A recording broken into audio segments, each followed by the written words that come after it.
live and we'll start talking. Good stuff.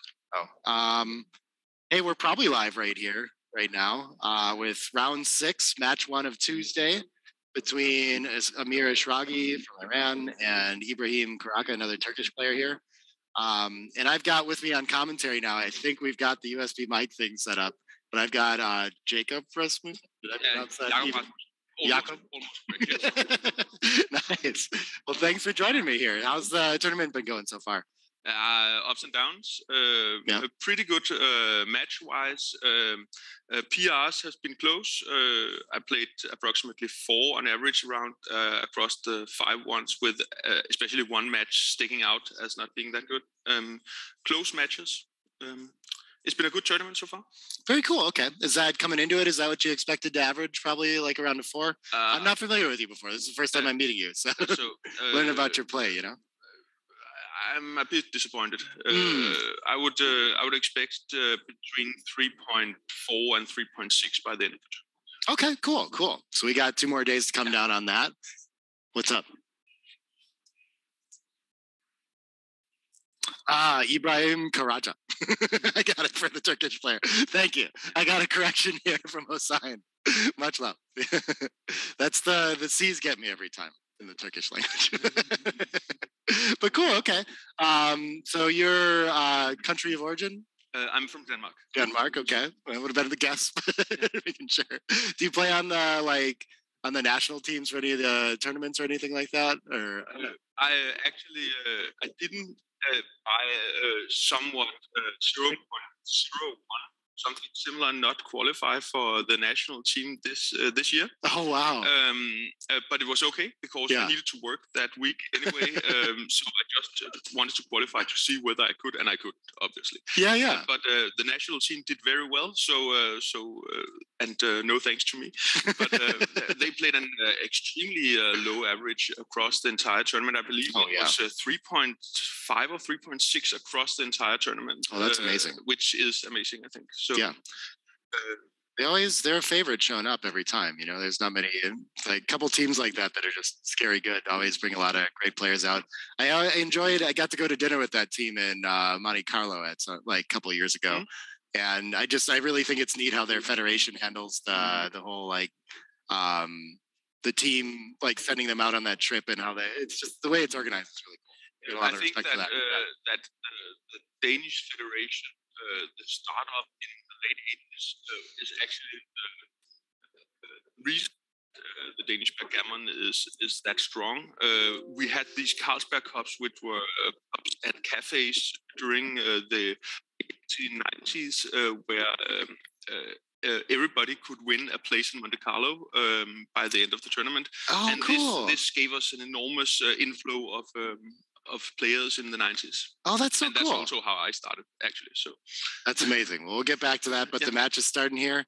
We've got this cool solution for the dice glare now, too, where we just piped in the XG dice onto the board.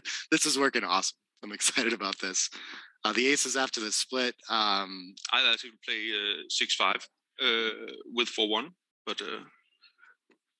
Oh, interesting. Yeah, just slot. That makes sense with the single checker back, yeah. Probably a small technical thing missed there. But the aces, we step up. Being on the 22 is nice. Don't want to stop on the 23. And make fine. It does. It's interesting that it's almost equal to just go ahead and 9 point here. Because you leave a direct 6, but that's how strong making the 5 is, right? Yeah.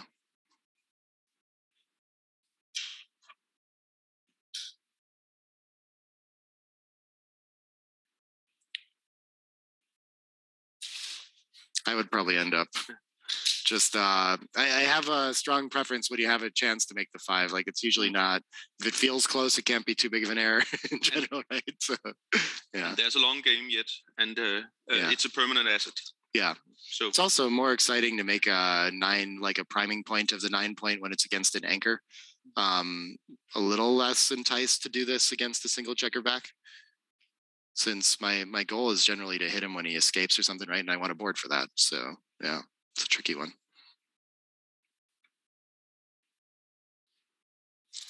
Oh, is there a non-Facebook online list of upcoming matches? Nope. That's I'm so proud of myself for getting it posted there, though. So we have it somewhere.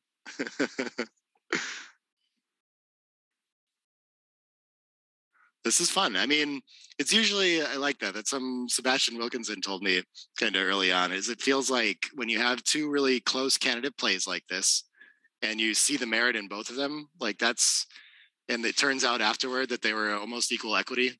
Like that's when you feel like you're really on your game. Like it's hard to make a decision like this because you know they're both very good, right? So yeah, small little technical error, possibly on this level of analysis too. Of course, we're not seeing it on plus either.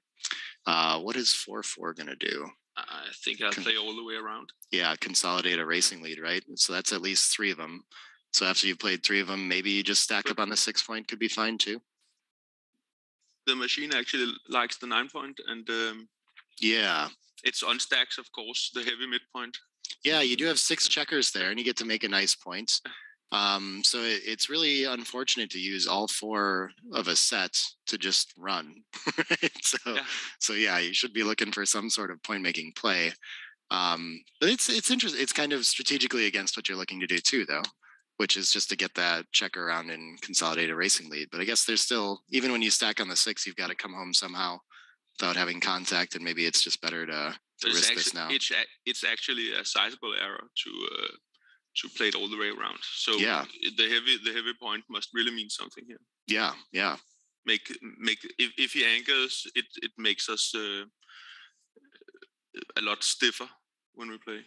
Yeah, we almost don't have a whole lot of advantage at all there. I mean, we have the racing lead, but it's going to be so hard to come home clean. Hey, everybody, as they show up, I think it's still early in the States here. So.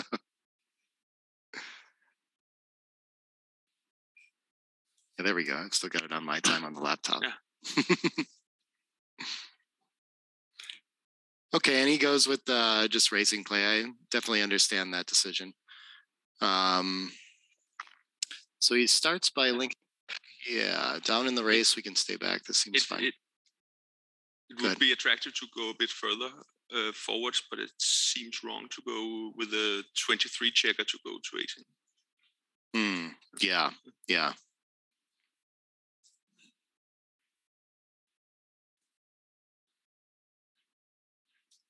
Yeah, and when you're down in the race, you just don't want to go be involved in the outfield and help him unstack that heavy midpoint like we talked about before too. So he's just going to keep constructing his board and waiting for the contact.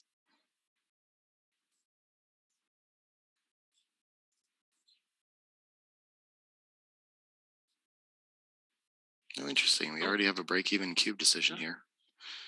Yeah, it looks like, I mean, the racing lead against 2 back fully escaped. I want a little bit more structure to help me come home, but I can see after a roll like this, it feels like maybe you've lost your market by quite a bit. Yeah.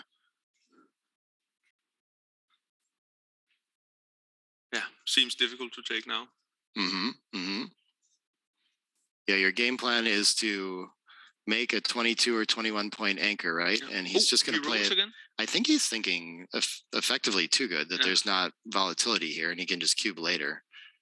I expect, which is probably right, right? Like if he makes an anchor like this, then we just cash later. Some numbers, but yeah.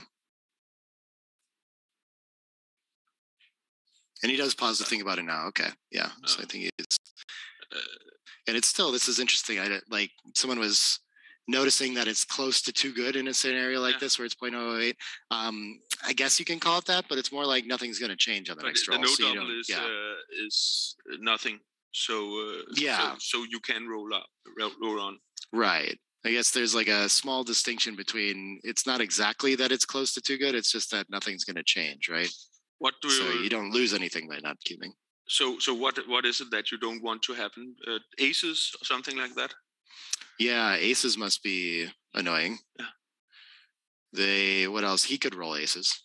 Your opponent could too. Yeah, but then it's pass still. It's getting closer with a tight race. It could be reasonable. If he rolls aces and is behind a 5 prime, it's very close. Whether it's a take or drop. Yeah, so you're not sad about that situation. So that's fine. Yeah, still an efficient cube. 6-5 still lands well. 6-4 has to bury to the ace, maybe. I don't know. No. Yeah, then you'll bury the ace and then cash next one. Yeah. Yeah, they all look like they work fine, but. And I think before he had anchored, though, there was still some gammon potential. So I think I can see the logic in now choosing to cash. Yeah. All right. We've been landing at this scoreline quite a bit. Mochi during the finals was talking about how this is like XG playing at XG. This is a relatively unlikely scoreline because it tends to just always get a cube in time. You know? So you tend to play a lot more 2-0. 4-1 split, yeah. Split in response. Still an opening theory land. Making the bar seem strong.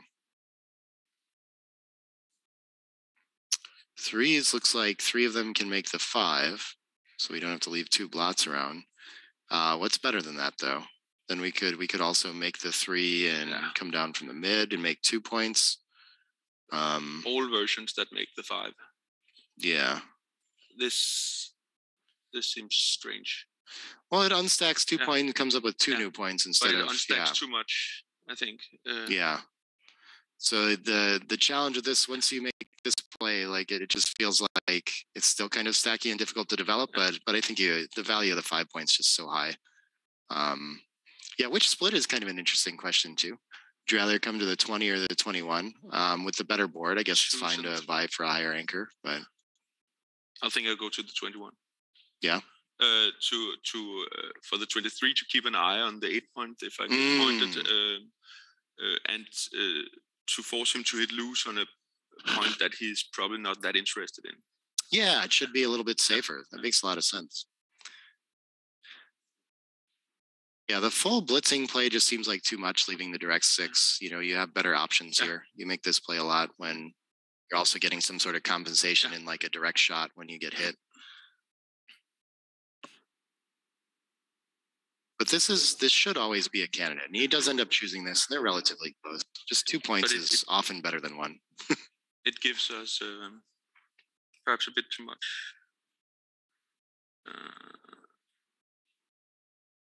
This is awkward. Slightly. What can this do? I don't know if we're. I mean, running into the outfield to distract doesn't seem too bad to me here. Where can we get? But it's from the 24. I'll default 8 and 6. 8 and 6. Oh, just stacking up and playing for the race here. Okay.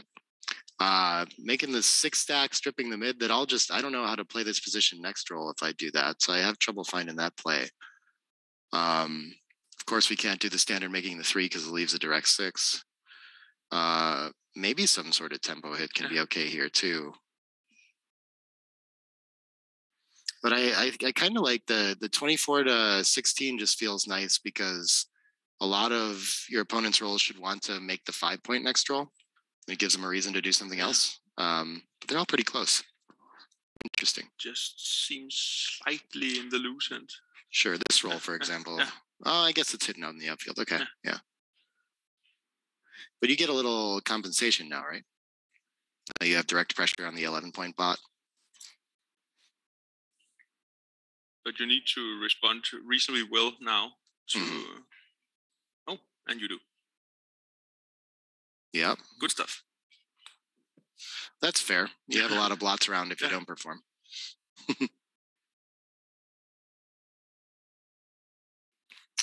1-6. Just gonna safety, I think, unless the tempo is worth a lot. Hitting on the deuce. 2 blots around, we can think about it, but yeah. But we are a bit too thin to follow up. Yeah. Our structure is so pure already. But also, it's very unlikely that your opponent can deal with all 3 blots next roll anyway. So you should be able to do this a roll from now, if you choose to.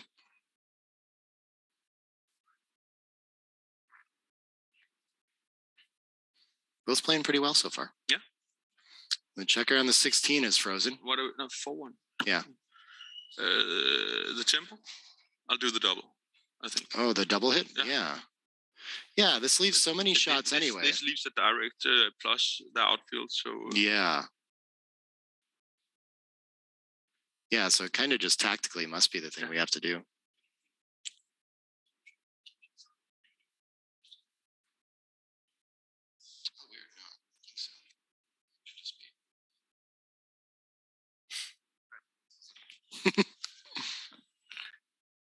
Technical questions.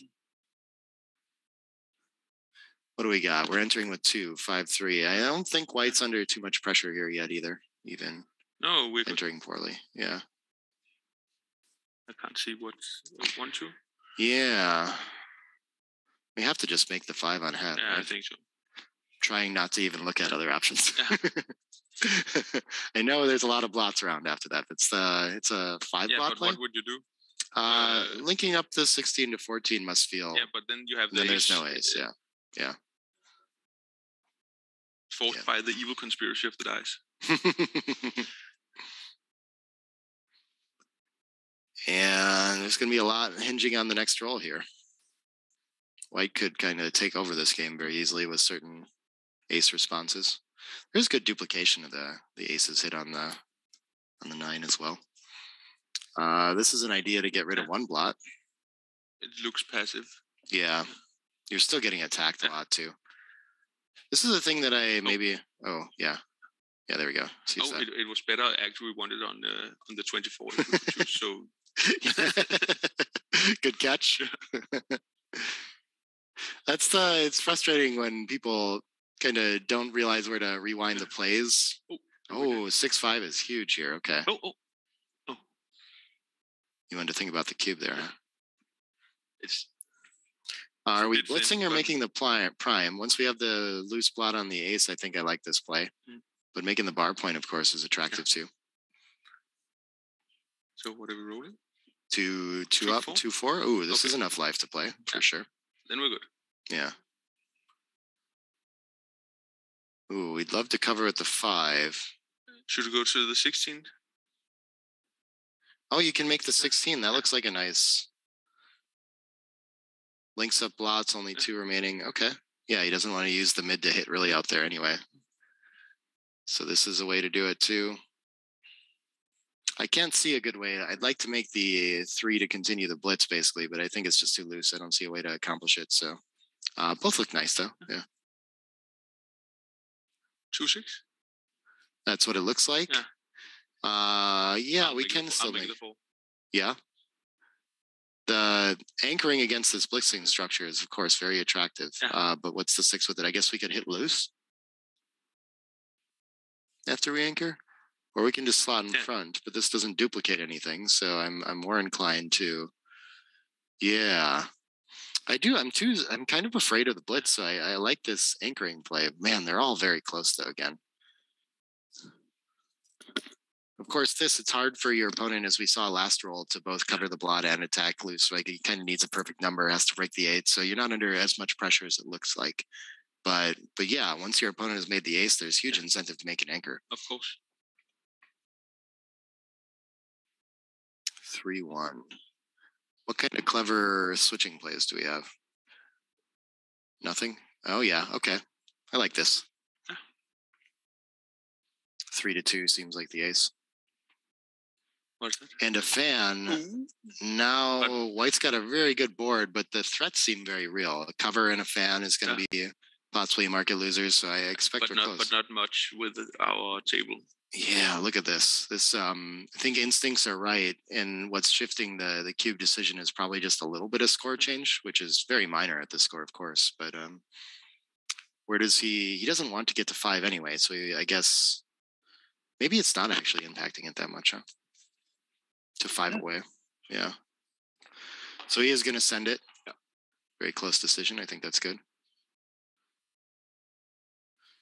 5-3. Can't be best. No, kind of a whiff. Sure, less blots, but it creates a 6 from the bar. Shouldn't he? So maybe he can go from. He could go with 1 from duplicating deuces, but does that make sense? Yeah, like that. Yeah, I do like this best. Seems like it creates at least new numbers and actually bears on the point you want to make in that checker best. Looks very nice.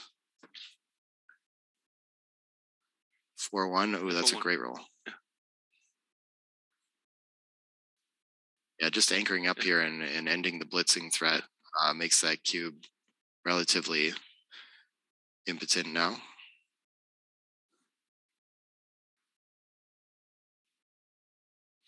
And I think this is the best we can do at this roll, but of course, white's going to get a shot at the blot on the deuce from the bar. So definitely gaining something. I think I like the coming around and maintaining our timing a little bit better here. This checker looks more dead. Our plan now is scramble around. Yeah, and that's a good step towards that, right? Yeah. Oh, he plays the attacking. Yeah. What is that? Deuces and fives? 2-5. It's going to hit and then continue out to the bar. Yeah, you're just obviously you have too many points. You have all 7. And so there's going to be no timing. So you have to take your single checker and get it moving around or else break something. What seems to be happening after a fan now? That is a lot of pressure, especially recube. I mean, it looks like a 5-6. It looks like a pass, maybe. I think we'll tighten up. No. You think you should just link up and try for the race instead of it's a lot of blots to play the other way, huh? 5 blots, only a 3-point board, pretty loose. 1-5. Where does this? Yes, I agree. Okay, hits there, yeah. Okay, so now we don't have all the blots around, so a fan is a little less. But I mean, white seems to have advantage here now. Oh yes. You always have to think about being a little bit more aggressive on the recube situation.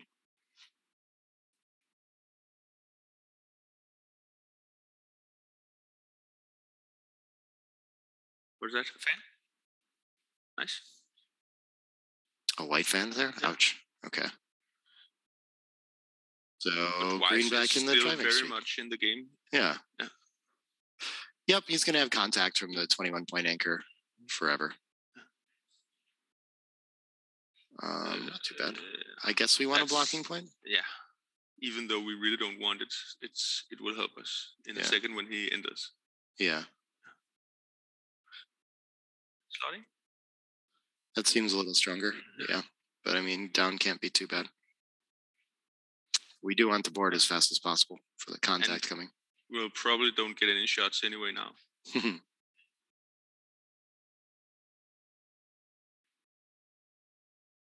Yeah, this in general, it's you should always slot, if possible. The session where a blot will be left, you hit it, and then your slot will be hit back is something like this. Then we hit with 4-5, and then we are hit back is something that happens very seldom. We really want the 5-point made as fast as possible. Yeah, and the no shot, and we cover it. Just that's the usual case. So you play for that. But I think the point on head seems like a good idea here. Yeah, I like the play. And it's going to increase gammon some. We hope that there's a fan, and then we can scramble home while it's on the bar. Yeah. What is that? 4-2? Yeah. You should probably continue attacking. I don't want to break the 8 to do it. Oh, we can hit from the 6, and then where's the 2 is come to the bar point. Was too big. Yeah. What is that again? 6-2, I think, but it'll come up here. Oh, nice. And now we cover from the mid. Great. Yeah. 5-1, we can play safe. Was it right to cover on the 5? I expect so. What other options do you want to run? I wanted to pick up from the deuce point. Interesting. Not get pointed. Yeah, okay. I feel like having the boards is probably the priority, but I'm not sure. Didn't see the result. His PR skyrocketed, so I think it was a blunder. Oh, wow, okay. And here he is punished for that idea. Yeah. So 6 down to cover the 5 later, and then 2 just to step up and make sure you don't get attacked. Yeah, okay. Just not that you can cover it later. Makes sense. Yeah, while he's on the bar is the time to do this. Yeah. And if he doesn't enter fast, there's a really live gammon in this one. Mm-hmm. Where are we? What do you think?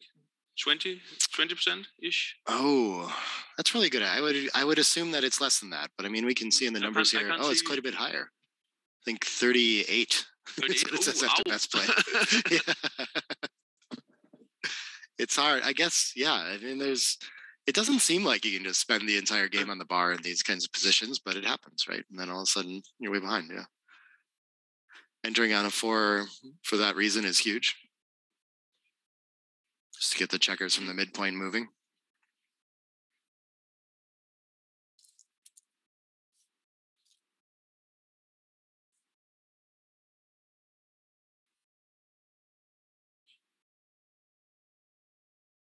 Oh, fans again.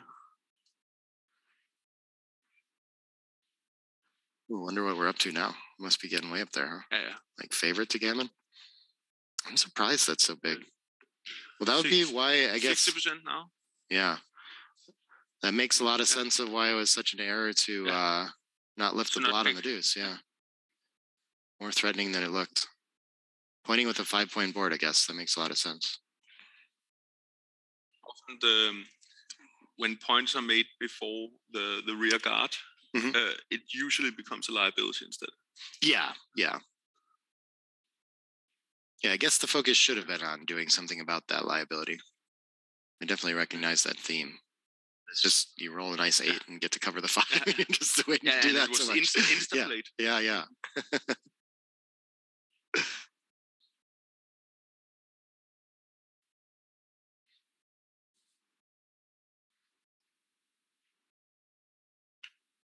All right. Amir likely to get his last chance at a shot soon, if at all. 6 numbers. And he clears safely, and so now he's racing off to Gammon. Hard to tell. 2, 4, 6, 8, 10, 11 crossovers to get. So they have the same number, but of course, Amir's crossovers are kind of bigger.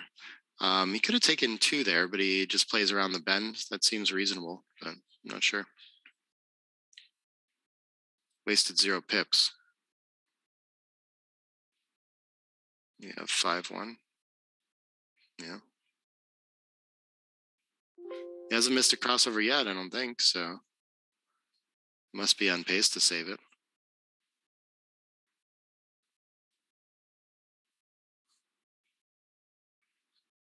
Oh, nice. Big numbers help. Yeah.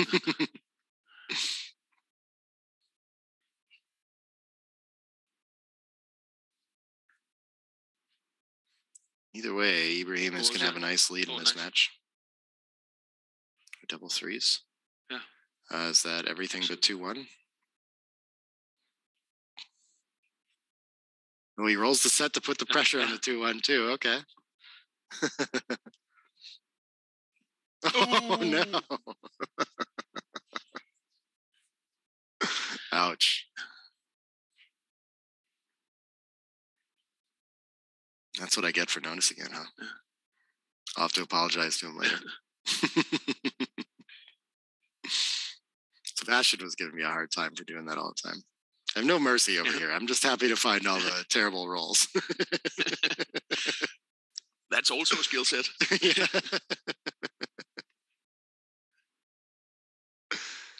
All right. And so trailing 7 away, 2 away, 4 2 down. Just making a little bit of structure and a little bit of advantage is going to be enough to get the cube in play since it'll be dead right away. Yeah, you want a slot in response? Yeah, after the 2 down play. That's typically you make a building play. This making the bar point is a good piece of structure, but it's going to be hard to find a cube after this play still. Maybe. I wouldn't be surprised. But 5-3.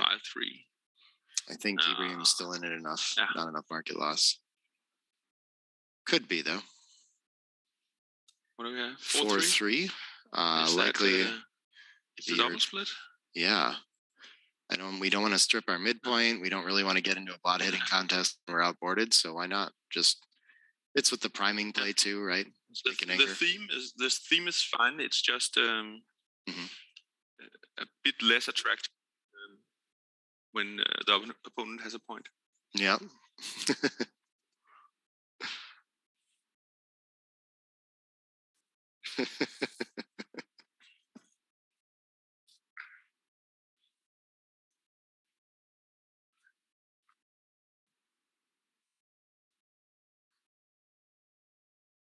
People are impressed with my ability to make that 2-1 come to fruition. That's what as we were passing out the dice cups, everyone got a nice dice cup with their name and the UBC logo on it. And that was specifically so we can rig the dice, of course. You know, like it's hard to have control over the tournament without some input there. Okay, so he goes for the hitting play and gets punished for it. 3-2, I guess, was going to hit twice, so maybe not really punished. 1-2. Yeah, I think aces. Oh, okay. We just have the dice misread. I was going to say 2s. I'm probably entering on the 23 and hitting. Yeah, I agree. But okay, we can make the 5 and split again. This looks very nice. And this should be, even with 3 back, I'm going to be thinking about and a fan. I think this is worth it. No, it's not over. Yeah, we still have 3 checkers back to bring around. Okay, and he actually misses the cube too. We're back. We're down. Yeah. So you need to swing it. But I like going for it for sure. I think this is going to come around 13-7 and 24-18 is the first thing I see. With 3 checkers back, I'm not trying to convert to a blitz necessarily, but in 9 in the zone, okay. And that's up there, and that's a score, yeah. Only few numbers that leaves white, black alive, yeah. Yeah. So is it too good? I think so. I don't know. What's he going to roll? So this is, I mean, I think at the score, this makes sense too, but it's hard to make these kinds of plays because you lose your ability to like make a nice cube. So a lot of times those kind of conservative, just bring it around for the race with 6s. I'm so used to looking for that play, you know? Yeah, so you can edge yourself towards the double. Yeah, exactly. Get some use of the cube. Okay, 3 comes in. So what happens now? It still must be too good, right? These are such frustrating positions because when they anchor, then you have almost nothing, you know? But I think you just have to still roll and go for the attack and hope to win a gammon.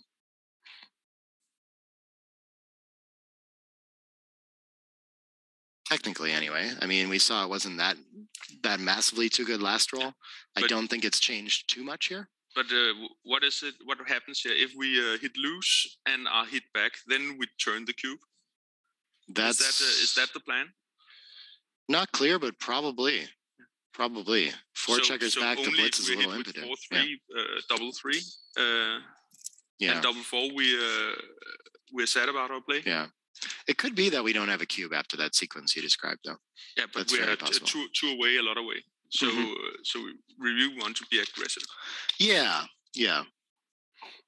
It's just when our main game plan is blitzing after making the ace and the deuce, and we have 4 checkers back. Only a few in there. Okay, and he's just gonna win a point. It's too good. So it's kind of a little bit less too good. Unless, of course, he takes. But no. Yeah. That is that equity line when it's only like in this 0.05 to 0.07 kind of range.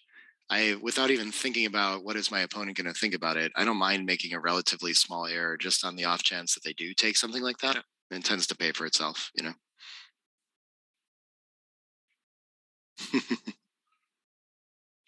Okay, so he starts with the pointing number again. Right away, going to have some pressure on. Okay, 4s is going to fix that. And it's gone. Yep. Yeah, not going to be a lot of cubing Ibrahim anytime soon in this game. That is the dream when you're 2 away. Yeah. Just get in a nice holding game and hope to consolidate that and something that you can even get a cube in, you know. This seems like the natural play. I'm surprised out to the 18s pretty strong here too. We really want to go for the forward anchor. Yeah. But it just seems so nice to unstack, and but we have a better board, so we might welcome to the hitting contest. Yeah. Also, it's so nice to unstack. Yeah. Just looks strange to leave a stack of 5 in the stripped 8. 6-2. Yeah, this can make the bar point. That's very nice.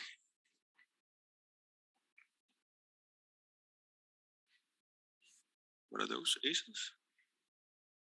Double 1s is going to make an advanced anchor and just bait him off his own anchor. Okay. Seems reasonable. 6-4 looks like 2 down. Yeah. So nice to make that 9 point once he anchors on the 22.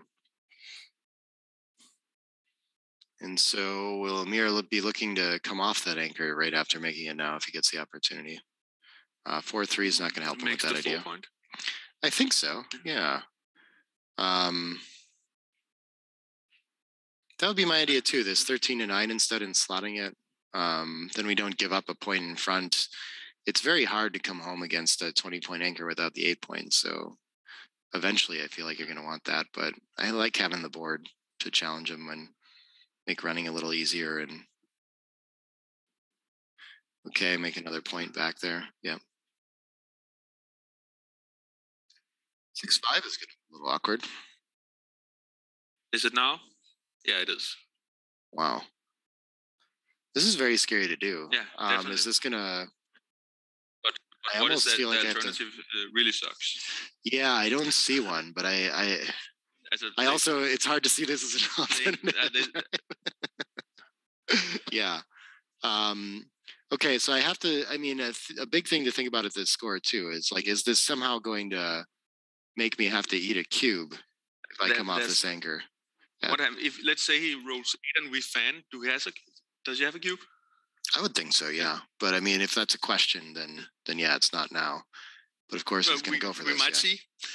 Yeah.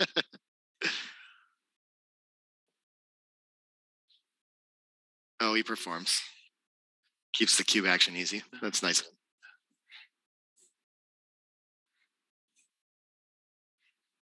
Yeah, I would think the distribution, keeping extra builders. I like the 8 to 7 a little better. And for Amir, having sweet. Yeah, this is great. Having the third checker back is kind of nice for some flexibility and maybe making a further advanced anchor too. I think he's kind of okay with being hit there. And it's going to be hard for, I think, Ibrahim to not be receiving a cube after this. What's he going to do with it, though? Does he have enough gammons to play this? Look how close that is. The cube is easy. Yeah. Even though it's hard to see the market loss, I guess maybe jumping out with one of the back checkers is probably the clearest, like a 2-5. Maybe it's just like a massive roll here. But yeah, when he just does something boring and brings checkers down in the outfield and feels like he's running out of timing, not a lot is going to change. But it really doesn't matter. Yeah. Gammons are real interesting. It's a millipoint that on XG separates, so it really doesn't matter what he does. Yeah. That's amazing that it's so close, though. I think is this I guess this should be, would you send the cube here at a normal score? Yes. And it does feel like you would. Also feels very close, yeah. Even though I don't know whether it's correct, I would do it to see to pick up passes. Yeah. And I think if you're willing to send this at a normal score, then for sure I would be leaning pass on the leading side of this. But he does let it go. Yeah.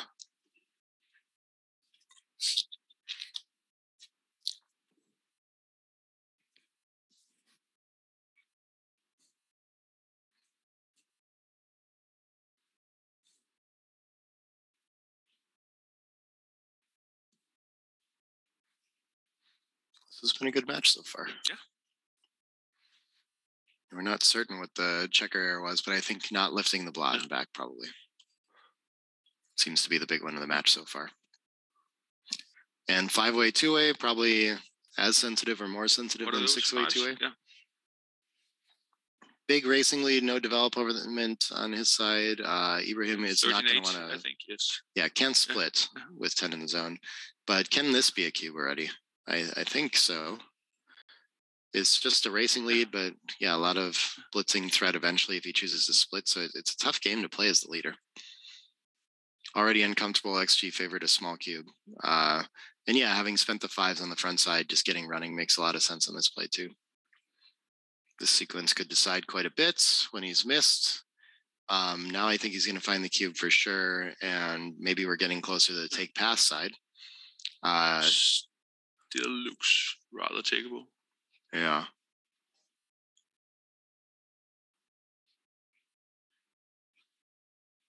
Getting more important to send it, though. And he finds the cube. Okay. And yeah, you still have an ace point and a lot of work to do. It's going to feel like a take. It's one where maybe if it had gotten into pass territory, it's still easy to make that mistake at the score. It's hard to know. Those adjustments are very difficult. And do we use this tempo as an opportunity to split too? Yeah. Okay. There's really no alternative. Yeah, I don't see other 6. This is scary. A lot's going to swing on this roll. But when it works, then you're suddenly in the lead,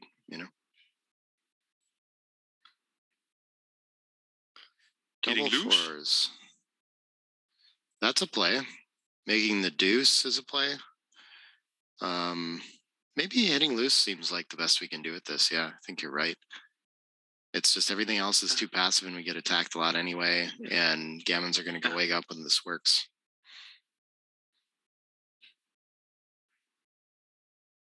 Interesting to spend double fours that way.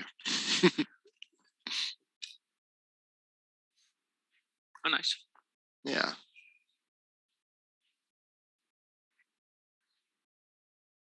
Oh, someone in the chat asking who else we can expect to see on stream today.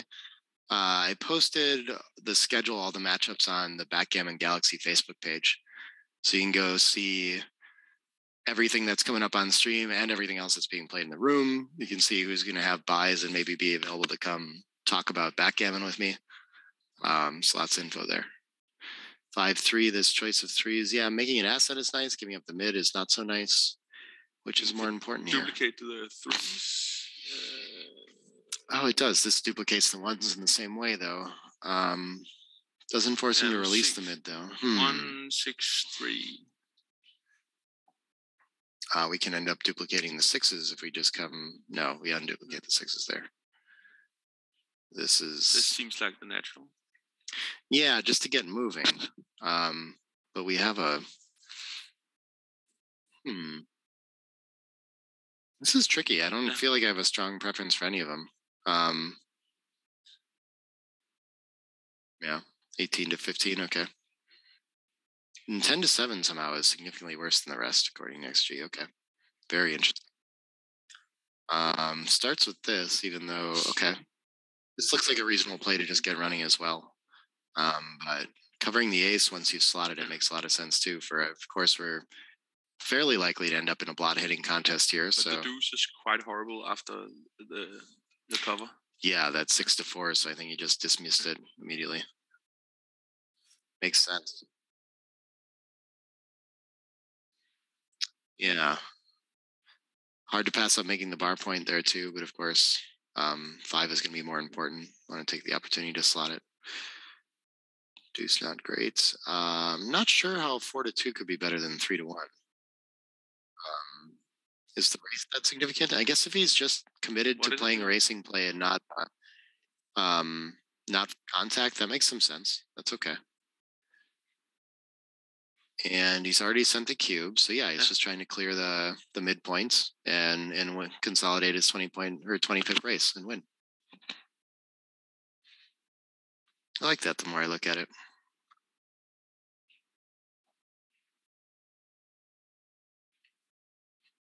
In 6-5, yeah, I think releasing the mid's fine. I guess you could just make the 2 as well, but you'd rather fill those in on the high points first, both for the race and for containment if you do get a shot.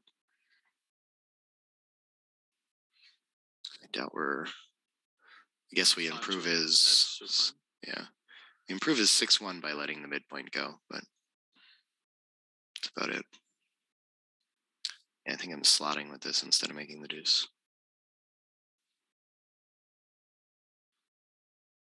4-1. Creeping closer. Still have a better board, so maybe a 5-4 is going to go for breaking contact now. We'll still be slotting.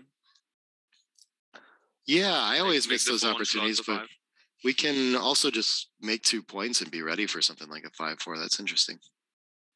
I tend to miss those opportunities and just keep playing peer and don't worry about it's going to be a shot next roll or not. Yeah.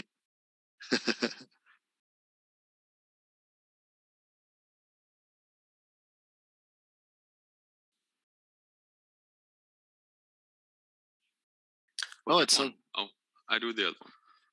Yeah, if we're gonna slot, we might as well make the better point with it. I think it's interesting.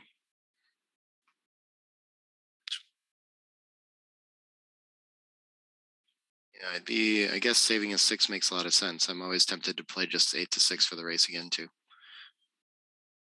Yeah, but we want to spare. Yeah. Yep. So the 6, yeah, it's like natural play with the 6-3. I think I'm seeing here. You're apparently your next match is the streamed match. Apparently. Oh, cool. It's exciting. Glad to have you on there before that.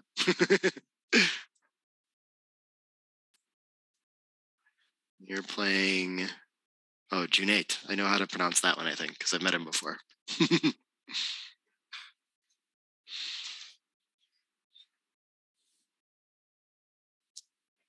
Ooh. And are we paying now? 5-3. Your Probably opponent not. might leave Probably pretty not. quickly here Yeah. too.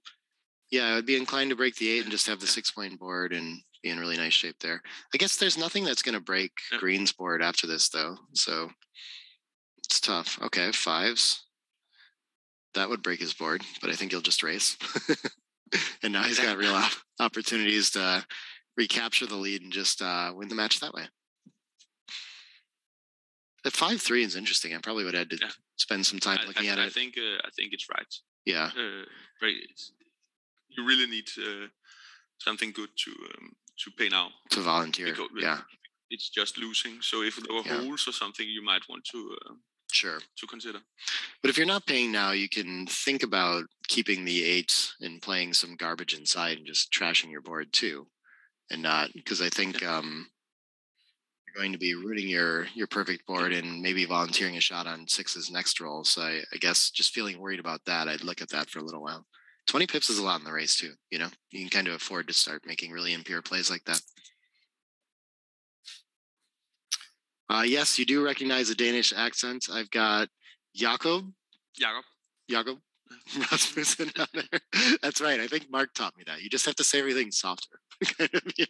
That's how you speak Danish. You have to say it harder, actually. Oh, really? Okay. And I think he's just getting a count on the race here, by the way, to figure out if this breaking contact makes sense or not. Maybe he realizes that they're dead even, and so he would prefer to have a little bit of contact. But I think it's too bad for the race to play 7-2, 6-1, something like this. So, but it is almost an option to stop at the midpoint. Maybe your opponent rolls a 6-1. Yeah, or just a 1. Yeah, of some kind. Yeah, any one where they have to stay and can't play efficiently for the race.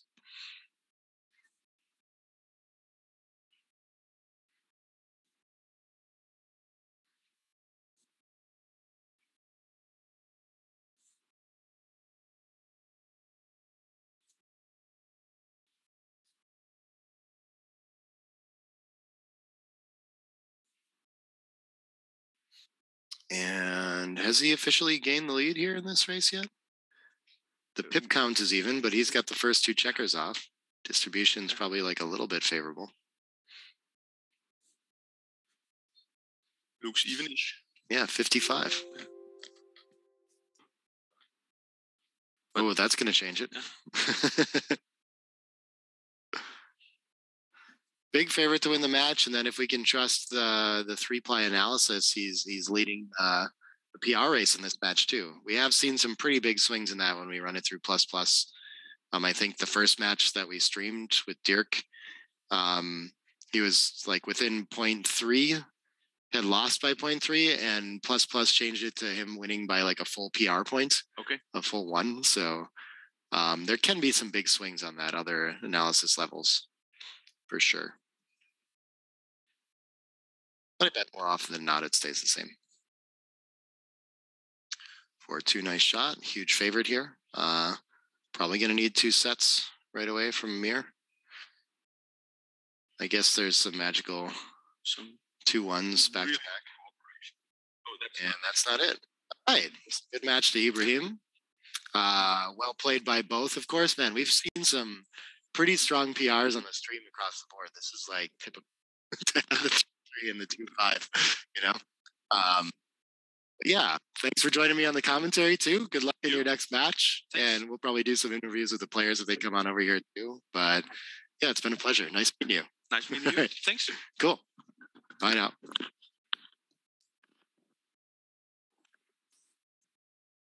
Thanks, man.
and so the microphone's just right here. So I don't know. They'll shout at us if something goes wrong. Wow.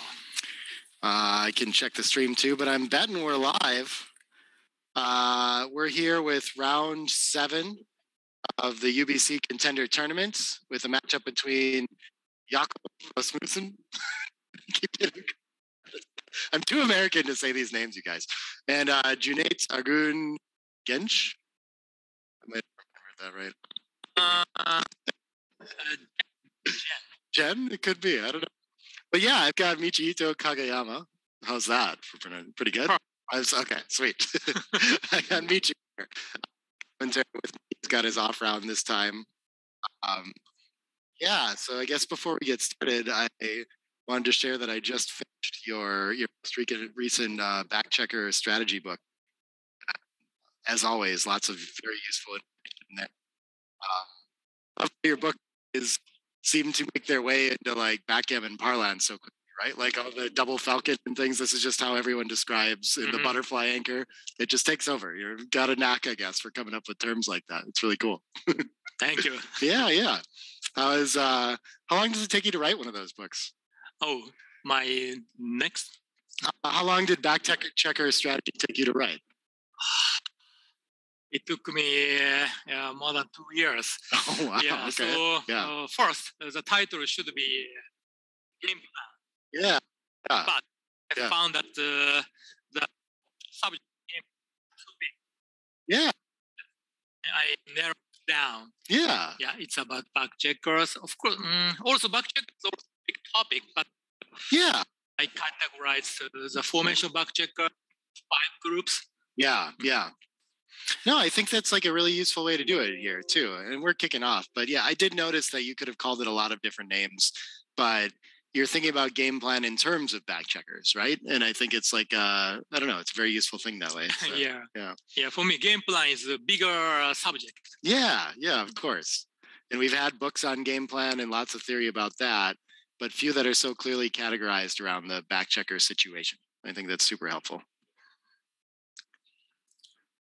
But here we go. We're starting. And Cunet will hit here, of course, too. Ooh, very strong. Yeah, pretty clear decision so far. Did he enter with double 5s here, too? Okay, very nice. What do we do? Do we hit on the 10 or do we make the ace? Wow, yeah, we have 2 good options. Yeah. Keeping the anchor is nice. Making the 3 doesn't look so nice, does it? Okay, I reject making the ace point. Yeah? Only 7 zone? We don't want to blitz, probably? Yeah. Okay. Makes sense. I would make the 3 point. Oh, okay. Is that strange? It does feel strange to give up the 8 point. I think typically the 8 point is better than the 3 point if you're just comparing them asset to asset. So I'm not sure why I would want to, for the same strategy ideas. Oh, this is interesting. Yeah. The 8 point is. I think so. If I was going to compare them, I would go 5, 7, 4, 8, 3, 9, and just kind of as they go out, they're roughly similar. Yeah. But he chooses to hit on the 10. I like that. I think it was the XG preferred play here too. And okay, so we're entering with an ace and we have a 6 up. I don't know if you noticed the dice rolls. Oh, cool. We have moved off the board now. This looks so cool. We're at such high tech. High tech. Yeah, I love fantastic. So the 6, I guess the 2 things that jump out are, does this warrant a tempo hit on the deuce, even though it's impure, or do we just jump out to the bar points for distraction, sort of? It's hard to hit there. I only see jump out to the 18 point. Yeah. Okay, 4, 5. I guess this often makes the ace point when we don't get to cover if it's available. Yeah. But we have the outfield hit. We have the bar point hit. We have so many options here. Many options. Yeah. I think because it doesn't leave any returns, I'm kind of tempted to just make the ace point. Ooh, wow. Yeah, if we do this, do we double tiger here? And Yeah. Wow. Wow. It's so hard. I would hit the outside. You would go with the outside hit, okay. Yeah. It's like XG favors just pointing on the ace and not leaving all these inner board. And it's the one and only choice. Yeah. Wow, I'm surprised. Yeah, very interesting. Only enters with 1, so he's happy with his play. Oh, no. 4-1. Oh, just decision after decision. It's tempting to just cover the ace, but we can make the 5 point and leave it so we can go for a double tiger once we cover the 5 as well again. Keep it going, right? Yeah, covering the ace point looks too weak. Yeah, I think especially if you look at covering the ace point, then I think you have to reject making the bar point with it. They just don't work well together. So I like this play. Yeah, same. Yeah, we still have 9 in the zone, so reasonable blitz. Yeah, instead of I guess if we weren't going to double tiger, what would we do? We make the 4 point instead? I don't know. I'm struggling to find a good other candidate. Yeah. And look at that. 8-7, 5-1 actually is very close. Just cleaning up all your blots has value. Okay. Wow. Yeah. Wow. It feels like a very strange play to make. Yeah. I'd have trouble finding that one. Yeah, it's hard for me to find this play. Oh, I see Mochi asking for enlarged result sheets. I just got that posted, so we have something right now. We're still, of course, I mean, Wilson's going to produce something much nicer than paper taped to a door, but I have that right now. So anyone who's dying to see it, I can share that with. So double 4. Oh, he enters with both. Wow. Okay. Yeah, I guess we want to unstack and make a better points. We could consider pointing on head, of course, but it strips the 6. It's just, I don't see the follow up there. Okay, and now he gets to hit in the outfield at the 4-5. Finally. Yeah. Then. Yeah, so the 5 must just have to come down, I think, to not break any structure. Yeah. Leave blots on board. Yeah. Interesting game so far. It is. And 1-6 is not so comfortable. No, I think it is just going to come around the bend so we don't create another blot. But it's not really where we want to place the checker. 4-3. Yeah. Finally, white made the 5 point. That's a nice improvement.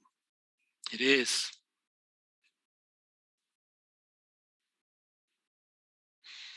Six, 5. So do we need to cover the blot or make an anchor? Oh, this is interesting. So usually making the bar point anchor is so important. Yeah. But black leaves 2 blots. Well, the blot on the 9 point isn't so scary because this is a concept that I picked up from your book. It's easier to see now that white doesn't want to release their anchor to hit so often. You know, I mean, they might do it here, but they have to give something up at least.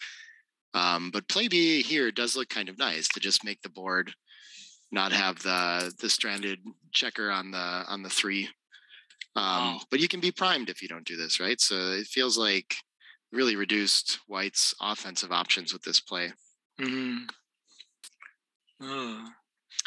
And we did roll the 5, the 5-6. So if we hit, either both out or coming around. Coming around looks actually safer here, I guess. Your opponent, if they get the opportunity to hit back from the bar, would prefer to do it from that heavy midpoint. And at least you'd be forcing them to give up the bar point anchor in general. Loose hits and board with the blot behind aren't so exciting. So each choice are very hard. Yeah. It's like a PR killer. Yeah. With the race close, though, I guess you can think about just running 24-13 as well. But that takes pressure off the back blot. So I think we have an opportunity here to do something more bold than that. Yeah, hitting is a must.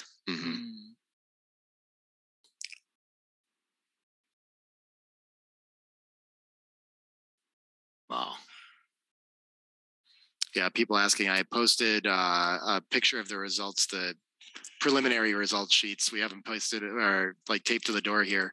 I posted that on the Backgammon Galaxy Facebook page. So you can go check there if you want something of an update. And of course, we'll have something nicer with the overall PRs, everything like that coming shortly. Maybe I'll compile.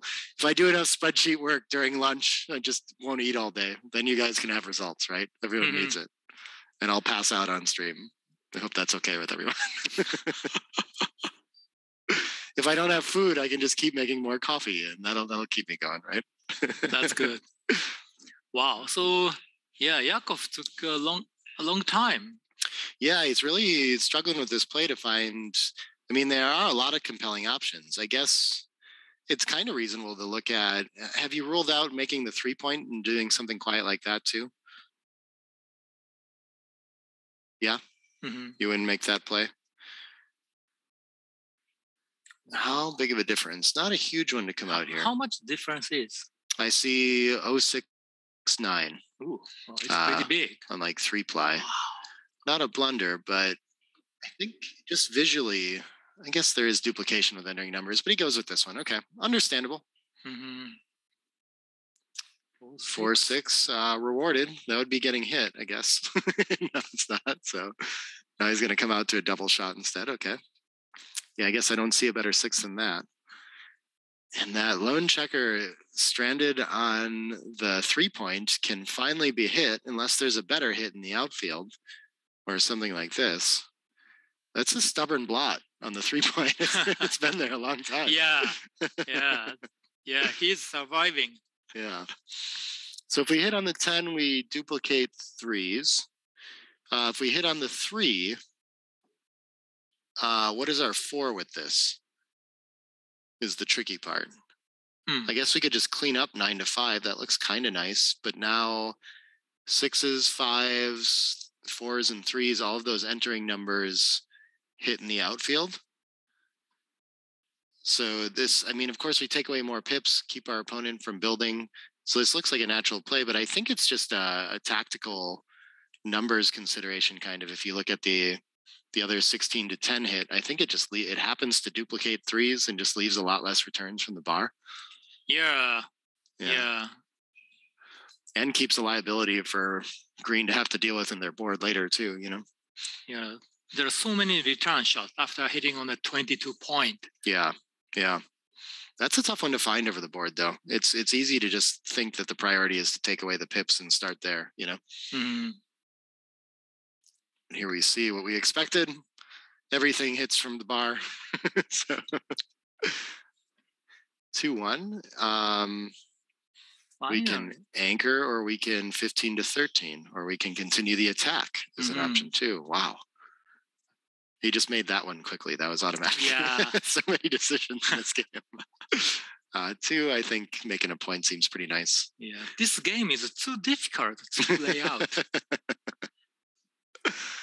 There's interesting luck in these tournaments in that sense too, right? Is like, do you end up with the really hard games like this, the exhausting ones, or do you get ones that you just know? So what is this? This is a 6-2. So first instinct is, yes, this 15 to 9 and anchor. But the anchor is primed. Do we have better options than this? Hitting loose looks weak. We could button that up. Well, wow, I don't know. Oh, I like this top play from XG. Just come out to the bar and play 15 to 13. Button up a blot. Wow. Yeah. If there's no inner blot, that play is easy. Yeah. But with the inner blot, it's hard. I see. Yeah. 4-1. 4-1. This improves the anchor. Yeah. No longer, we're seeing the light on the edge now, on the edge of the prime. It's pretty important to make that play. Yeah. Ooh, everyone likes the dice boxes outside the board now. Thanks, guys. I'm so excited to have that. Last game we had them on the actual board, and that was a little funky sometimes, but I think it's working well outside the board. Do you notice these boxes up here? No. Okay, so black just rolled. That's their roll. Oh, I didn't realize. Wow. It's easier to see now. Oh my goodness. I think covering the 10 is really important now that he's made the 21, right? And this hit seems great too. 4 blots, sure. We don't prefer to be that loose, but I think we gain enough to do this. Yeah, contain is pretty important here. Yeah. There's definitely going to be a lot of shots from the bar. Yeah, he's going to look at a less loose variant where he can't be primed potentially and counterattacked, but sending a 4th checker back's just too strong. And White's not going to have enough of an army to really contain those checkers, those 4 blots around anyway. And White's midpoint is stripped, so I don't think this is not too dangerous. Yeah.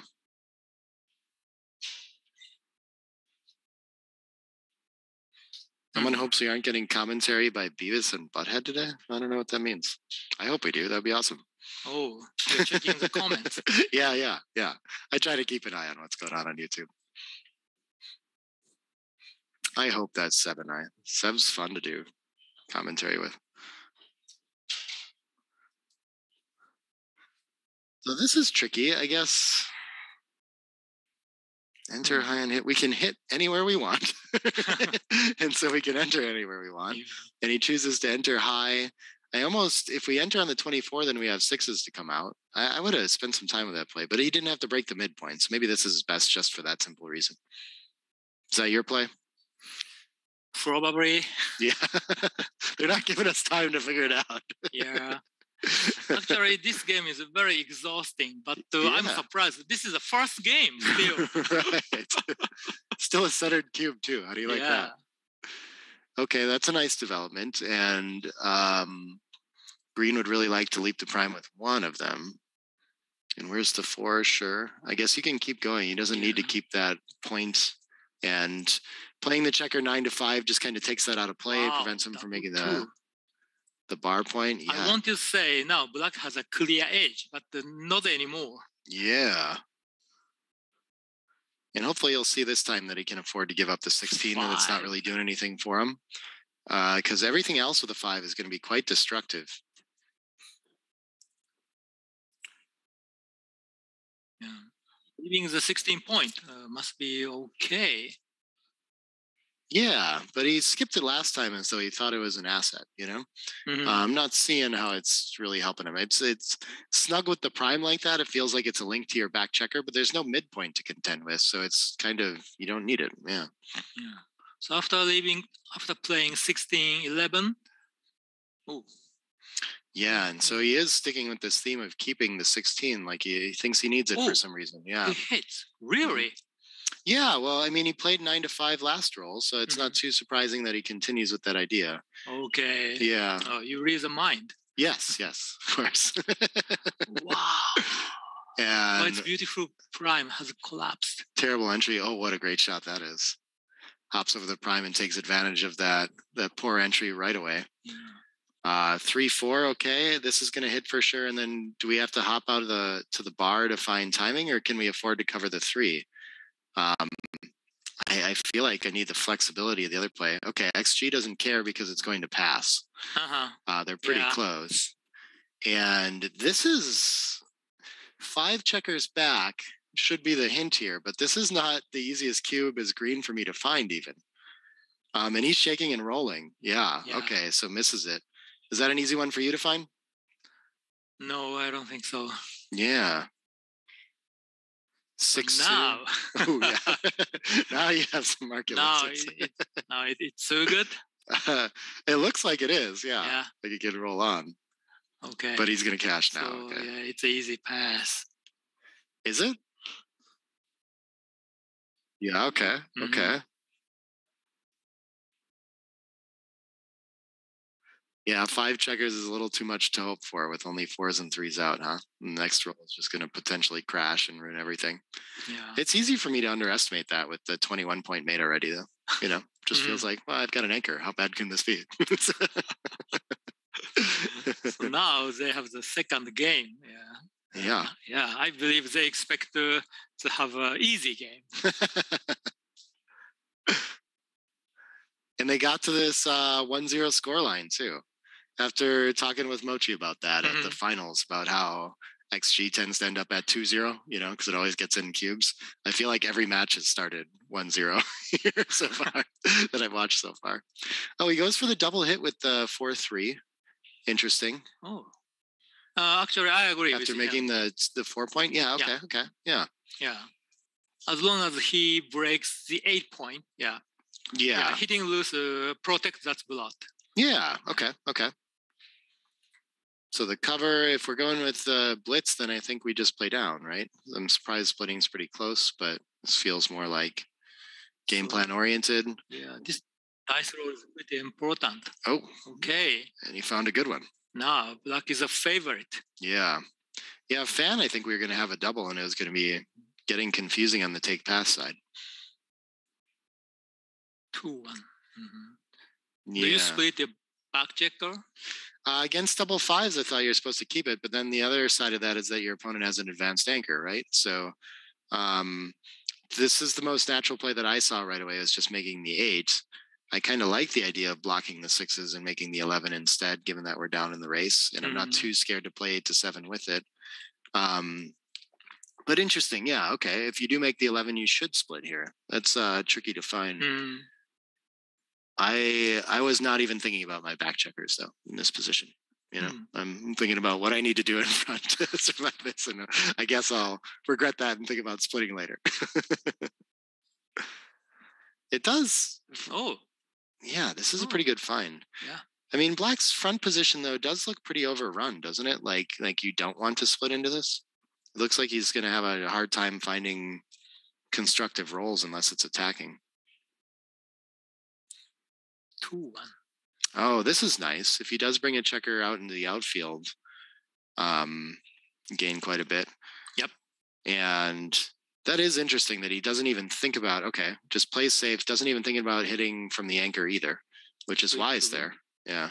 Now his anchor is upgraded. Yeah.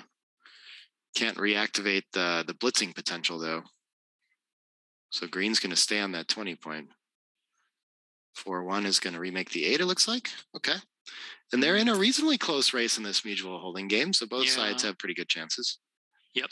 It looks like a 50-50 game. Yeah. Yeah. Ooh. That roll develops pretty naturally. I like green's blocking structure a little better in this holding game if he can keep it, but it's likely to just deteriorate next roll pretty much. Wow. So then Black wants to leave the anchor next? Yeah, instead of breaking the 10, it's not clear. I think he's still under blitzing threat. Maybe it's better for both sides to just sit on it. Not going to get the choice. 4-1? 6-1. 6-1. Yeah. Up top. Oh, yeah. Yeah, you told me. Thank you. It is easier to forget, I think, now that we have it on the top of the screen. I think it's just intuitive for a backgammon player to look for it on the board. So when it was popping up there, it was kind of nice. Let's hit. Yeah. 3-1. He can afford to leave the anchor to do this. Yeah, with the blot behind, I guess. And we want to regain the race, take the advantage there. It's scary though. 5-1. Yep. And I think, oh, look at this. The automatically does the 5-4 XG, prefers the 3-2. I probably would have thought of the aggressive play as well. 1-2, so hit back on the ace. Cunet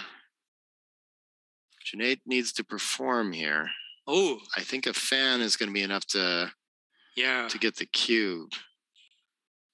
I guess it's not done though. He still has the anchor. He risks having another checker back. Is this such a clear cube? I think so.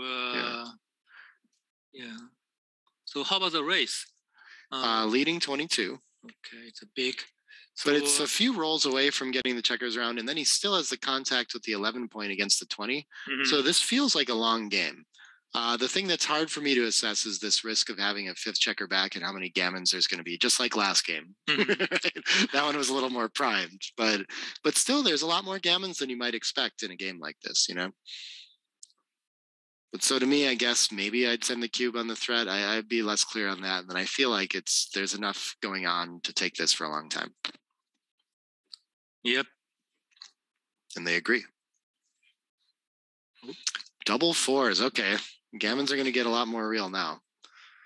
I think making the 2 does feel pretty automatic, but yeah, it's tough to find the last 2 4s once you do that. I guess you just come around 17-9.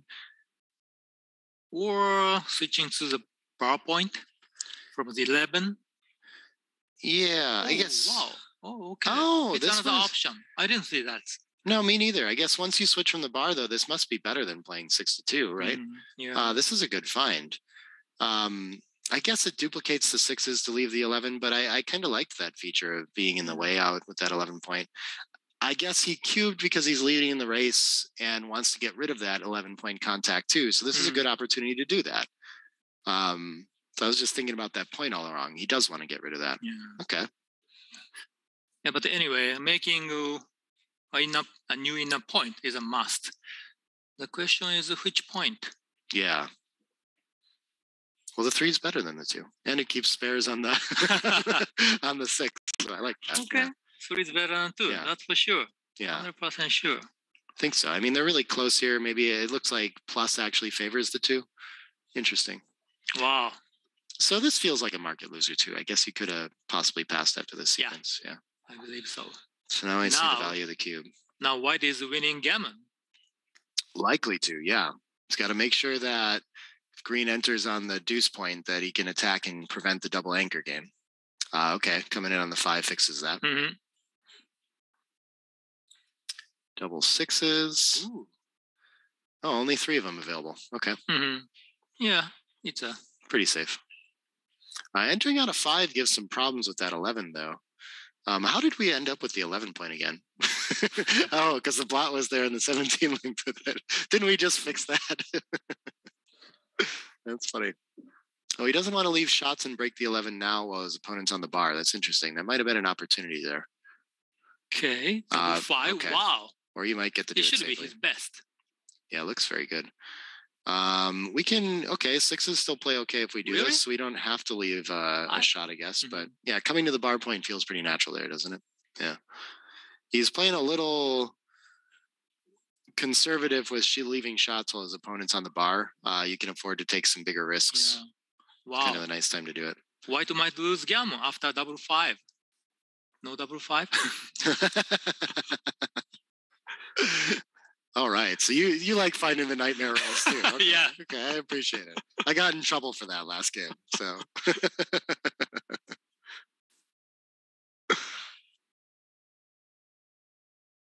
now. Okay, he succeeded. Yeah. Man, that's a good find with double 5s. I like it. All right. Comes in behind. No risk. Should be an easy gammon. Yeah.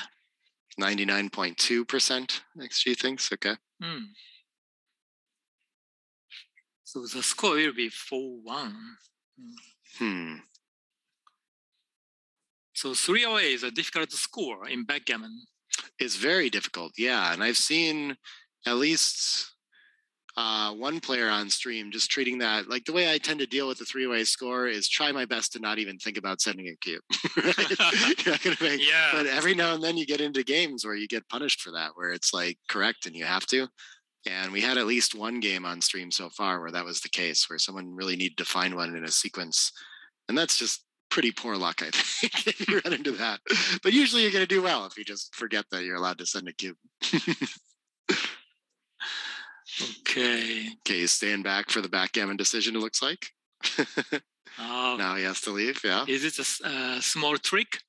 Some of these, I don't know if that actually works. But it might be that the gammon's locked up, but he hasn't saved the backgammon. So eventually you still get a decision as long as there's a change in equity, right? Yeah. So I think if you keep that, theoretically, if you keep the option to leave the backgammon later when you really have to, maybe it generates decisions. That's true. Yeah. My instinct is that the post-Crawford trick generates decisions that way too. Okay, post-Crawford trick. Yeah. If you're odd away, you don't send the cube right away. Yeah. And you might create a difficult decision for your opponent too, right? That's true. Yeah. Yeah. And I like this idea. Yeah. So as long as you're not losing equity and not doubling, even if you lose a little bit, it might be worth it, Losing your market is interesting because then you can generate a blunder potential for your opponent.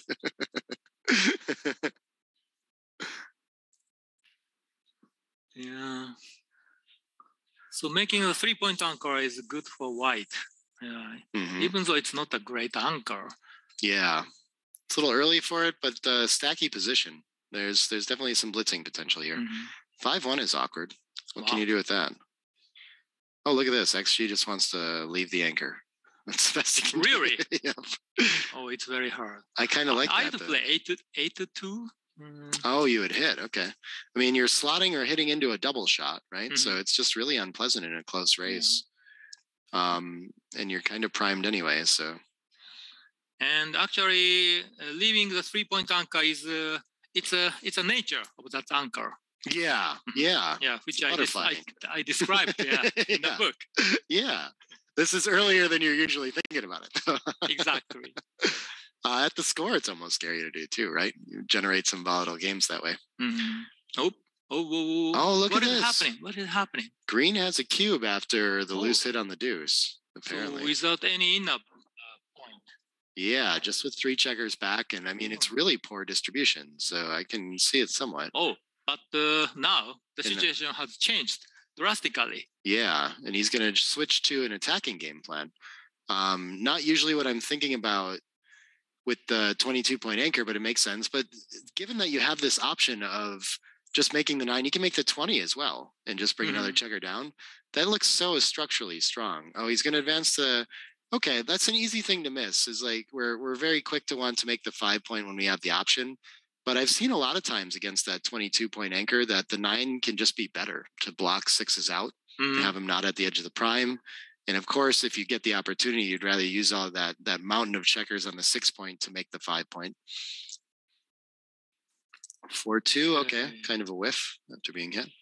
So making the 5-point is huge for white. Yeah, should I think favor too, right? But doesn't. 4, is that just gonna shift the blot to the ace? I guess is the best you can do with it. And now probably once again. Oh, now, finally, the butterfly has. But now that the cube is turned and the situation has changed, the gammon's risk a little too much, and he should actually just play 13-7. Understandable mistake though. Yeah. 2-1. 2-1. Yeah, we have to hit in the outfield instead of creating a blot. I'm always interested in these spots by the 2-1 shifts, since then 6s cover from the 8. There's a little bit of merit to that. But we can make an anchor, so I guess we're just going to do that, right? 23-22. You have confidence? Yeah. I think you don't feel like you should. What would you rather do? Maybe advance 22 to 21? I will come up to the 21 point. Wow. Okay. Yeah. Would you just do this without hitting like this? Oh, I would hit. Okay. And Yeah. Oh. It's an interesting consideration, though. I suppose it's not clear. And even when you get hit on the ace, you have, so he goes probably inspired by the score to make it a little bit tighter play. Yeah. I believe so.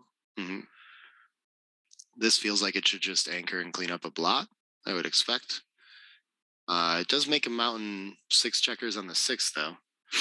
But, I don't know. Oh, look at this. And it's a slight technical error to do that, too. Really? Ooh. Yeah, apparently. Better to just play to the 3 or the 1.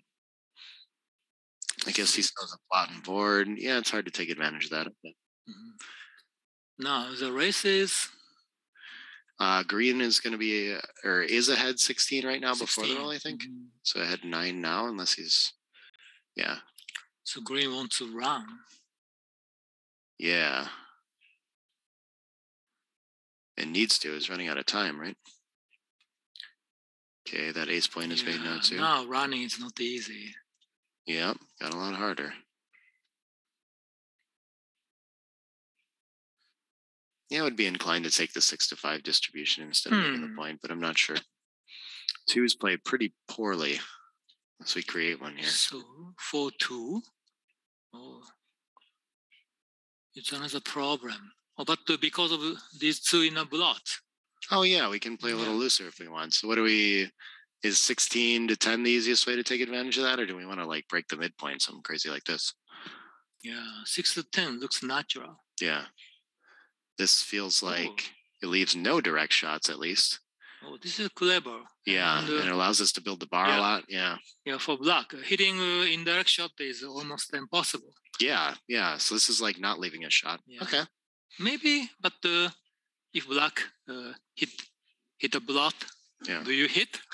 Well, he rolled the 4-3, and he says yes. He didn't hesitate. Yeah. Wow. Could have covered both points too. Okay. 2, 6. 2 is going to hit one of them. 6 is less clear. I don't think we can come off the anchor yet. Can we? Oh, wow. It's really close. This feels huge. Makes sense. Yeah? The distribution looks like that's what your opponent wants you to do. I would rather clean up a blot or even put the blot on the 7 and use that as an attacker. I don't feel so overrun in this blitzy kind of position, but okay. 3-6. What does that do? Cleans up the blot. Okay, not too much. And white's coming back strong here. Yeah. Holding a 2 cube too. I mean, in this blitzy kind of formation, one lucky roll, and he could be playing for a gammon. This is interesting. Does he have to attack in the board? Does he want to hit 23 to 22, or he could just pick these two blots up like this? This is the blitzy play, right? No anchors after this.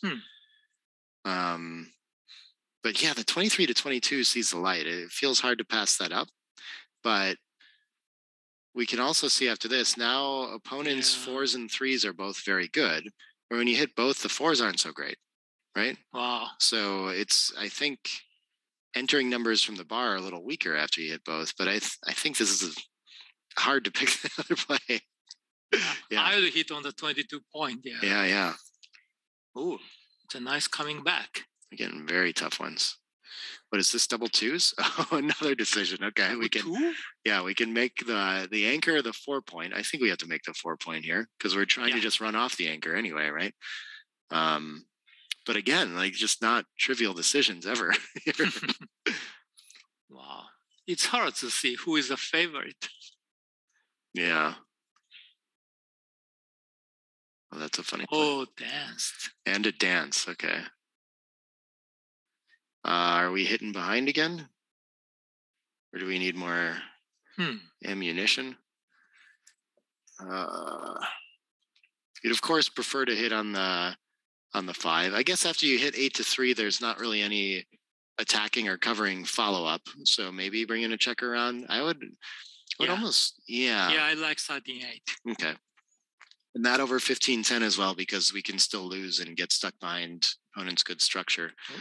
When he enters, it's much nicer to have the 8.2. Okay, that makes sense. And 6. Now I'm ready to come out and play 12 to 8, I think.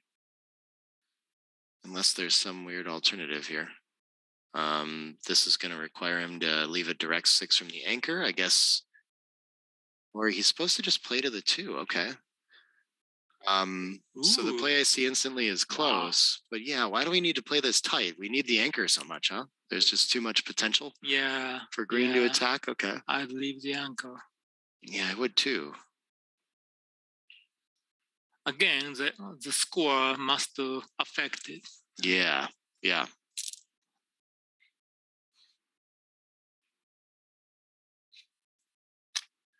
6-2. So the 6 coming out from the back feels natural. Maybe you want to keep more.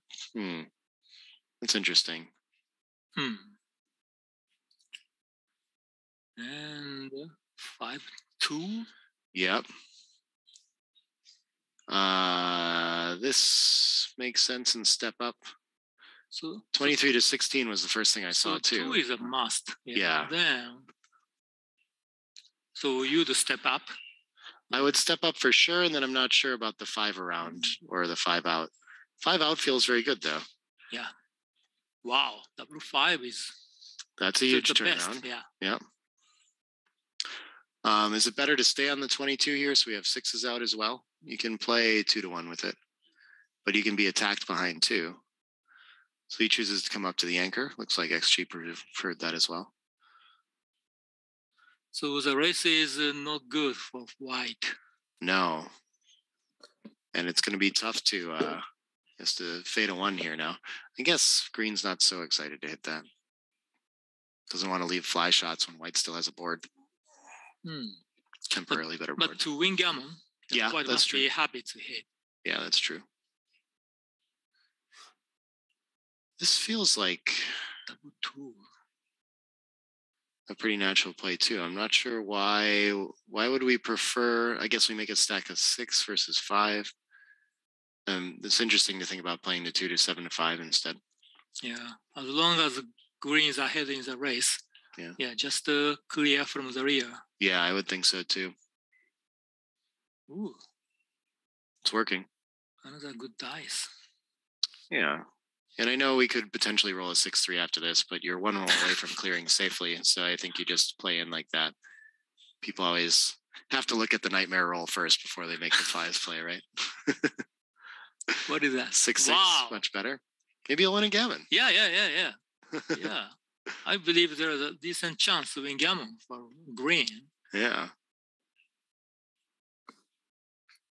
Checkers off. Okay. Mm.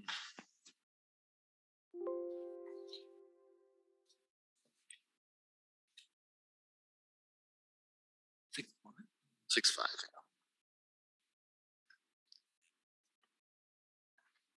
I think we have to start running from the back here too. Leave the anchor. Yeah. Not That's too good. much to fear. That's good. 6-5. Ooh. Still safe. Froze on 2 for a second, bro. Yeah. It's a camera trick. Yeah. Few shot levers here. That's not one of them. Only gets one checker off though. Oh, wow. He wants to think about feeling 2 and start thinking. for the gammon. Yeah. Of course, after he take extra 1 checker, he leaves 6 checkers. Yeah. Instead He does of win 7. 5% more gammon, so he's got an idea there, but he loses 12% more games or something like that. Oh. That's a problem. Yeah. Yeah, he doesn't want to give up on it. But over the board, how does he work out? So to justify this type of play, the opponent homeboard must be crunched. Yeah, has to be really bad. Yeah. And he still has decent gammon chances here. Maybe he just looked at that. Yeah. And, okay, he's got some pips to go before he can actually get a checker off naturally. But white is a favorite to save gammon. Oh, now he's almost guaranteed. Only 2-1. There aren't any entering 3s? No, 3-4. Yeah, because 3 can always come in. Okay. No gammon. Cool. Ooh. But green score is still good for away. Yeah. It's a nice score to get to. It's been a super interesting match so far. Feels like every roll is a fun decision. Mm-hmm. So white wants to play a calm, simple game to win a single game. Yeah. Yeah, and green prefers a complicated game to win gammon. Yeah. And so he's going to go ahead and hit that split from the deuce. I guess Jakob is just going to get the anchor here. Okay, yeah. Try to keep having the butterfly anchor is important for white. Yeah. Especially at this score. Mm-hmm. And Cunet is going to have a butterfly anchor of his own. I think I prefer the 5-point to the 9-point here. Looks like it makes use of a checker on the 5 nicely. Oh, I'm sorry, that's white. Okay. Oh, if green got a 4-1, it's nice. Okay. 4-1 probably has to be pretty safe here, huh? Yeah. Yep. Oh, 6-1 is an option though too. I saw. Oh, really? Yeah. Oh, okay. Wow. Yeah, I mean, creating a stack of 5 is bad enough, and you get to unstack. Because green's position is dynamic. Maybe tempo hitting. Yeah. Some very likely to build this roll. Yeah. Okay. Not on a 5-3 though. That's going to be about the worst. What do you do with that? Ugh. Just running? Yeah, I guess. It's hard for me to find that, but I guess your opponent doesn't really want to hit from the mid. You really like your position otherwise. You might end up playing something like 13-8, 9-6 on that roll, but okay, good sit. Double 3s should be nice. We're gonna 3. Ooh. Get on the 3 for sure, and then do we make the 5 3? That's what I feel like. I think I would just make the 3 with only 7 in the zone. I think we have to do something more constructive. And then where's the last one after that? Yep. I don't want to make a stack of 5, so I guess I'm just going to play 13-10, play pure. It really doesn't play as easily as it looks. I mean, this feels like a very natural play too. Wow, you think natural? Yeah, I mean, you make the best board points, and then of course you want to unstack the 6 and hit loose. So I think my first 3 is 6-3, and then I'm trying to figure out what I want to do with the other 2. Wow, that's great. Yeah. The resulting position looks very poor. Yeah, looks very strange. You could enter and hit, but I think making the anchor in quotes feels pretty strong here. Yeah, and white is ahead in the race. Yeah. So just consolidate the position and play that way. 6, and you could make the 10 slotting. Okay, yeah. Start your board. Mm-hmm. Not too worried about your opponent hitting from the 16. 6-4. Mm-hmm. Make the 2. You got people wishing you luck in your next matches and asking how the tournament's been going for you so far too. Wow, I appreciate it. Yeah. Okay, he's gonna start the 4. 6-2. 6-2. Awkward roll again.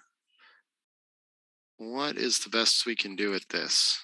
Are we just gonna have to slot a point? Yeah, the option is slotting the 5 point and play safely. Wow. So if we do this, at least we're duplicating 4s. So I see some like the idea, and we kind of break the contact, but it's hard to get that 16-point checker to safety, right? You're not really ready to do this. Mm-hmm. So the top play you said was playing safely somehow. Is it like 8-6, 8-2? Okay. Is that a candidate? No, I'm asking you. Okay, no, that's a blunder I see right there. Wow. Yeah. Wow. 13-11 is too hard for me. We didn't get to see the top play there because he had scrolled down. I'm not sure what it was. It's okay though. Must have been slotting somewhere. Now, Cunet has stopped. Leading 4 away or trailing 4 away. Yeah. He's trying to figure out if there's enough gammon risk here. And yeah, if I saw these numbers, I might think so, but this is way too early according to... Wow. Interesting. Yeah. I think I could reason myself into a cube potentially there too. I'm surprised. It's really surprising to see the error be so large on that. Isn't it? Uh-huh. I think it was like 200 wrong or something. Wow. It feels like, how can it be that bad of a decision at the score? It's hard to believe. Yeah. Okay, he covers, but should play 2 down maybe. We'll see. Maybe that'll change on a different level of analysis. That's a surprising one. 5-2. 5-2.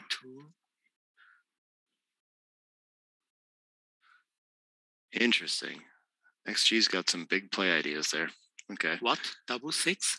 Yeah, that's a pretty nice shot. It is. Okay.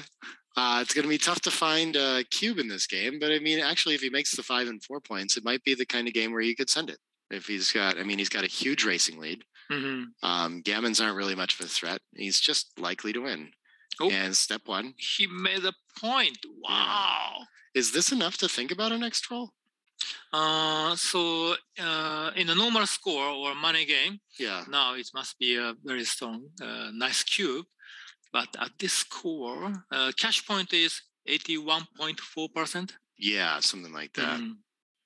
For money, this is still takeable, though, right? Probably. Yeah. Because of the 4 checker on the 2 and 1 point. Yeah. So if it's a take in money, it must be no double at this situation. That's what I was thinking. Yeah. And we can see kind of some awkwardness here. Okay, this could be enough. Oh, this could get us there. Yeah. Wow, that's amazing. Oh, double 3s follow up too. Ooh. Brutal. I think this is going to be double pass. Yeah, whatever he does. And the race is still white is ahead by a lot. Yes. I guess 14 pips after this roll. Okay. Yeah. Or so 20. The game is 14. Over. Yeah. Yeah. It's just. That's what you want to do at that score too. Is just lose your market and claim it and get to Crawford. And that's what he did. We get a cool even Crawford score though, where Cunet wants to play for gammons. Yep. Yeah, winning gammon is cool for Cunet. Yeah. It's a good start. 6-4. Yeah, you just run after your opponent makes the bar. You want to make a deep point when you're being primed. Does this just run for green? Yeah. Wow. Okay. This is the gammon go play. That's a good find. That's really cool. Yeah. They're super close. I think it's actually still better to just run, but I like that it's right in the ballpark there. Okay. Yeah, cover and split seems nice. He wants to think about continuing the attack, but it's just a little too loose to hit 8-4, I guess. 6-3. This could be out and 6-3. hit. Ugh. Yeah, you'd love to do something with the midpoint. You can't get all the way with your back checker, so I think this is the best of a bad roll, but it's a hard play. Pretty awkward. Yeah, 2 stacked point. Yeah. And okay. And I think 24-23 with it because we just don't want to play an ace anywhere else. Yep. 5-6. Enters and comes around or comes out. Yeah, this way we might escape our checkers, and the other way you have 1 checker back no matter what. Okay, maybe 2. Yeah, I like his play. The upside's nice on this. 2-1 punished. That's a good shot. It is. Then only 1 checker. But he does enter way deep, which is going to make it hard to be blitzed and closed out. So, never mind. 6s are going to work great. Wow. It's one of his best. Yeah, he's rolling really well. He's in great shape to win a gammon in this game. Enters high, so he'll certainly be hit off the 5 point on this roll if possible. 4-3, sure, we'll hit loose and bring a checker down to continue the attack. Yeah. Yeah. Black has 13 checkers in the zone. Yeah, Very all in powerful. on the blitz. What's play B? He wants to think about making a point making instead? the 4 point? Yeah. I think this is more important, though. Yeah. Even after you make the 4 point, if your opponent rolls a 5 and anchors, your blitz is over. Exactly. Yeah. And 4-2. Yeah, make a point and hit loose. That looks great. And a fan, okay. Yeah, Cunet has to be a huge favorite to win a gammon here. And 4. Can't cover, but he makes another point, so that's pretty good. And needs to get that. The checker on the 23 is obviously stuck on the 4. That checker is stuck. More behind a 2 prime, right? With a gap. Yeah, gap to 2 prime, sorry. 5-4 is going to get it running. That's nice.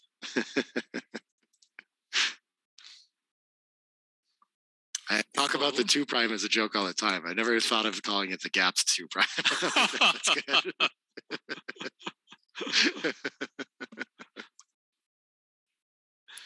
So now Black is winning gammon and gets to a DMP. Yeah, 2-way, 1-way. That'll be a free drop game. So if Jakob doesn't like the opening sequence, he might get to pass for free. What do you do with this entry here? Do you play 9-4, leave the shots or something like this? Display. 9-1. Yeah. Yeah. It occurred to me that you can enter with the 3 and take 1 off with the 5, but of course you don't like to leave 2 spares on the 6 point. So, and he gets punished for it. Oh no, and gets hit. Okay. Wow. Well, this could save a lot of gammons at least. It doesn't look like a winning position quite yet, but of course Jakob still has to anchor too. Oh, he came in. Oh, it's a little awkward. What do we do with the 2? Can't put a blot in front, right? So 2? just 6-4 Okay. or to 17. Okay. This makes the most sense to me. Just start building. I like 64. 2-1. Okay. I guess there were duplication ideas there, but he just tries to get closer to home. He'll be hit and cover. Yep. Oh, it's a nice one. Yeah, very good roll.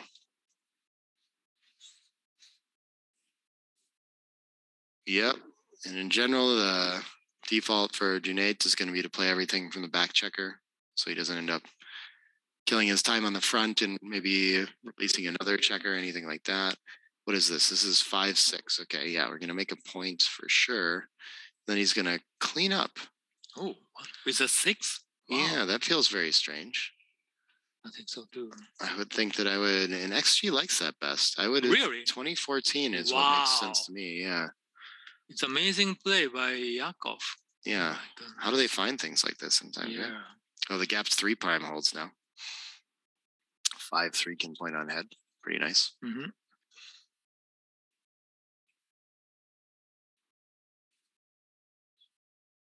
Maybe it saves more gammon somehow. I don't know. It's a very interesting play. So in terms of PR, it's good for green. Because White keeps having to make tough decisions here. Yeah. Well, unless he just knows plays like that and keeps finding cleaning up 10-4, right? That opens so much. Have we progressed enough to hit him off the edge of the prime? He's going to look at it for sure. But it looks like XG is playing around and trying to save more gammons. Other ways to win, too. Plus, opponent might just enter on the 5 or crack if he can't escape. Now White has a 1 cemetery checker on the 4 point. Yeah. I think White's still looking like favorite at this point, though, right? I think we've turned it around. 5-3, I'm thinking about flooding the outfield most of all, I think. Why get on, I guess, double 5s is less than 5-6? Okay. It's 2 checkers, though. It's pretty scary, isn't it?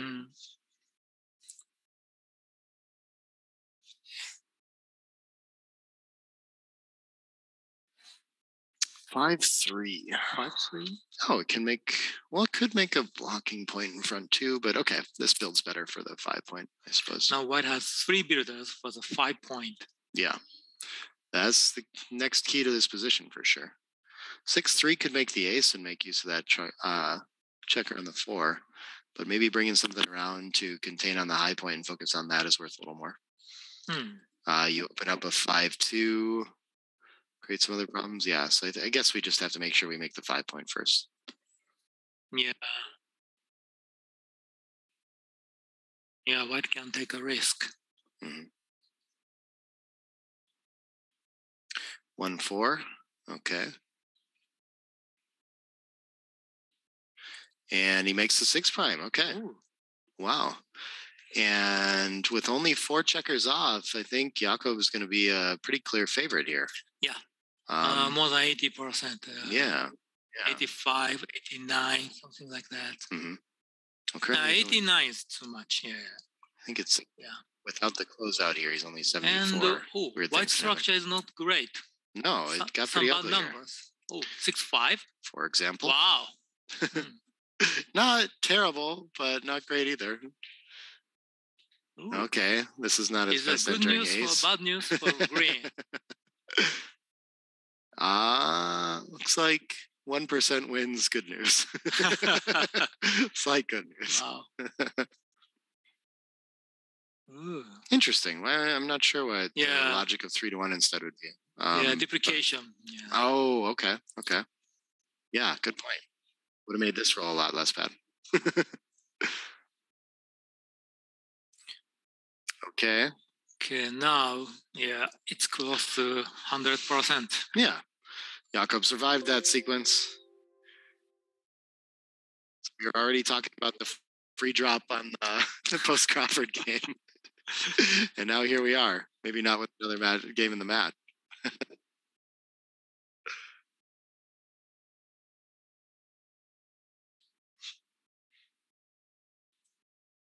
5-3 is safe. Now White has 6 bad numbers. Yeah. And it's looking like this should earn Jakob 2 points. The match point and the PR. He finds maximum safety here of not leaving a shot. Yeah, Jakob is winning 2 points. Yeah. That's correct.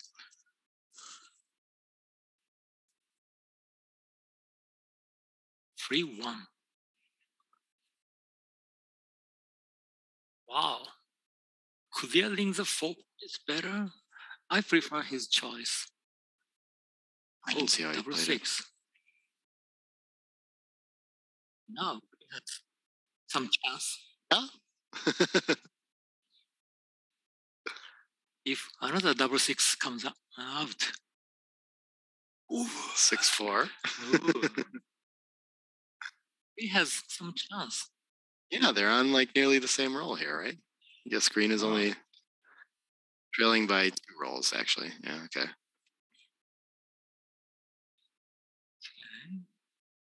Now White has a 4 roll position. Yeah.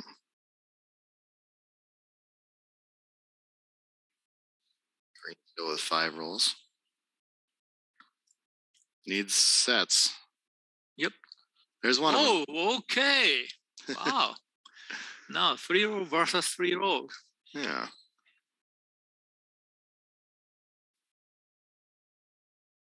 Okay. Keeps him alive. Yeah. Dodged his deuce. 5-4. And set to see another game.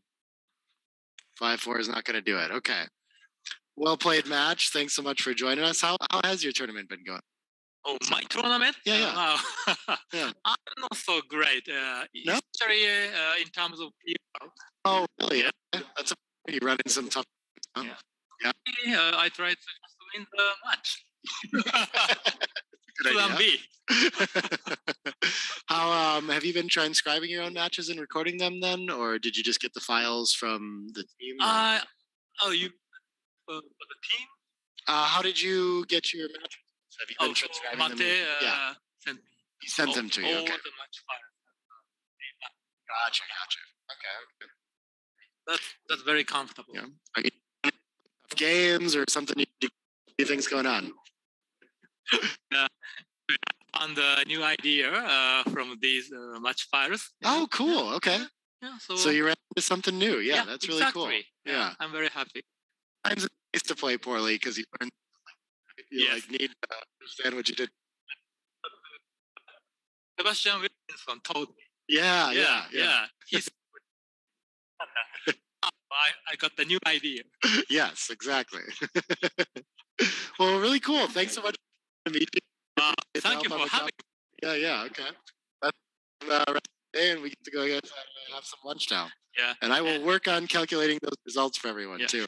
Thank you for making excellent coffee. Oh, of course. Yeah.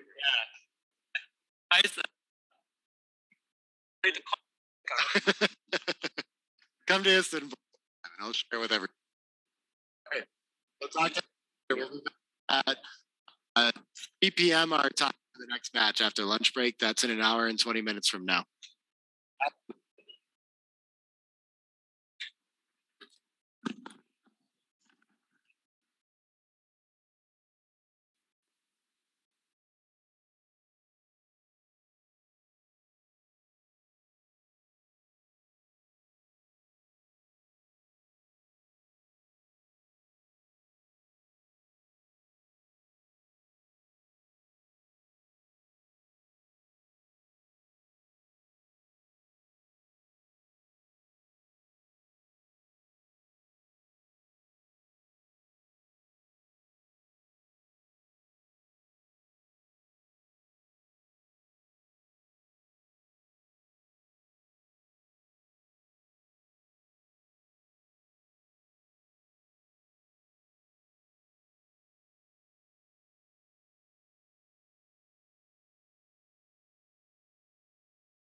The Backgammon Galaxy mobile app is coming soon. Star membership, high analysis, blunder database, private games, coin games, rating games, and much, much more.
The Backgammon Galaxy mobile app is coming soon. Star membership, high analysis, blunder database, private games, coin games, rating games, and much, much more.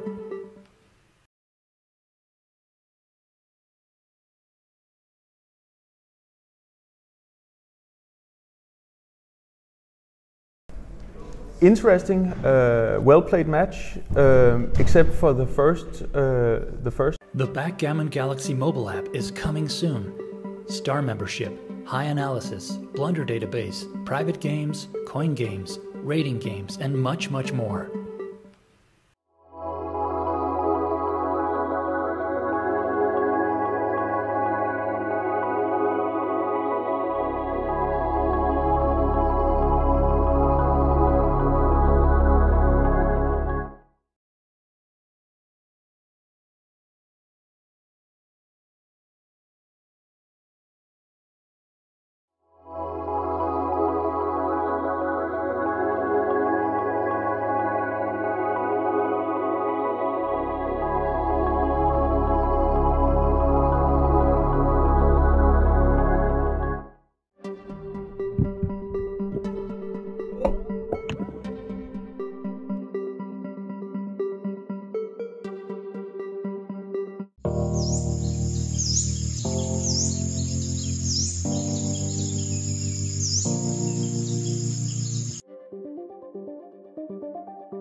The Backgammon Galaxy mobile app is coming soon. Star membership, high analysis, blunder database, private games, coin games, rating games, and much, much more.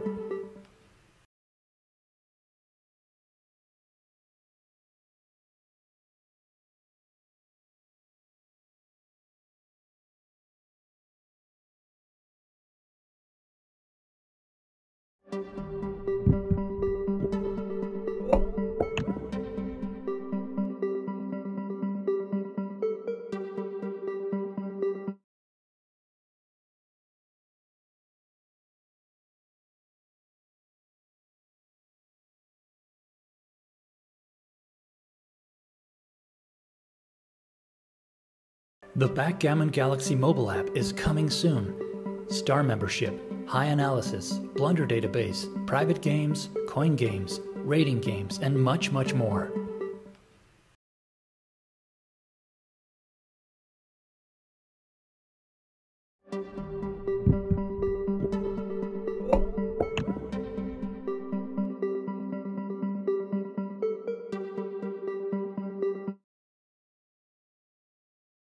The Backgammon Galaxy mobile app is coming soon.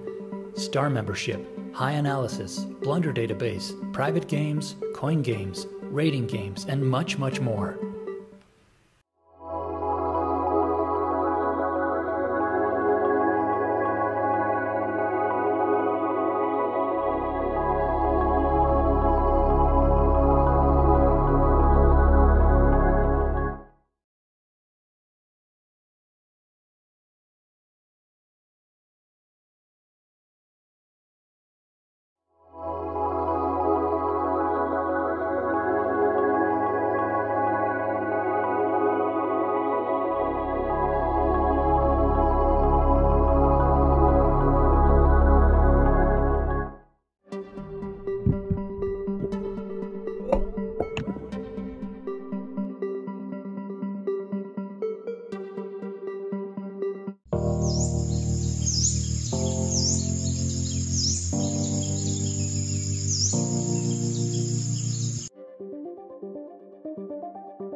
The Backgammon Galaxy mobile app is coming soon. Star membership, high analysis, blunder database, private games, coin games, rating games, and much, much more.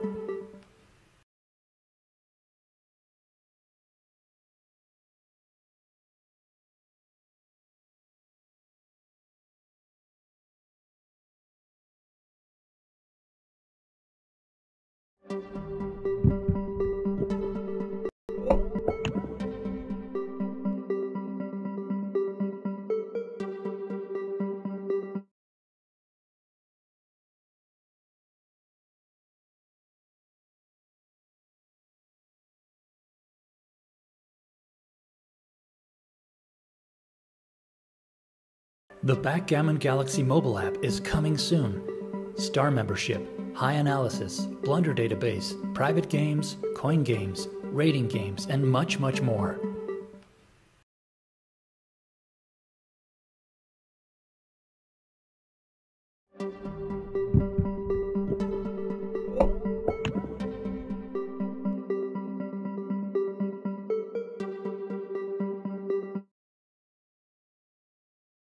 The Backgammon Galaxy mobile app is coming soon.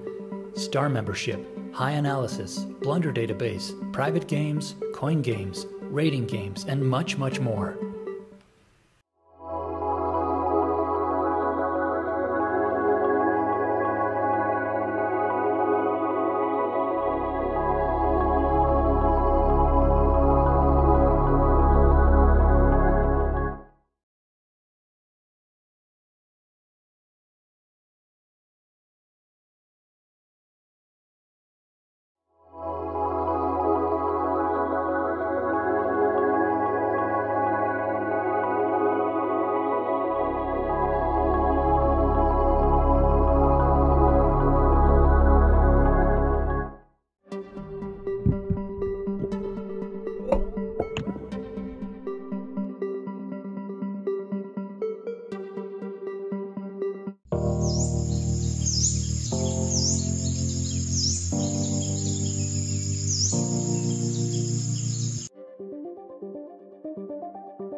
The Backgammon Galaxy mobile app is coming soon.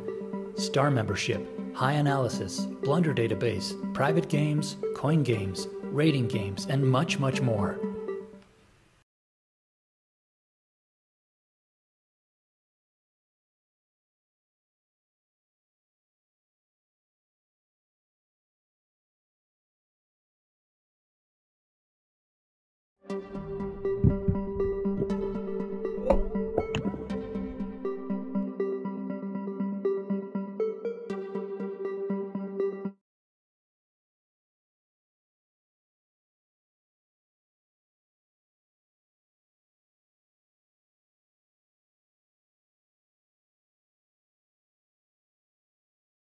The Backgammon Galaxy mobile app is coming soon. Star membership, high analysis, blunder database, private games, coin games, rating games, and much, much more.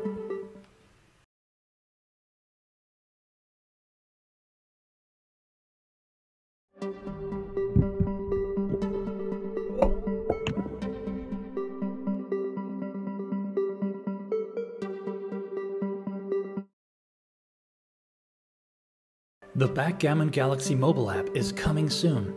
Star membership, high analysis, blunder database, private games, coin games, rating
Interesting, well played match.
Interesting,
interesting, well-played match, except for the first part or the first game where I think we both butchered it. I think I made several bad checker plays and was rewarded with a lot of repeating missed doubles. So that has probably hurt our PR a bit. Other than that, last game, hitting in the barrel-off is a mixed blessing. I was of course thrilled that I might be able to save the gammon, but knowing that doing containment is extremely hard and hurting your PR all the way. And I also just had a quick view and saw I made a rather large blunder in one of the plays, and it's completely difficult, which we also can see in Vogel's new book with the containment part in the end is really complex. So I was it was sort of a both happy and not so happy moment. Yes, I'm unfortunately the losing part of the game. My opponent Jakob played very well during all the match. Some small errors, but that's not that important, except my missed doubles, especially in the first game.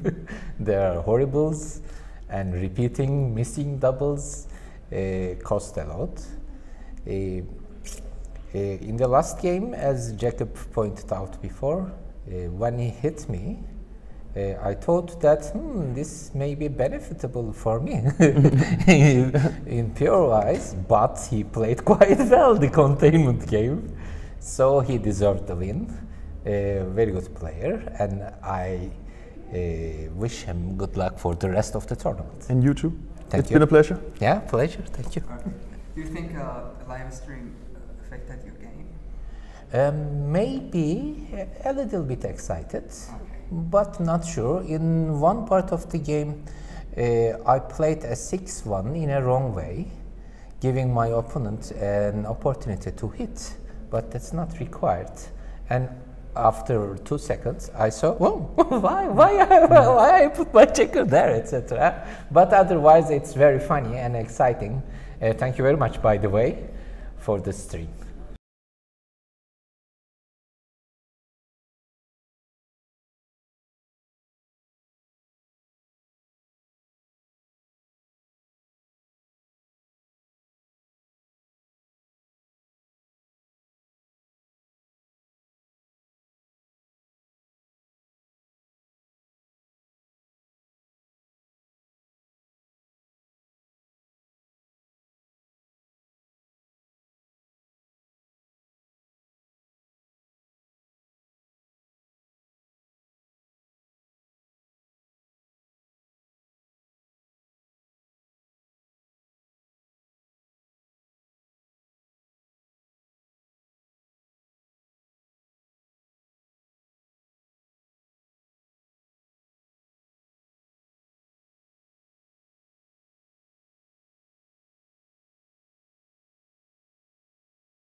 glasses because otherwise. Yeah, the board is tiny. So you want to just ask me what it says? I'm happy to help with that too. I want to see what's happening. And whenever I can tell. So you have to stand, right? Because of your. Yeah, back. So I don't die. Mm-hmm. So I don't die of hip disease. So did anybody comment before, or am I the first? Do you have all the business yourself? What's up? So I'm the first one who is willing to commentate with you? No, I actually, so today, now that we figured out this USB hub and how to get 2 mics through it, we've had quite a bit going on. Okay. Well, I don't know if he has me on the Zoom call because I don't see any sound, or maybe I'm muted or something. We'll see how that goes eventually. But yeah, Jakob Rasmussen did the first match with me, and Michi did the second with me. Okay, cool. And otherwise, people have been coming over and just like taking it too. Okay. Now we can do both of this. But we should see things on here on the Zoom meeting whenever we're ready to go. So I see mine when I talk. Talk a little bit for me. So hello. Yeah, perfect. Cool. Just not set up on. This is all off. Quite all right. Hope you enjoyed the coffee. Absolutely, thank you. So no, I'll fill in your debt, and I have to do something. I have many people in my debt. Yeah. Well, let me just check if I have my phone booted and muted. Yeah. So. Oh, cool. Yeah. I think mine is too, but I always pull this up just so we can watch the comments on the chat too.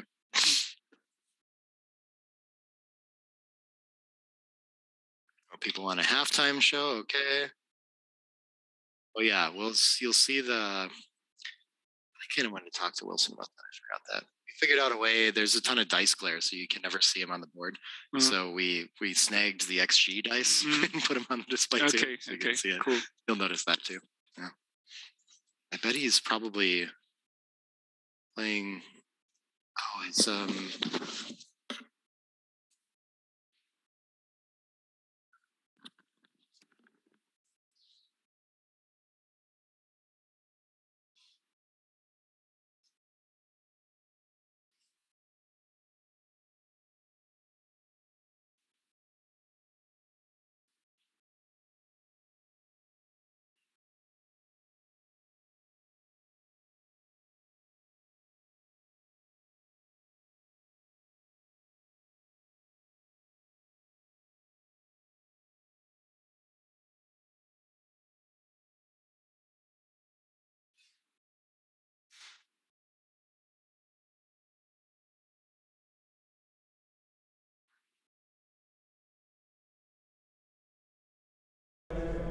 What's up, everybody? Apparently the next match is myself, Marc Olsen versus Dagfinn Snarheim from Norway, and I think we have the pleasure of having Dagfinn as the co-commentator alongside of Nick, so that's a great honor. I'm gonna bring my best, Dagfinn, or at least I'm gonna try. What do you think? Yeah, I will of course try as well. It should be a fun match, and it's actually the first time we play. And I played pretty poorly yesterday, so I'll try to do better today. It seems that a lot of the grandmasters are playing very bad so far. People are struggling with playing on a live board. It seems like we need to get back in the live scene again, myself included. It seems that my brain doesn't function well, but I've got 6 points in 5 matches so far, so still fighting well. How many points do you have, Dagfinn? I'm not sure, but at least 7, I think. Okay. Did you have a bye yet? Yes. Oh, okay. Do you think you will qualify for the next round? Well, we've got top 6 qualifying via points, so I need to win some points. But I'm still fighting. I still have a good chance. Average PR not looking so good. Yeah, it's the same situation. I need the points. I have no chance on PR. Perfect. Good. Good luck both. Thank you very much. Thank you.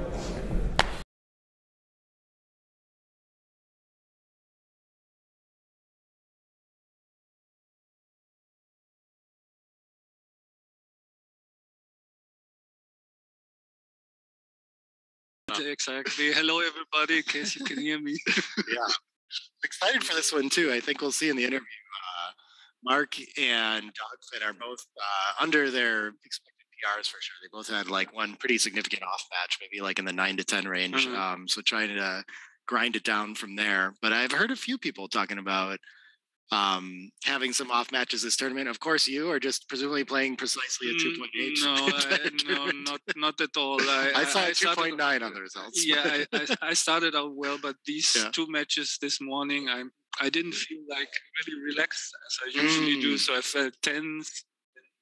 Things were also not going my way. So I lost 5 matches already out of 7. So this is actually a good thing for me now to just talk a little bit about backgammon, and so anything stupid that I say doesn't have any consequences for me. So I gotcha. If you're curious, I'm not showing it on the screen, but I have all the average PRs here and stuff like that too. So this is from day 1. 10 points and everything. So, I mean, good shit. Yeah. 9.3 average and 6 points. But I think it's gonna get worse. And unfortunately. Points. Yeah. Okay. So today's a bad day for you, huh? Too bad. Yeah. Don't know, but I already found some mistakes from today's match. I checked on the computer, so I have a bad feeling. I gotcha.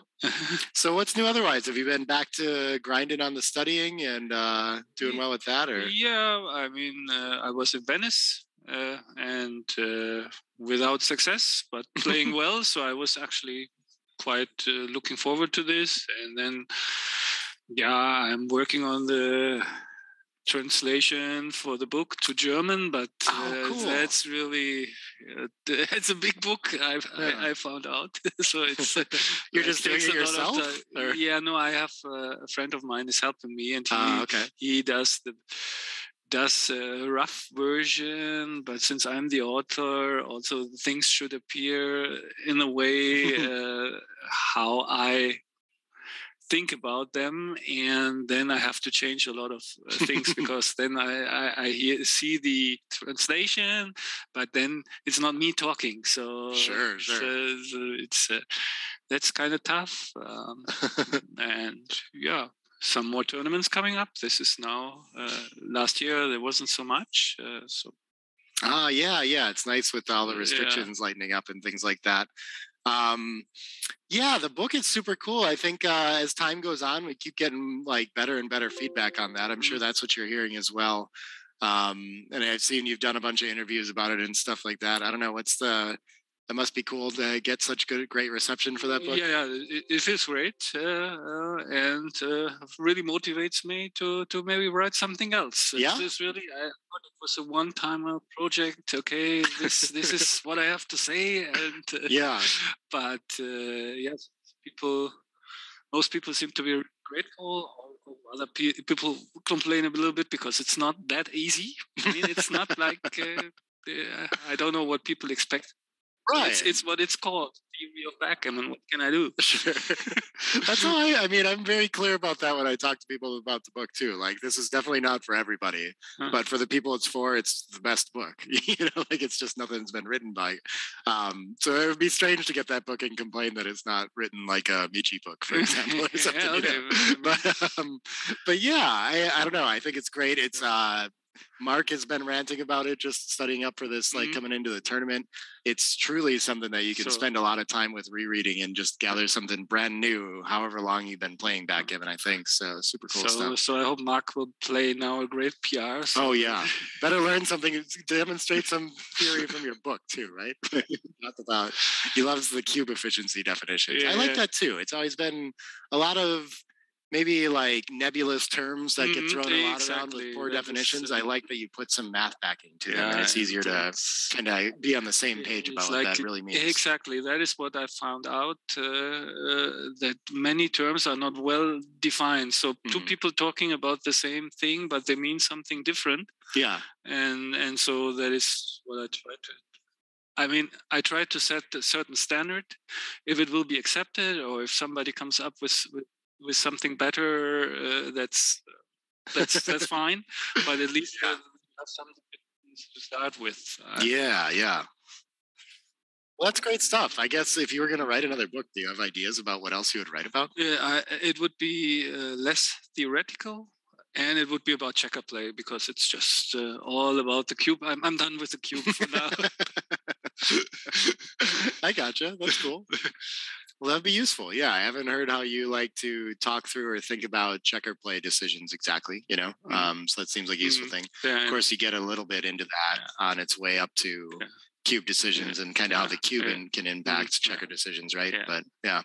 But really still, and it definitely will be less formal. Like it's more like almost like an university stuff style, and if you talk about checker plays, then you can also just talk a little bit, and you are not so much restricted by all this theory and all this building up a theory. So you can you have more freedom. And I'm collecting positions right now, and maybe at some point something will come out of it. Still don't know.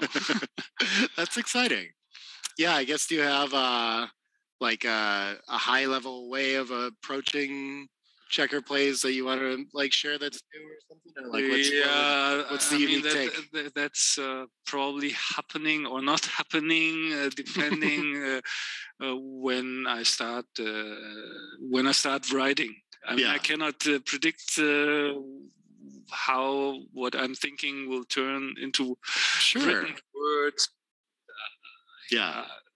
And also, since it's not my native language, how do you talk a little bit more in a lighter way and not like this strictly formal? So I have to experiment a little bit and have some native speakers go and tell me this is good. Or I really like, for example, Michi's style. It's just like really relaxing, nice read, and cool ideas, and maybe mine will be in between what I've written now and the style Michi's writing it, or Marc for that matter. He also I love that. Everyone contributes something kind of new to the process. The thing that sticks out, I was talking to Michi about that.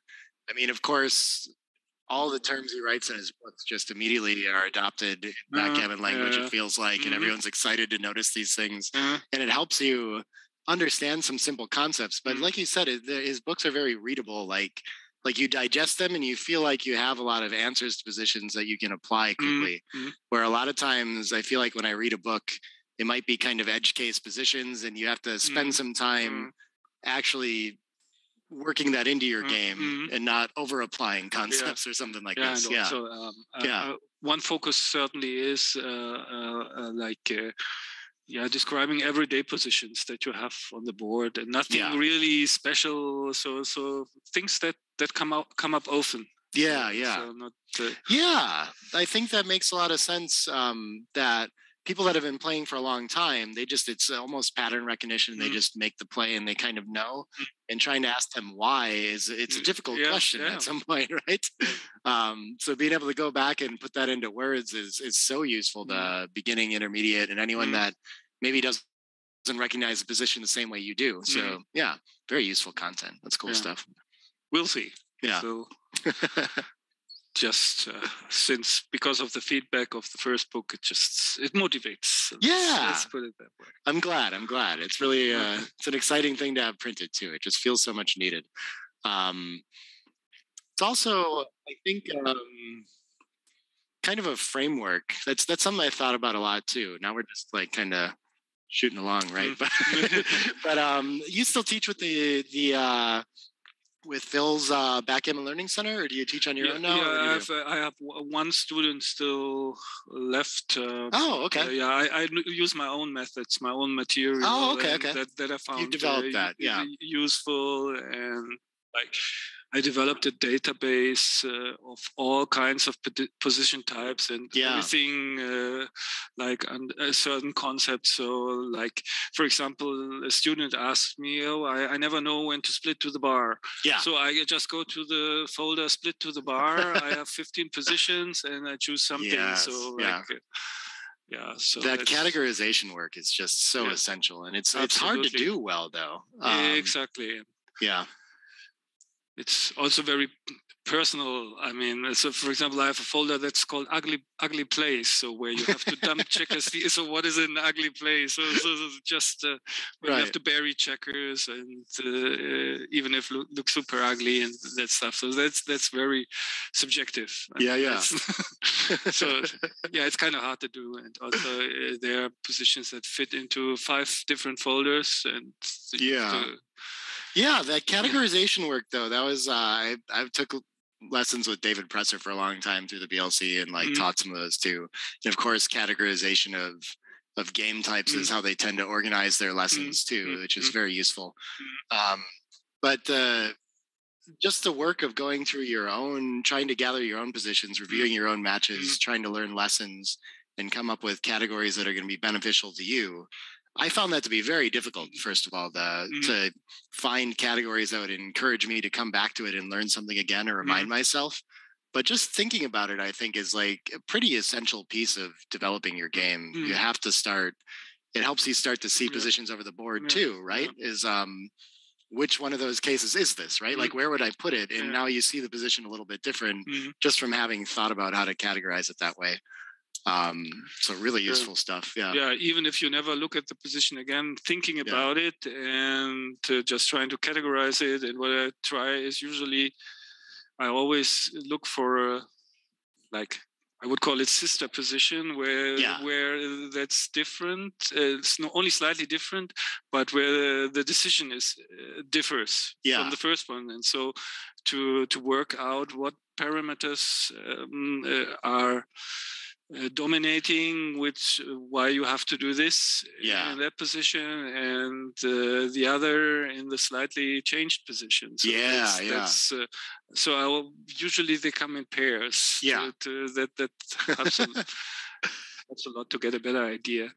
I wish so much. For a long time, one of the biggest challenges I had with checker plays is having done categorical work on backgammon, understanding when it starts to blend those complicated middle positions, like what takes priority, and it's never super clear how to weigh them against each other. And you have these like 2 different concepts that are competing, and which do I pick? And so, like, if there is a book on checker play similar to your theory of backgammon on the cube, I feel like I always desired this grand scheme of like, how do I flow through and pick the first priority first, right? Like we always talk about, you got to look at game plan first, and then tactics tends to come after, but not always, right? And so a hierarchy like that of like how to go through the things that we know about backgammon would be so useful, you know? Yeah, but it's that's big, really difficult. It's just, especially that book already had like 370 pages. Is the next one supposed to have 1,000? Because it's really so. No. I think it should be. Your next one should be 1,000 pages. Okay, that's true. Yeah. But then you have to put it into manageable portions. No, but you're right. The most difficult parts are what I found out is just when. Like, for example, do you prime or blitz? So compare with pattern recognition, 2 completely different game plans. So then you're comparing apples and oranges. Oh, this is hilarious. So they started playing. The match is going. We don't have it up there. Okay, I don't see anything. We see. Oh, so people got probably. I see. Sorry, everybody. Let me go talk to Wilson and get that sorted out. And I'm going to let Dirk do the commentary on the actual game for a minute. Take care of that. You can go off YouTube. That's on Nick's phone. So even with the glasses on, well, they finish it. That's what I see. Sorry, guys.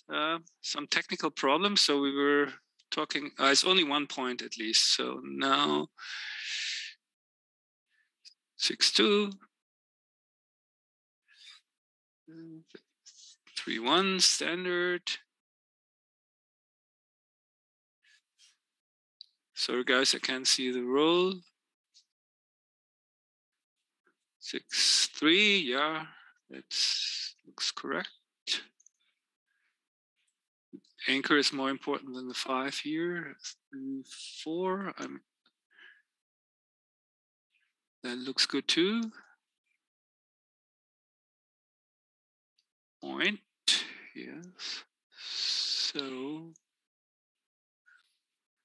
Okay, so we got into a mutual holding game, and I can see the big screen. So now I even can see the dice, and that's a 6-3. So green is leading in pips. So 6-3. What you gonna do? Is there anything else but the 13-4? So,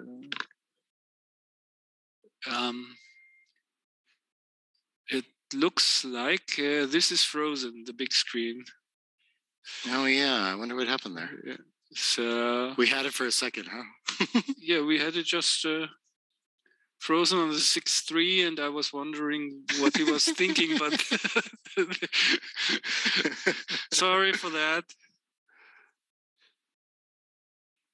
So I guess we have to, if you can identify what's on your phone, because that's the real game. I can continue on the phone. Maybe you can talk to Olsen again. They're gonna keep thinking you're slightly behind the stream too, because you see it on here, but you're talking as though there's like a slight delay. Yeah. Okay. So I'll go let him know again. Good luck. Okay. So how do I bridge this? I don't even know what you're seeing right now. So maybe better get so they paused the sharing until the end of this game. We'll do our best to watch it on the YouTube, and then we'll be caught up with you again. Here, let me see if I can full screen this. Oh. Okay, so are we live now? It looks like it. The big screen is further advanced. Yes, it should be in general. So that should do. So in the hopes that we are live and seeing what you see, we'll start commentating again. That double fours is a tricky one for sure. That's always when you have two really competing things, especially with sets where you have so many options. It's hard to weigh options there. 5-3, this looks like a fairly natural play. Could have just made the point, tried to play for, could they recontact this roll? Is that the issue? Okay, Marc's still down in the race, so clearing the 12 is less desirable here, but maybe there's not a better option. But sooner or later you have to clear something, and so you're running out of time. You cannot keep, he's not that far down in the race that he can keep both points, the 12 and 13. Now he has many spares and still a lot of contact value. Yeah, good play, I think. Yeah, very good point. Cool, we got that. We can go back to chat too.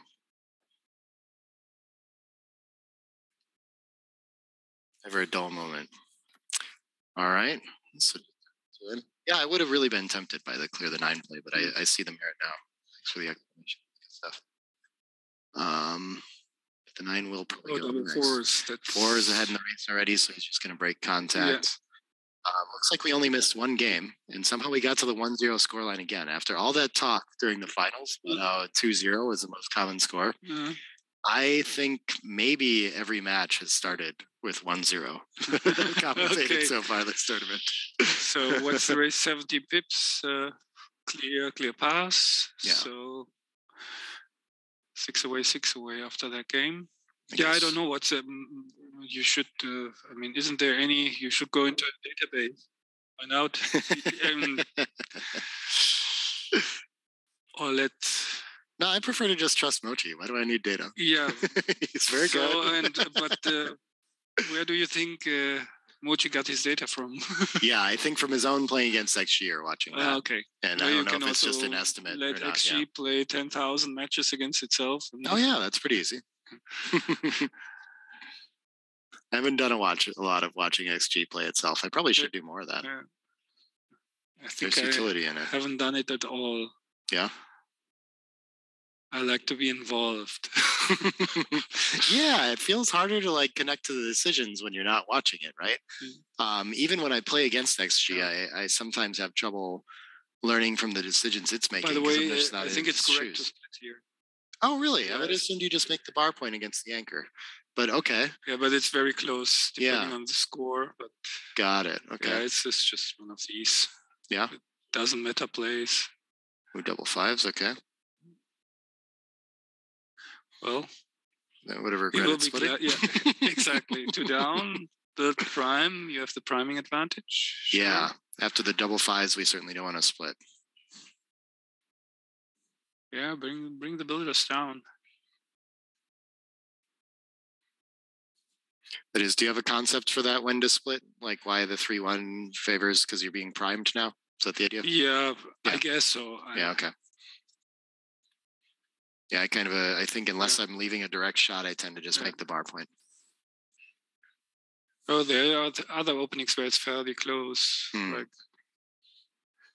okay, that's also playing good. Pretty cool Yeah, match. A little bit so I less risky. Yeah, he has to step up with the ace to see some daylight. Very good play. So in the first game, either Marc missed a cube, a near blunder, or he sent one that was a little bit too good, I guess. Catch something he shouldn't have.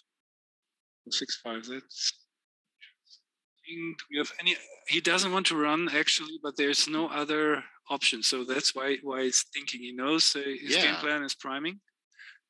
And, he's not happy about an otherwise, in most positions, great roll. So can I do something better? Because now, of course, the lone checker will be vulnerable to attack, and he has this other blot, so he's reluctant to do that. But probably he will find out there's simply no good 6-5 to play. Yes. Yeah. Good find. Yeah, I think a lot of players probably wouldn't even pause there, but of course you should. Yeah, this is a lot of pressure. I think the only reason he can kind of afford it too is that white still has 2 checkers back. If you had full freedom in that sort of situation, maybe you couldn't run at all just because, I mean, how do you take after that kind of play? Okay, this is tactical versus strategical. So Dagfinn has all the builders, so Marc should have actually made the ace point, like put the lone checker on the bar. And, oh, interesting. Yeah, okay. So that's some of these. So now that looks like those are very different. Yeah. So we're either going to stack up and be out of timing, or we have to switch. And so it feels like you're forced to do something like this. Absolutely. And I think just off the point still instead of breaking the 8. Well, I guess you could. Just checkers aren't dead yet if you play 8-3 twice. I don't know. It's very confusing. Is it option 2? You have to. I guess if I'm playing a checker to off the midpoint, I'm more inclined to just play 2 down, and not leave the ace shot. But I don't know. Yeah, it's also I don't have any smart way of deciding. Checker. Yeah. So the switch just feels mandatory because you need some upside. That needs to play tactical. You just cannot lose the priming battle simply. And it's also very slow. There's like no outfield after the other alternates, and Dagfinn's building something with his next roll every time, right? So when we play this, he's just kind of like a 6. The game's dead, right? And probably a lot of other rolls that just make like a 5-3 or something. No, that's not your game plan right now. You have to play tactical, hope that he stays out, and if you can come out with 1 checker, probably maybe you don't have a cube. So that's the path, the straightforward path to victory. Yeah. Keep that 1 checker busy and hope.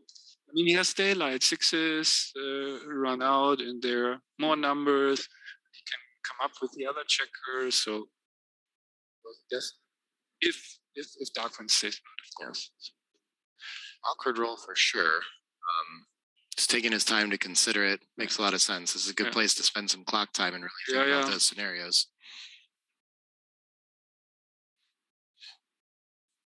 It's certainly a strategically ugly play. No, this is now pure tactical because you lose the strategic battle after double 5s. Yeah. The priming battle. So you just have to find the game plan that suits you. He has only 1 checker. You have boarded him. No. Oh, and he can't bring himself to make the 6s. It's tough to do. Totally understand. Okay, so that. Guess when so after a 6-1, now there's positive follow-up, and he doesn't feel too bad about his play.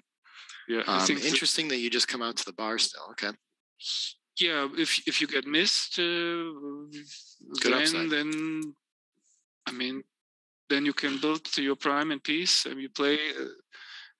You control the whole board basically. Yeah.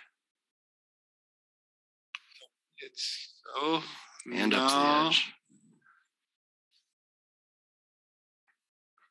Oh, the double fives is actually working out pretty well for Marc. So now that we get into interesting territory. Yeah, I was going to say this must be casual for the gammons. And, he's not thinking about playing on, and he's correct. Yeah. That's interesting. I guess the score would lead you to play on theoretically here, right? Yeah. You don't want to get to 5 so bad. Nicer to get to 4. Yeah, but there's also some. I mean, you have bad rolls, and if Argun can come in, then all of a sudden you regain your market. So it's like, if you don't roll, I mean, there should be bad rolls like 5x's, really bad, like a 5-3 or something, and then all that Dagfinn needs to do is to come in and be in the game. So. Yeah, that's fair. That's fair.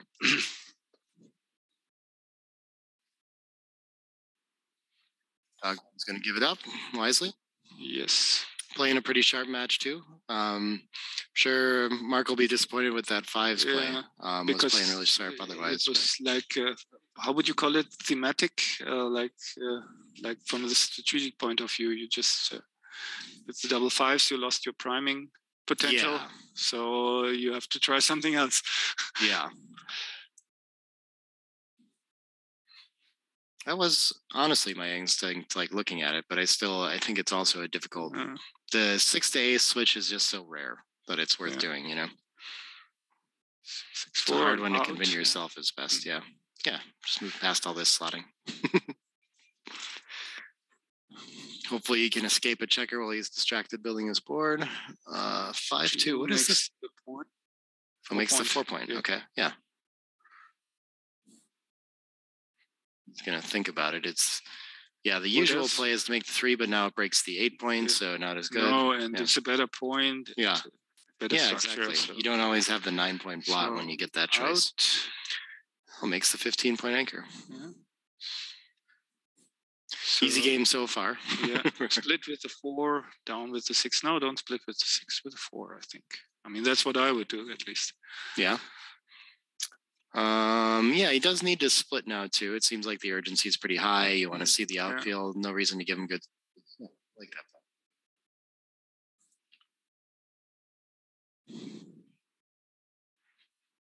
that. 5-4, okay. First awkward roll. Yeah, you give up giving up the 10 point is, I think, the wrong idea. You want to have a 15 point, I mean. Yeah. So the thing that jumps out to me is just 15-8 right away. That's the fewest numbers, but then like the other slots the better point. Yeah.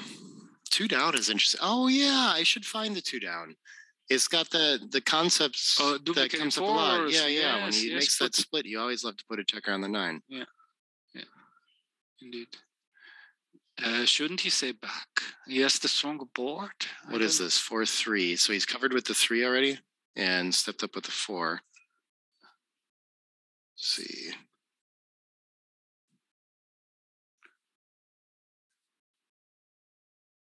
I think he should maintain max contact.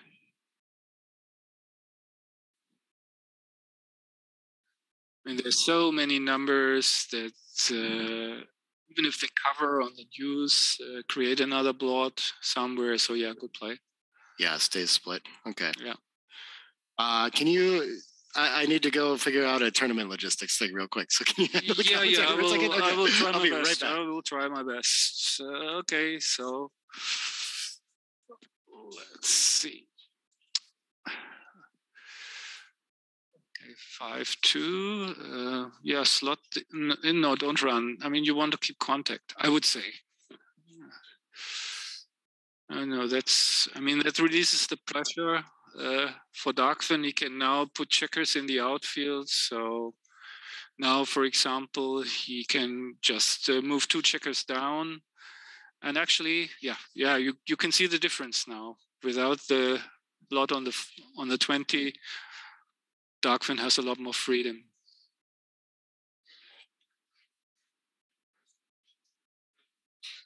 Position still far away from the cube, though.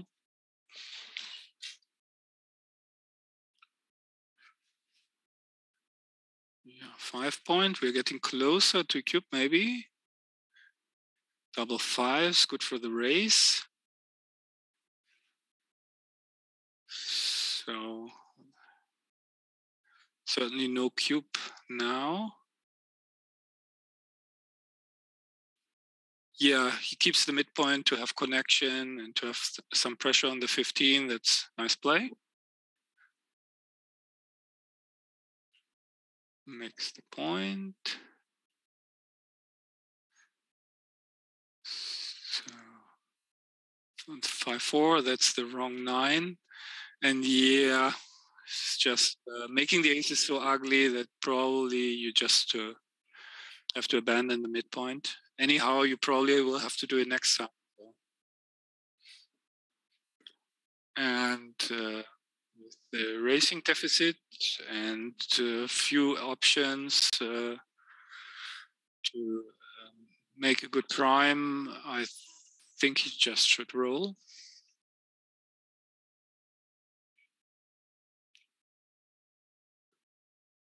Probably he's counting pips, and yeah, 6-1. So now,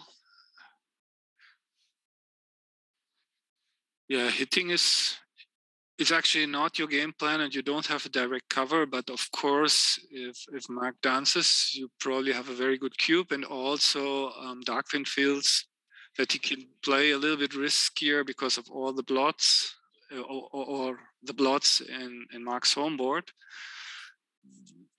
But since he's already a solid favorite in the game, he should probably just play a containment game and don't risk too much. Yeah, this is certainly super solid. Yeah, it's tempting when you're down in the race and the other player threatens to escape with any 6, that you want to do something bolder, especially with the weakness in Marc's home board right now. That will be gone on the next roll, probably because it will cover his home board blots. Okay, yeah, I understand that. Difficult play to find. I'm back too, by the way. Never dull moment here. Very interesting play though. And with the fan, he's just okay. He was thinking about that. So this is interesting because it's not a snap pass with the open 4 point and very little gammon risk. Yeah. Not many covers, but on the other hand, the race is okay. It's a take. This is a very nasty cube, and I hope he figured that out last round. Like, well, if he fans, he's going to have a shit decision to make now. You know. Yeah. The good thing is, and he takes it. Marc knows. Yeah, very good. The open 4 point's a big signal there, but those I struggle with. Recovers, and now you're under pressure. But even now, if he rolls a 4, he's very much in the game, and that's a 4. He rolls 2 4s. Okay, so makes the game interesting. He should strengthen his board. I think bringing 2 checkers in is very nice to just like really make sure you don't lose a gammon too. Yeah, and you don't want to create another blot in your home board, I suppose. But he goes for that too. Probably better for racing distribution or something like this. That's okay. 5-1. 5-1 is a whiff. Ooh, and now he's going to be under potential recube pressure in this match soon. Oh, 2 blots on board though, and so he can make this ace split for better outfield coverage. That's really nice. Yeah, very nice good tactical opportunity. Okay, 6-3 just falls short. Well, the 6 is but out, still, right? I think you have to minimize shots, and if you get missed, you're good in the race. What are you waiting for? That's a question. It's pretty close. Well, this conserves pips. It makes the board better. It leaves less shots, right? So it's safer for your racing advantage. Mm-hmm. And they are pretty close. Those are tough decisions, I think. Yeah, absolutely. It's nicer to make him hit you in board too. Certainly. Okay. Better off now. He's got some contact, but the race is still reasonable that he could run if he opportunity. Yeah. Not like that. Okay. Certainly probably feeling like he's getting value out of his take at least. 5-1 is awkward. Yeah, that's sometimes strange. If you take a cube that you're not sure of, you get at least one winning shot. You think, okay, so take was justified. If you hit it or miss it, that's really. Although it shouldn't influence you at all, but we are all humans, I guess. Yeah. Okay, that's nice, and we are close to looking at a recube here. And which should be an easy pass. Wow, the 6s just turned it around. Okay. Well, he's going to think about it and make sure. It's not always trivial to evaluate the wastage and things, but he's a full 2 checkers behind, and obviously can't have such an advantage in distribution that he makes up for the 2 checkers in this position, right? Just in this position, so he just. I mean, it's good of him to just make sure on the 4 cube that don't blunder. Yeah, I agree. Yeah, a nice turnaround. There you go. Take justified. Absolutely. Yeah.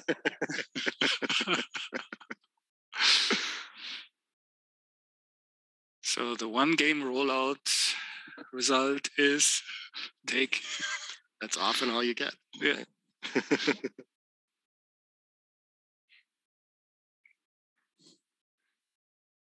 What are the odds he ever gets that cube decision in his life? Have you ever thought about that? No. Is it 0? It's just too small to think about it. So that's interesting. Okay, these are clear. Do you probably why not hit? About shifting. I mean, the attack instead. Switch. Okay. Yeah, I like the switch. I mean, this is just a deuce with the anchor can escape. It just gives up the momentum a little bit. Plays kind of nicely on 4s. Yeah, this is going to turn into a blitzy kind of position for Marc. Yeah, it makes a lot of sense. Again, we have Marc in the blitzy position and Dagfinn in the primary position. Yeah.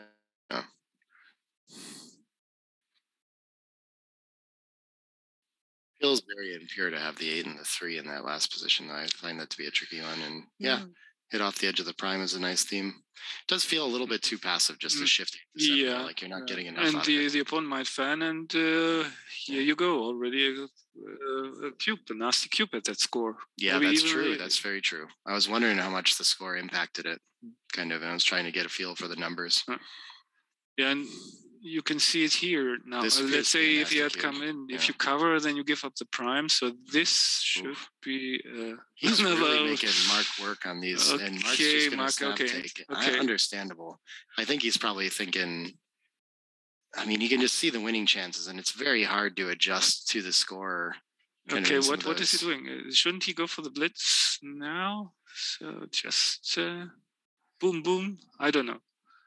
It looks like he gets hit, and then we get into some kind of holding him. I think it's time to change game plans. After double 6s, 2 checkers on the root. Certainly one more down to have a direct cover, and then... Yeah, Marc does have a bunch of structure, but it's not so urgent to do it. I think blitzing is the clearest path to victory, and then rolling even numbers to escape later is doable, right? Yeah. But like you said, being hit on the 3 and just like having game from there seems very complicated to figure out how to bring that home. And also the back checkers are not in that big a need of getting to move because of the 8-4 deuce structure. There's not a strong priming structure. So that is 2-5, okay. So and now what you're gonna do? Now you continue the blitz, but then you could have blitzed in the first place. Yeah, there's a lot of pressure on his position now he roll has that the prime. Yeah. So that's Marc really needs an ace here, so to have good chances in this game. 3-3 looks like it's going to make the 5 points. Yeah, seems natural. Yeah, needs some board to protect also against. A possible attack now. That looks pretty straightforward. Looks just, yeah. Well, also priming, get him off the edge. Yeah, depending. These are really strong positions when you have this two-way game plan. But there is the 2-1, what a shot. 2-1, that's a joker. You must have to. Oh, this is what I'm doing automatically. I forgot that you could hit in the outfield. Yeah. He's not even going to look at it. That's easy to miss. Yeah. But you can consider. Because you can cover my forward point too. Because you have if the opponent stays out, you have plenty of time to roll an ace, maybe. So another ace. So. And the numbers are all diversified, so deuces are good, sixes come out. So, but this does not feel diversified. I wouldn't have known. I mean, it was so quick. He played it very quickly, surprisingly. Maybe he didn't see it, or he was just so focused, anchor. Yeah. So then that sometimes happens when you focus on something. And in some sense, you should be there. Like, I think you should be so excited to have the opportunity to anchor. Yeah. Hitting anchor too. Like, you're just already thinking 2s and 1s. Yeah. Yeah. This is an interesting little decision here too. Yeah. Versus the 3-point open is just but if you get this is more gammon losses for sure. So I wouldn't have known what's correct here. Good play. Marc. Yeah, leading, it makes it tougher to understand which to play too, huh? Yeah. So Dagfinn is in very good shape now.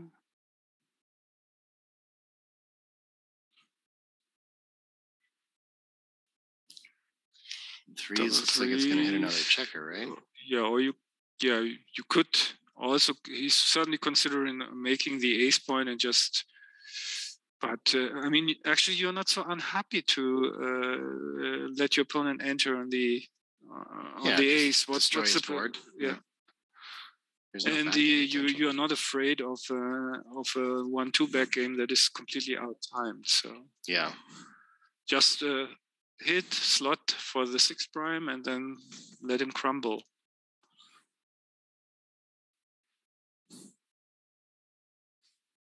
So even now he can conserve his timing, maybe. So he has a well-timed deuce point game at least.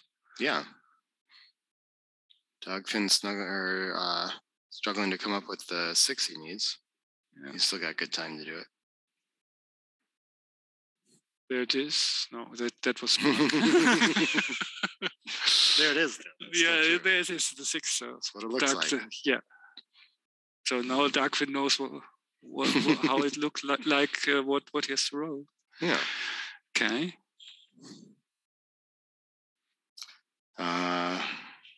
These are all like he's counting numbers probably. I like the 6 to 5 because the disaster is probably. Double 5s when you roll it, right? He's now going through the numbers. Yeah. So if he plays this, he clearly has a disaster double 5s, right? But I guess he can clear the 6 still, but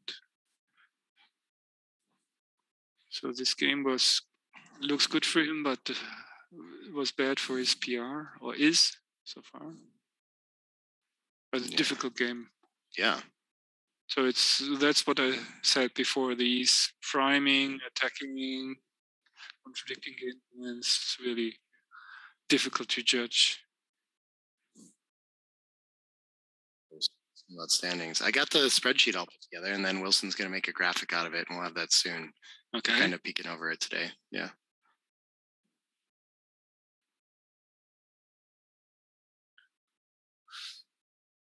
Score, there's 3 people tied at 8 so far out of a possible 10.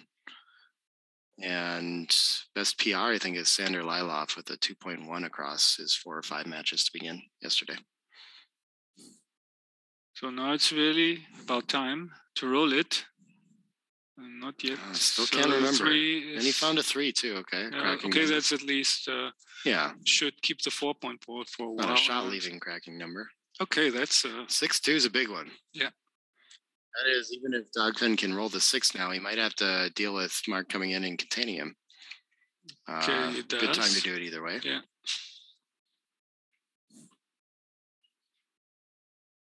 Six four, very nice shot. Things interesting. Yeah. And now he's got to hop over something 11 pips away. So there's 4 for sure. Yeah. Yeah, and then we won't come into direct range. Sure. Yeah. Sure. That's 8 numbers. 7s and 11s. Okay. 8's not so bad. Gets a checker within, saves a bunch of gammons. Yeah. He's thinking about making them point in front of him, I guess, huh? He took a second to look at 23 to 17. You know, he has to just, I mean, otherwise the small numbers would play greatly for... Exactly. 3-1, for example. Yeah. Oh, yes. Yeah. 13 to 9 was very close, just trying to get home or closer to safety. Interesting. I think this is just burying into our board, right? I would say so. I mean, you don't want to move the back checker, and you don't want to give directs against the 5-point board. Yeah, I guess you gain quite a bit on 6-1 and 5-2 by still having the point, but it's so you're playing deep enough that 19 to 11 is really close. That's really strange.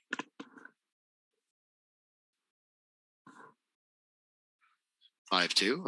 Okay, here we go. We're just finding them all. Yeah. I don't know what the best 2 is. Maybe from the back is fine, but 3 to 1 is okay too. I think the only thing that we know is that the difference can't be huge. So now Marc presented with a double shot to turn this game around. Can't hit it. Maybe it's time to come off the 19 now. Yeah, I guess. How? I mean, he cannot break his board, so he has to. Certainly, the 3 was clear, and then again, probably the ace is not super important. Yeah. So Dagfinn breathing a sigh of relief for now. Yeah. Well, just take them off. Gammon is close. But this is heavy. He can come in with the 4 and take a checker off the 3 instead. It's not clear to me which distribution is better.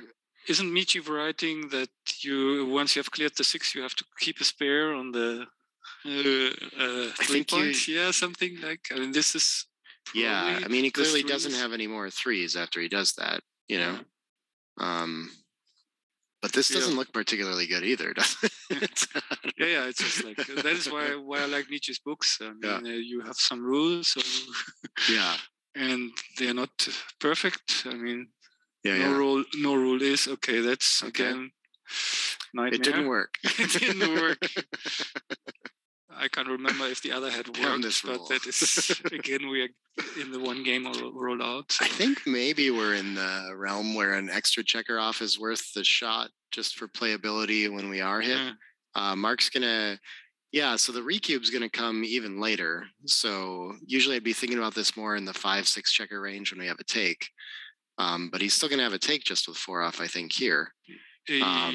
So it's really important to have that checker off, where Marc might be cashing if he didn't. Although with that distribution, I mean, Dagfinn has to find 11% winning chances. So it's not a redouble. I think once the 6 prime is made, then it's going to be tough to find. 11% is not much. Yeah. I mean, with a closed board, I think you are probably below 11 with that homeboard distribution. Yeah, I guess so. I wouldn't have necessarily thought so before I saw these numbers.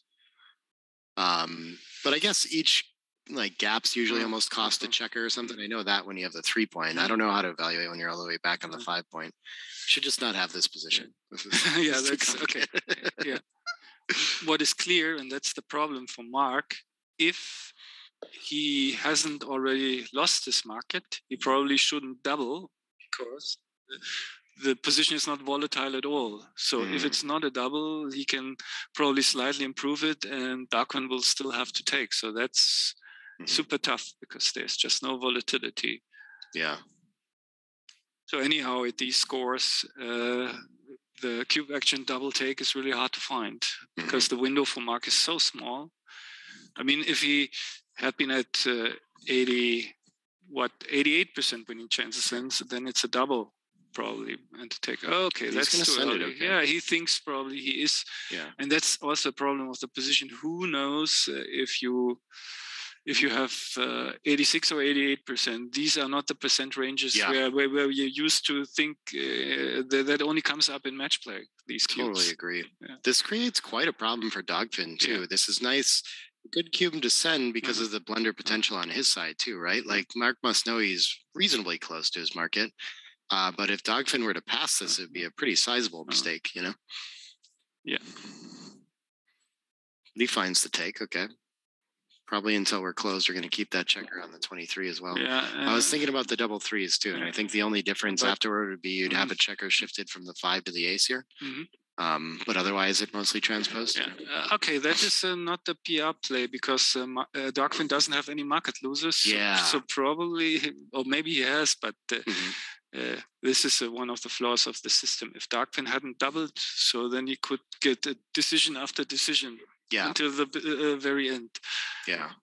Have you checked that for sure that it still counts them as decisions and things like that? Yeah. I checked it. That's kind of always been my assumption. And I also assumed that if it's somehow evaluating it as like a 0.01 mistake or something like that, that you're probably not beating that with your PR anyway. So playing the post trick for quite a while makes a lot of sense. If you give away just a teeny tiny bit, certainly it's better. Yeah.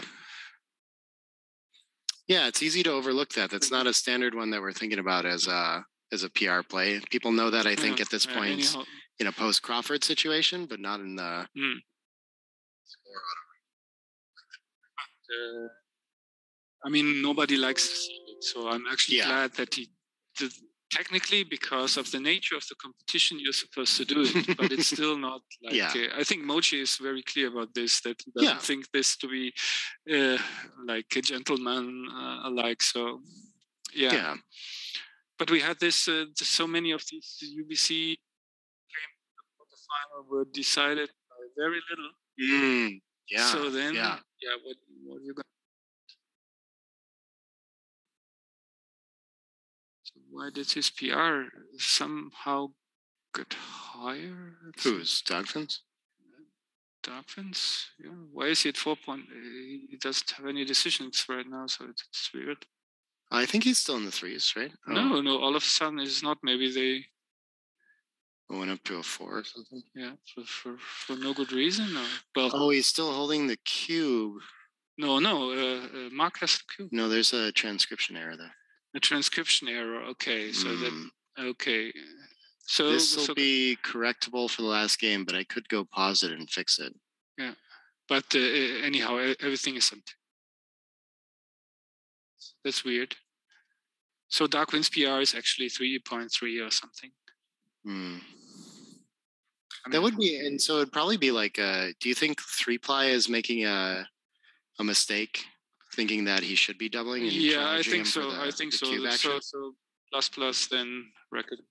Yeah, that could be where it's coming from. Now you can see XG thinks he didn't double, and now he gets all the decisions. Although that's not the real situation, but you saw. So he added the auto recube late, so I'll have to make sure that I catch that because that's going to be important to fix in the match file. Yeah. Absolutely. For exactly the reason you said. Plus, it'll come down and give him some bonus decisions that he didn't actually have. So very interesting. Yeah. Very interesting match in all aspects. Some difficult priming games. Yeah. I forget what the big one for Marc was. Yeah, the double fives. Yes. That killed his PR. That was like a 300 thing. So that was. Yeah. When you get the theme wrong like that, it's really happened. It happened to me various times against Mochi, and it's just so. Yeah. In the end, when you see the solution, it's just like, oh man, you knew over the board too, right? Yeah. Okay, so Dagfinn, does he want to come in? Probably, I don't know. Anyhow, it's not up to him to choose. I think he prefers not to for the 6-4, right? Okay. There we go. 4-1 is a funny entry. Okay. Yeah. So now this is all not realistic because now he should have shipped it, I guess. But he has shipped it. But no. I was saying a couple rolls later corrected the cube situation. Okay. It's just on the wrong roll, so it'll be important to fix. And now Marc with the no board is trying to figure out if he should rip for safety or just play from the back. And it's a little better now to play safe. But very close. Hard to be punished. Hard to make him. He still keeps the 4-1 around though. You know, it's such a nice keep him primed that way. 6-1. Okay, great shot. Well, cool. I think that's going to wrap this match up. It looks likely that Dagfinn's going to take the PR point essentially on that 5s play, right? And and Marc's going to take away a match win point.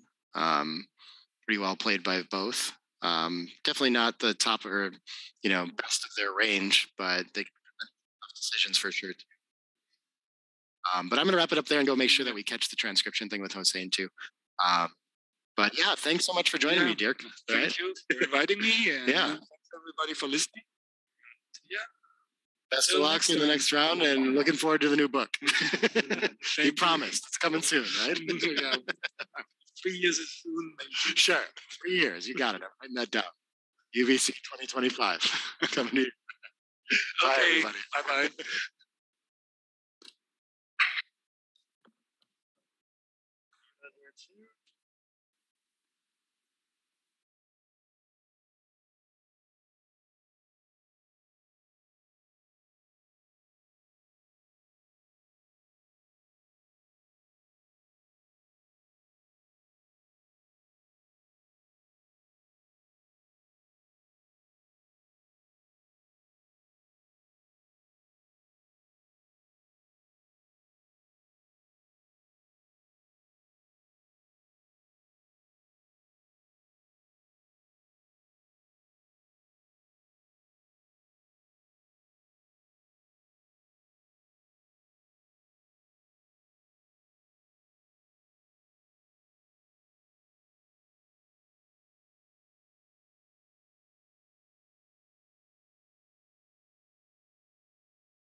Hi, everybody.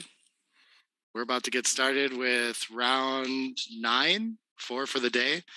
I'm not sure if we'll ask when he's back by his machine, but I know that the first round standings, that Wilson's been working on the graphics for that. So I'm not sure when and where Wilson will post day 1 results, but we've got all the data. We're just making it look pretty. That's coming. But up next, we've got Bakar Matikashvili. I knew he was Georgian because of the Shvili engine or end of the name. That's something I learned at my UBC tournament a while ago. Then Dorel. Neither of these players I'm very familiar with. I think if I went and checked day 1 results, I can kind of figure out how they're doing, but excited to get started here. And of course, after this match, we're going to have one more for the day, and then it'll be dinner time, and we'll be coming back tomorrow at 11 a.m. again. Last match of the day will be Ali Cihangir. I'm so bad at pronouncing these, and Simon Barget. So I'm sure you guys are excited for that one. Yeah, it's taken off, but so just kind of looking over points in PR real quick. I think we have 5 points on the day with a 4.36 for Bakar, and Dorel has 8 points on the day with a 5.21. So he's looking pretty well, tied for the lead. 8 points is the most that anyone has. But okay, I'll get back to the match, paying attention to what's going on here. Have a 2-1, no cube yet, and this is okay. White's 2-1, just plays down. That makes sense. A little scary to leave so many fly shots. They're quite punishing, and does get hit with it too. But with the anchor, I guess it's too worrying. Third checker might help him advance that anchor, but White's position looks pretty solid here, and Green's is very awkward. So yeah, he's kind of comfortable playing that checker down. If it gets hit, not so bad. Green would love to point on head maybe or something to develop this, or just run out with a 5x.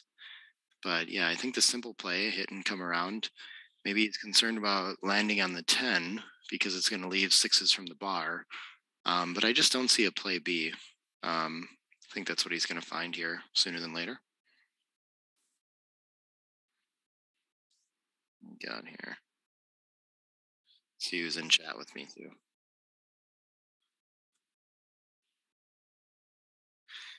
Yeah, okay. People noticing that Michi only had 1 PR win across 5 matches. I mean, I think the takeaway from a lot of this is just maybe I said that in a comment somewhere just recently. I think I did, yeah.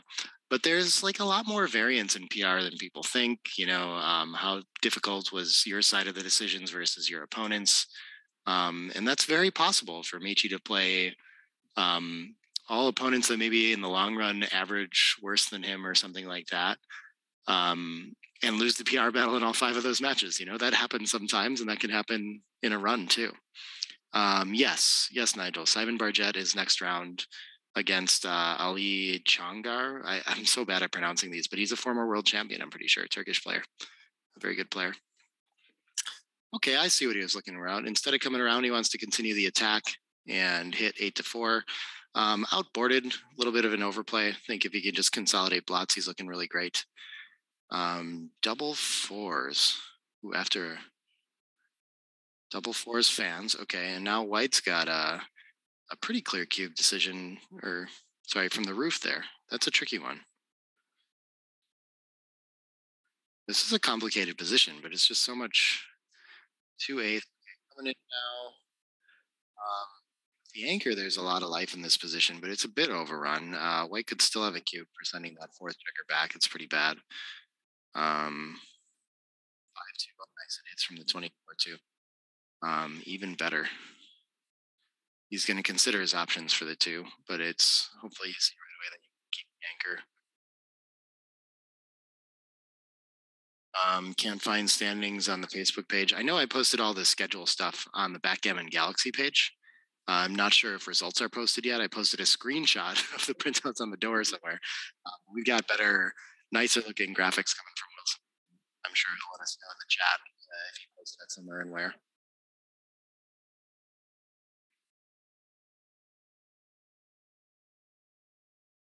Stroboscopic. I don't know what that means.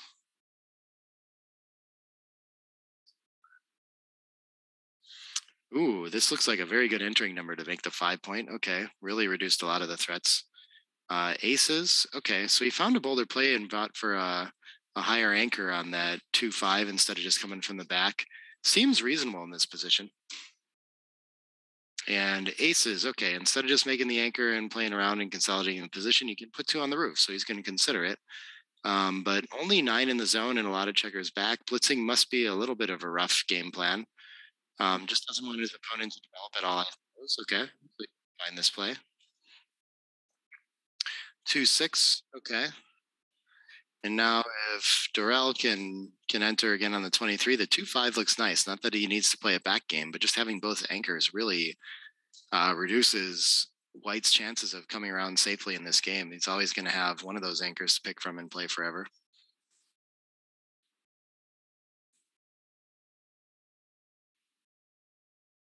Yeah, I don't watch enough Silent Barget's streams and stuff like that, but I'm excited that he's doing all that content. I think that's really cool stuff.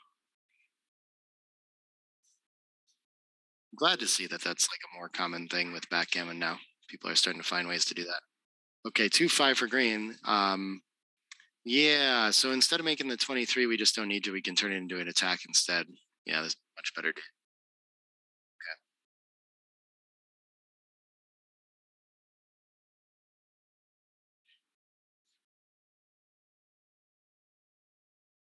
4-2.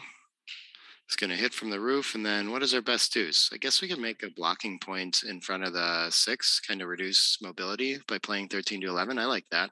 We already have a new midpoint in the 15 anyway. 4's fans. Okay, that's a problem. It still feels like this is a long way from... I'm not sure we're close to a cube at all anymore. Seems like a lot of work to do. Lots of blots hanging around, lots of stripped points. And making that 13 to 11 play isn't one that really leaves us close to finishing the game. I don't feel like that's the idea. Okay, very close on the cube though. Lots of gammon threat if we get away with something here. This is awkward too though. You want to be focusing on getting the back checkers moving or bringing some down to maybe that deep point. I think this makes more sense. Another fan. Okay. Not a lot changing with the 3-1. Now he's to the cube here now. And is he going to think about releasing his 8 point to attack? I think this is a bit of overplay, and we just want to play like it's a holding game in a race and get a nice cube in at some point. So maybe just making the 20 point and 13 to 8 probably works best. We can see Bakar has decided that with the shift to begin with, he really wants to make room for this attacking game plan and winning gammons. So it wouldn't be surprising to me after having already picked that theme to keep with it, you know? But this just looks so solid. You're going to end up with a leading race cube in this so often that I think you just have to play for that version. 2-1, okay. The 1's not so nice, but 13 to 12 I guess is okay. Especially now that we have our double anchors. We're down a decent amount in the race, and so looking very playable for green. The biggest liability in his position is having already made the deuce point. This should hold the cube off for a while, I think.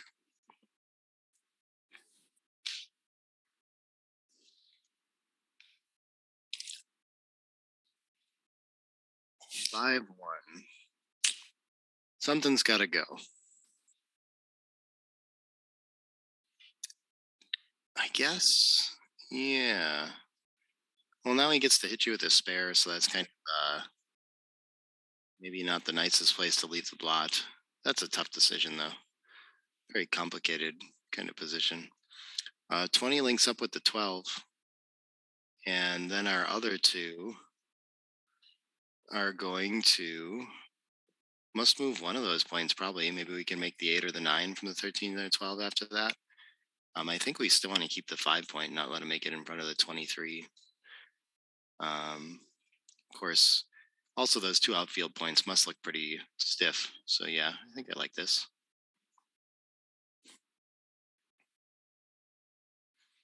Double 3s, okay, he chose the right points to block for sure. This is going to be really awkward now. Wow, he really chose the right points to block. I wonder if there are any nightmares like this the other way. That's pretty impressive how much better this played and how like small the difference in equity was. Wow.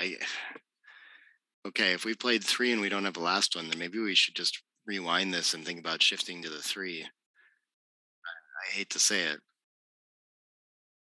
I'm not sure I see better here.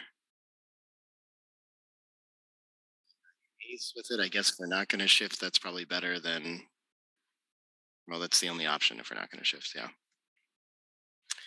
And 5-3, okay. Green's turned this into the positional advantage on their side. I think just making the 3-point makes a lot of sense here. Why not have some board points for the contact that's coming? I don't see anything more productive than that. Obviously, priming the 20-point isn't much of a game plan. We're just waiting for white to leave shots and we're going to deal with that later. 6s seems like it solves a lot of problems. I don't think those are the checkers to reach for. I think you need to see that the 15 covers the 3. Maybe you could go 15-3 and then with 2 of them, 20 with the other 2. This is also reasonable. Now when he hits with an ace, at least he's still blocked by structure, but covering just looks very strong.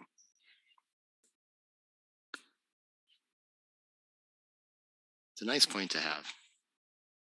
Going home against this game. Should we be so lucky? 6-2, I think is just gonna...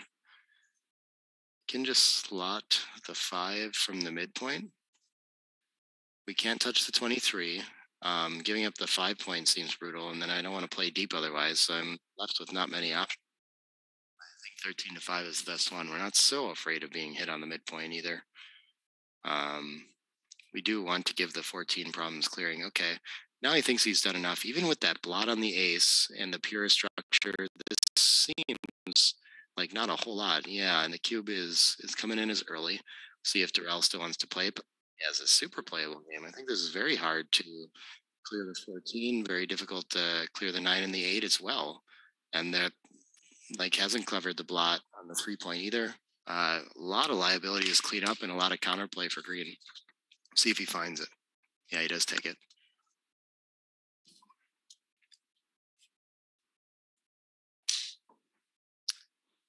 (5-2) is going to hit and cover. Okay, that's a great shot, but nice to note that it still doesn't feel like much of a market loser if it is one at all.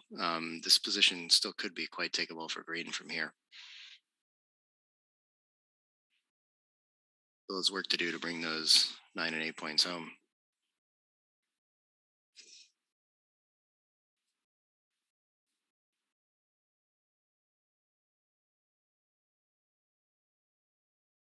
Oh, I've checked on the pronunciation of Turkish names before the games, and I just can't remember them. It's hard. It's like learning a new language, you know? I don't know. Not my strong suit. Apologies. I mean, no offense to anyone.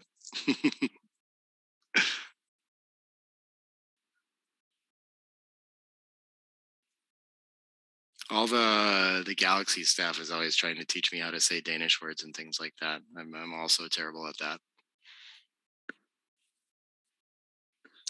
9-3. Yeah, I don't see any reason to leave shots here. Green just wants to construct their board very quickly, but instead gets to run from the front. Not too bad either.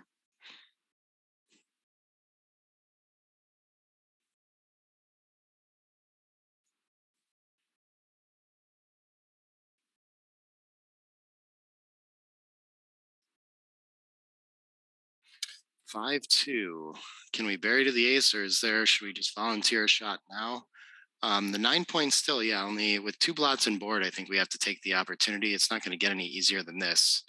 The plays come in pretty close, but since it's not, I mean, it's not a double shot anyway. I think I like this. If we had an opportunity to, it's almost tempting to try to clear the 8 now too, but yeah. Okay, 4-1, that's a great hitter.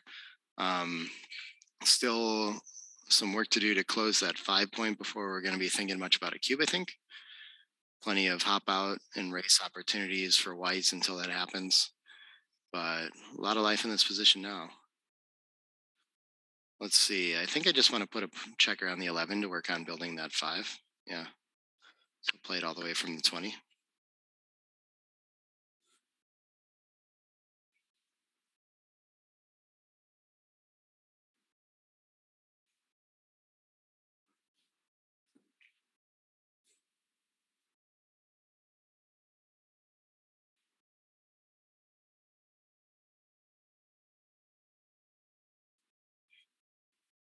Okay, and he doesn't want to leave the 5-6 fly shot.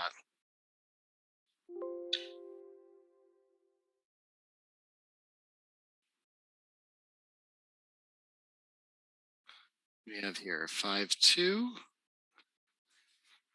Not a lot of good options with that deuce. So yeah, 3-1 leaves us most flexible. And Dorel will be looking to hit loose or point. 6-1's going to allow him to hit loose at least. Not too bad. Got to go for it. And this, if you can't make it, sometimes slotting it can be enough to recube after this with the threat of closing the 5 or 6 prime. Is he missed here? No, 5-1. Great entry. Well, not best, but it didn't leave a blot at least. Okay. Pretty solid. What's a real stinker? 5-4 is maybe worse. Okay. And white's looking pretty good again. If you can just start vacuuming up blots, it'll help him buy time to get around. 4-2 is good for that. Maybe we use the opportunity to clear the 8 as well, though. Why not? 2 on the bar. 8-6 looks kind of nice.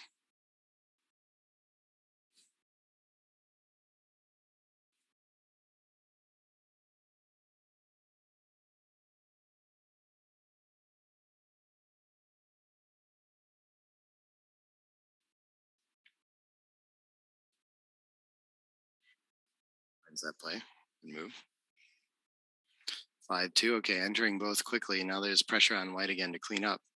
But most numbers hit something, so you should be able to buy some more time to bring this position around.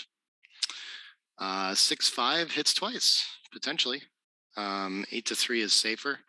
How bad do we want to? It's only 5-5 and 2-5 from the roof. If we don't hit it, it's not like we really have a ton of covers. Yeah, this seems reasonable. I'm not sure. Probably hurts pretty bad to be hit with a 5. We increase shot so much. Yeah, 7-6 with this.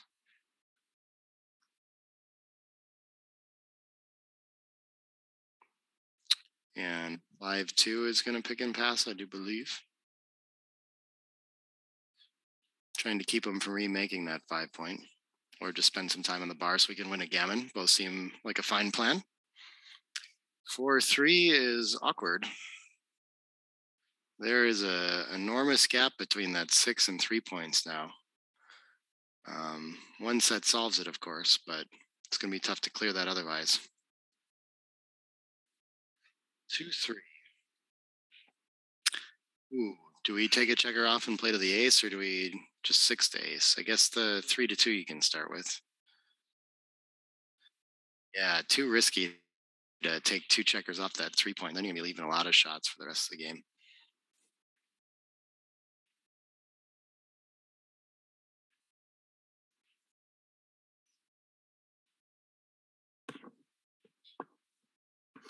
Six three. Oh. Was it 6-3? What was the roll? Did I miss something?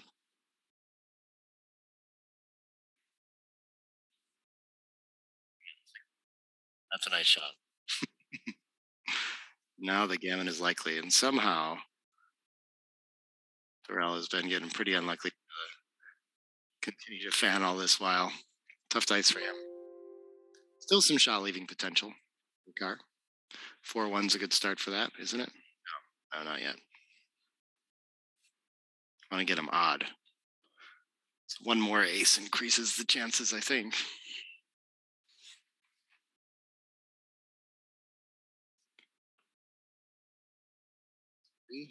Okay, he's going to need an ace to leave the shot now. Yep, really important to start ripping checkers off that 23 and getting off the backgammon. 6-2, I think this is fine. Aces still leave a shot.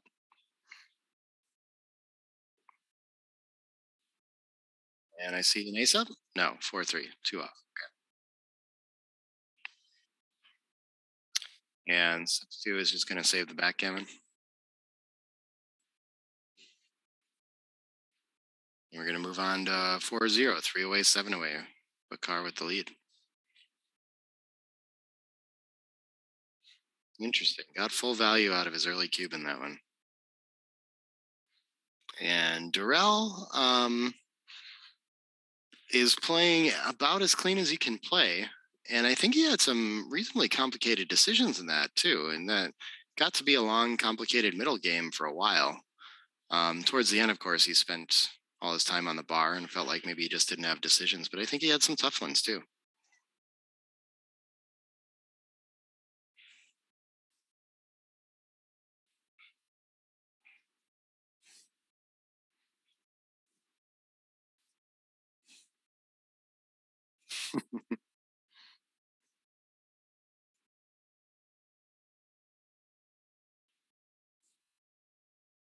Okay, what did we have? 3-2 down, 5-1 point, 6-5 run, 6-2.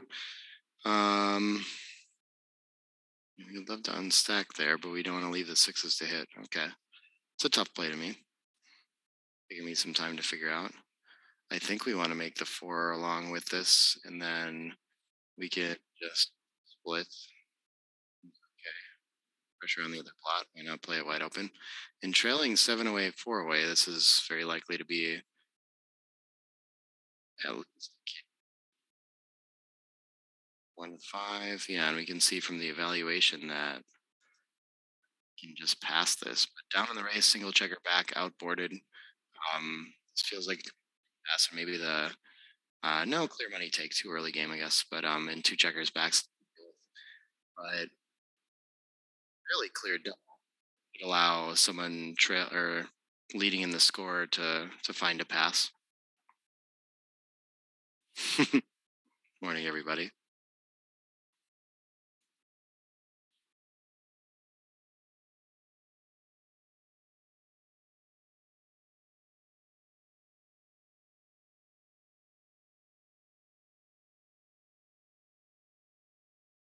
He's taking his time to work through it. Very interesting. I mean, he does still have 2 checkers to bring around and not diversification that stack on the 6. So I'm certain there's balls that don't do much and bring white back in this game. Definitely a score play that you have to figure out. Actually, on plus, it looks closer to a money pass too, but he does take it. Okay. It's going to hurt the PR for sure. And how do we follow up with something awkward like a 5-3? I guess we're going to keep thinking blitz and gammon. After the hit with the 5, what is the 3? Can't really bring another checker in the zone. I guess we could advance from the back. I don't even know if that helps though. I don't know. No 3s are particularly good. So I guess that gives a fine argument for 7-4 to avoid double shots, 2-5, 3-4, but feels a little strange to do. Yeah, this 13-10 feels more natural. Tough play to find.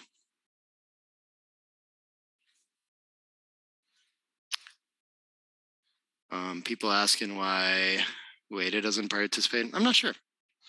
I didn't ask people that know him closely, but I mean, it is always travel and things like that, other obligations. That's most people that aren't here. That's probably why. I know that's it for Ryan for sure. Ryan Rebello, for example. Fortunately, it's not that lucrative to show up to this tournament. Got to have PTO and things like that, right? 3-5. Yeah, okay. We're just going to come out. I guess it's less shots. Have the blot behind, duplicates the 5s that cover. It would have taken me a second to figure that out. Instantly. 13-8 just looks so attractive to me as well. But I guess the upside when you get missed is pretty great. Forces him to break the midpoint to hit as well. Okay. This time we don't have the come out option, so we will play 13-8, I think. But look at this. We need to hit for tempo. Don't want him to so easily make the back of that prime or point on us, etc. 6-4. Maybe this hits and covers.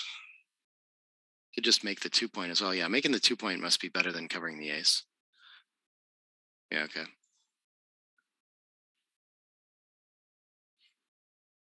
Plays for money here. I don't know who in the chat. I occasionally do. Interesting. It is tempting to come in high and hit on the 12 because then we can escape. If we hit on the ace, we're kind of voluntarily priming ourselves. But XG likes that along with the second hit. That's a very difficult one for me to find too. This feels like I see plenty of strategic reasons to go with this play that Bakar found. 3-1 doesn't do much. I guess it's just gonna, sure. Bar to 21 seems good. Just try to get those checkers mobilized. Nothing to do with the front side. And if Bakar can escape this prime, be looking a lot better. He does not roll a 5 or a 6. He's going to leave a shot, so might as well hit 2 and only leave aces to attack. If he gets hit with, he still has ways to anchor or hit on the ace point, so not a lot of risk yet. And Bakar is going to keep trying to escape and buy time if he can't. 3-2. Going to do something similar, I do believe. I guess it could make the 10 point now, but it seems better to hit and cover the ace. We'll hit high.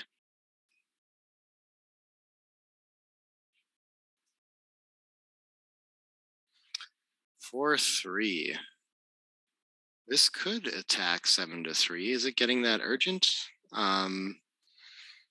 What is our play B? It would be entering on the 21 and coming out to the bar or something like this. But yeah, I think it's starting to get threatening if Bakar can just roll that 5 or a 6 and have complete outfield control. And we do still have such a giant board lead that attacking looks kind of attractive, you know? Almost half the time, White's going to fan. When they don't, we still have the 4-point board. We're not really doing such a great job of priming him with that 7 point anyway. So maybe put those checkers to use. Certainly going to win more gammons at a trailing score as well.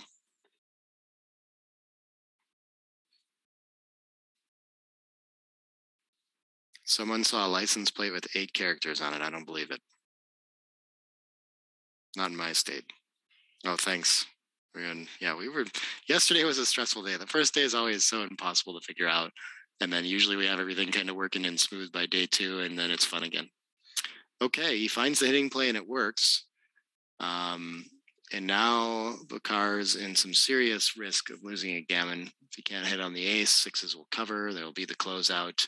Plenty of checkers outside to win a gammon from here. 3-2. Okay, next best thing to covering is hitting next checker. The 70s with gammons, very high. Okay, can't roll an ace, so just looking to cover still. 5-4. This is interesting.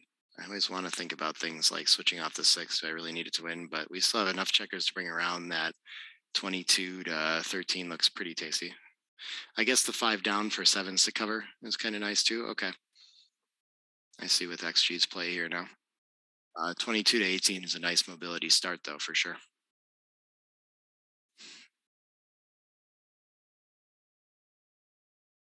Ooh, and he rolls the ace. Okay. If he can make the 24-point anchor, of course, his chances of saving the gammon are going to increase dramatically. Should still be a tough game to win. 5-4. I don't mind down from the 13. However, we want to do that too. But mobility plays like this seem fine too. Seems to be the theme he is sticking with last time. And really just can't roll a 6 to save his life here. Okay, 6 up, looking good. No direct covers, but we're still going for it. I guess either the back checkers to move seems fine with the ace. I would be reaching for the 16 first because it's closer to being a cover, but okay.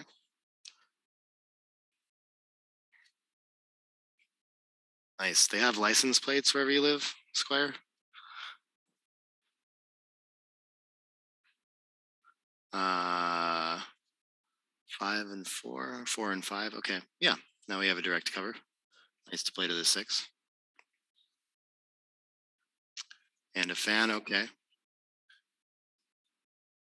Dorel back on his path, covering for the closeout. I think the 6 is going to come down 13-7 and then 6-5 maybe, or else 22-21 is fine too. Someone asking about Mochi and Michi. Mochi's watching from home. Michi's here playing. He did commentary on one of these earlier today. Gotta keep an eye on the stream, y'all. He's good.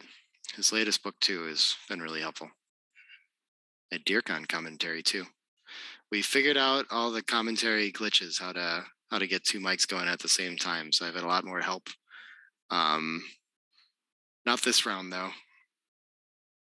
Yeah, in on the 3 and we're hitting again. This is turning into a long game.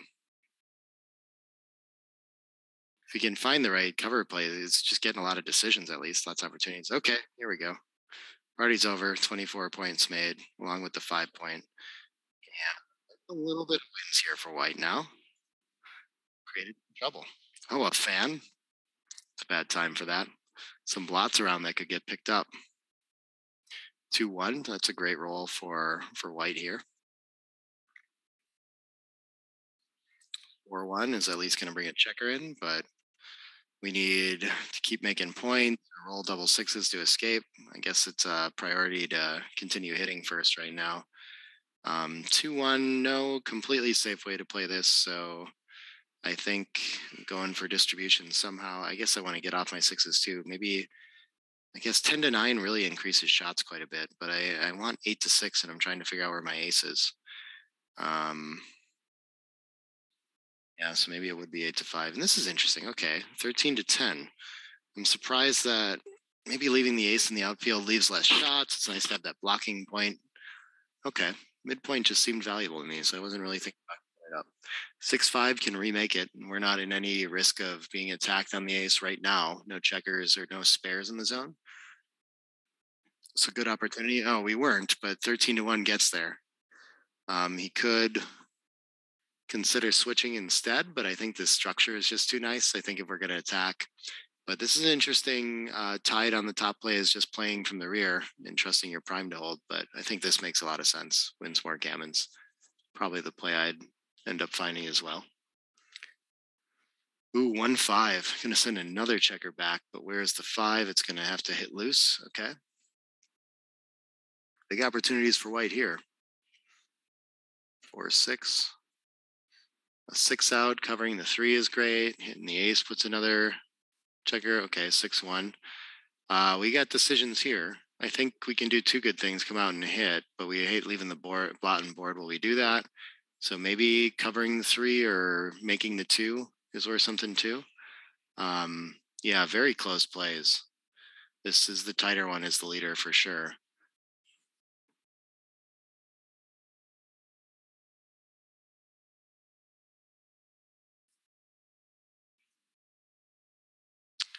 Four one. Okay, the midpoint's next to go. Makes sense. And green has some work to do to escape the prime. I think this is going to at least switch 2-1, and then, yeah, 10-8 aims at the deuce point again. Not ideal. Really liked having the perfect 5-point board instead. That is a downgrade. But tactically, it's the only thing to do there. Green is for some 5s and 3. Double 6s. Oh, cool. We get to slot the deuce. Perfect. And then we'll just stop there.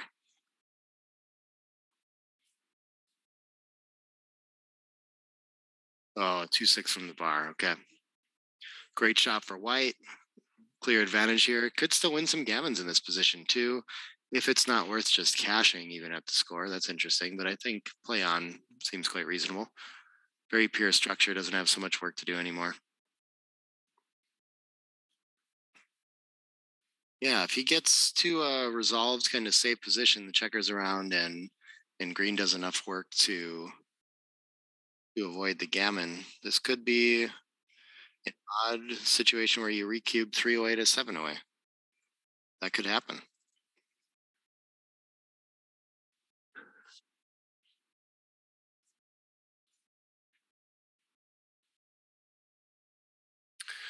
Four one, a little bit awkward. Yeah, 13-9, 10-9 is kind of clever. Blocks a checker if it comes on the 3, and making a little distribution, like leaving a fly shot or 2 while your opponent's on the bar is the time to do it. A lot harder to clear this point once Dorel enters on the 21 or 22. This increases shots now, the problem. So I think maybe the distribution 10-5 is a little bit better. But it's pretty close. It does when you're missed. The flip side of the increasing shots, the 3-point helps make it. Double.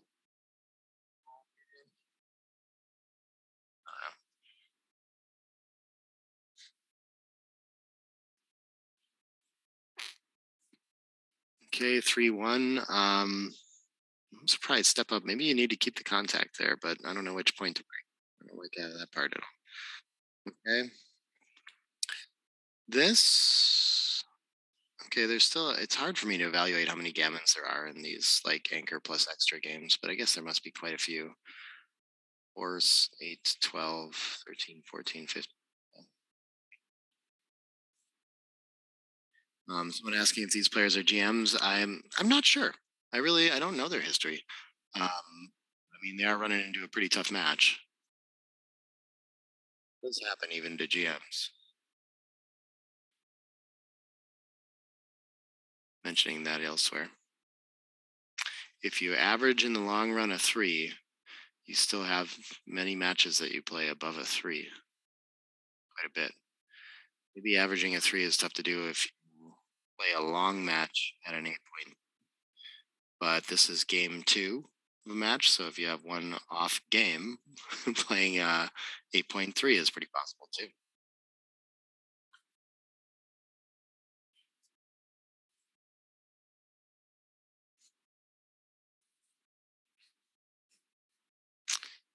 And green is saving more and more gammons here.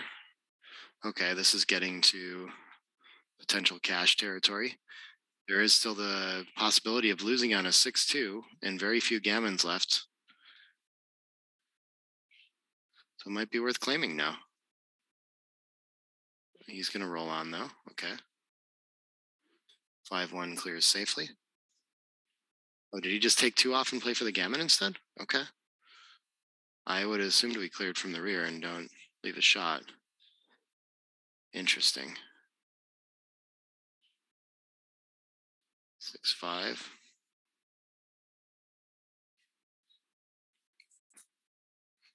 (6-4) is going to save nearly all the gammons. That's enough pips to do it.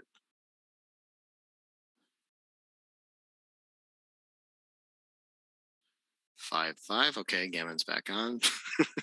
What do I know? Well, now we're playing on for sure. I guess the crossover is worth more than the 2 pips outside. I don't know. Still has 2 crossovers the other way, so maybe you just take the pips here. Okay, yeah. Very close. Those are hard to sort out. Not sure I have a clear approach for that. Oh, wow, and he's going to need a set here. What is it? Is it 3s or better? No set? Wow, 2-game match. Okay, game point is going to go to Bakar. He's going to keep accumulating points that way. Dorel is going to win the PR point most likely. And we're going to get started again in 20 minutes from now. Interesting match for sure. Yeah, I agree. It's interesting to see crazy cards. I feel like most of the ones on the stream have been really tight, which is deceptive. Seeing the results and seeing that people have off matches, yeah. I mean, everyone is human. Everyone runs into games they don't know. Oh, cool. We've got some BMAB stats for Dorel on as an M1 at a 4.71. Very interesting. Nice to know. BMAB doing the good work. That's cool stuff. I still dream someday of just like all matches that we play going to BMAB, and I don't know, maybe something to be organized on there. I don't know how we figure that part out, but just data is so interesting. I really like having those kinds of results. I don't really think of it as a thing that I'm trying to like achieve title there. I'm just happy to submit a ton of matches if I can, so that we know some things about it. I think that's cool stuff. Wow, 3.69 on W by Bakar. That's really impressive.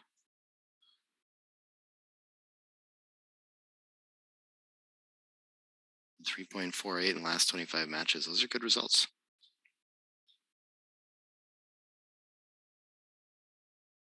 Okay, I think we'll probably, now that we have the, I don't know if we post those, we'll get those on. Actually, Wilson could maybe share those on. We can talk through.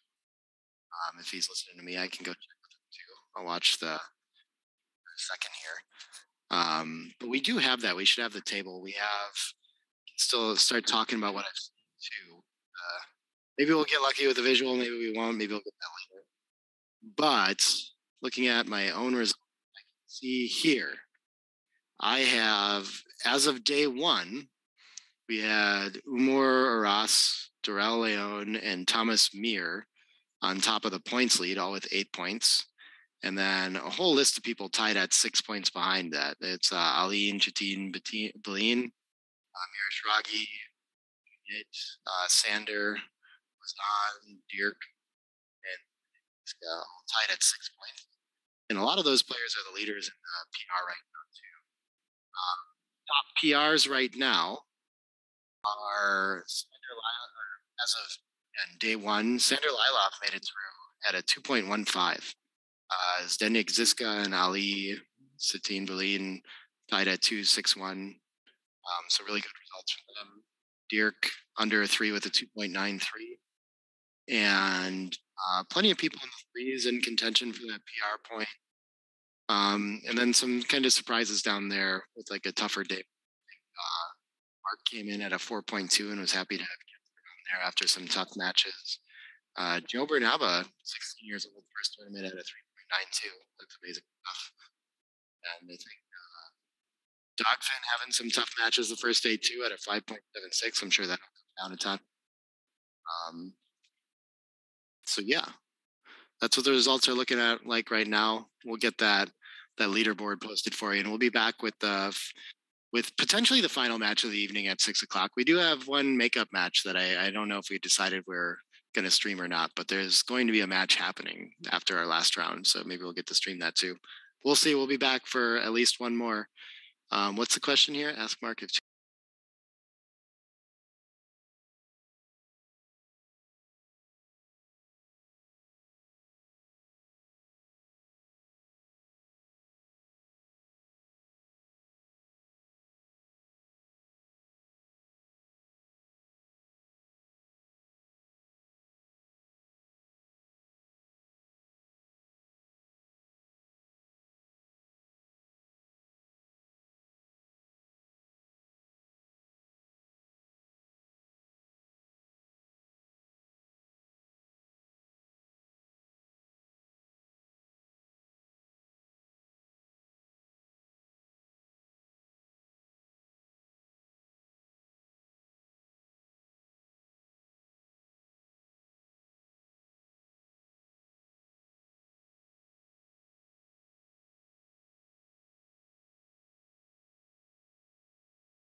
Hey, everybody.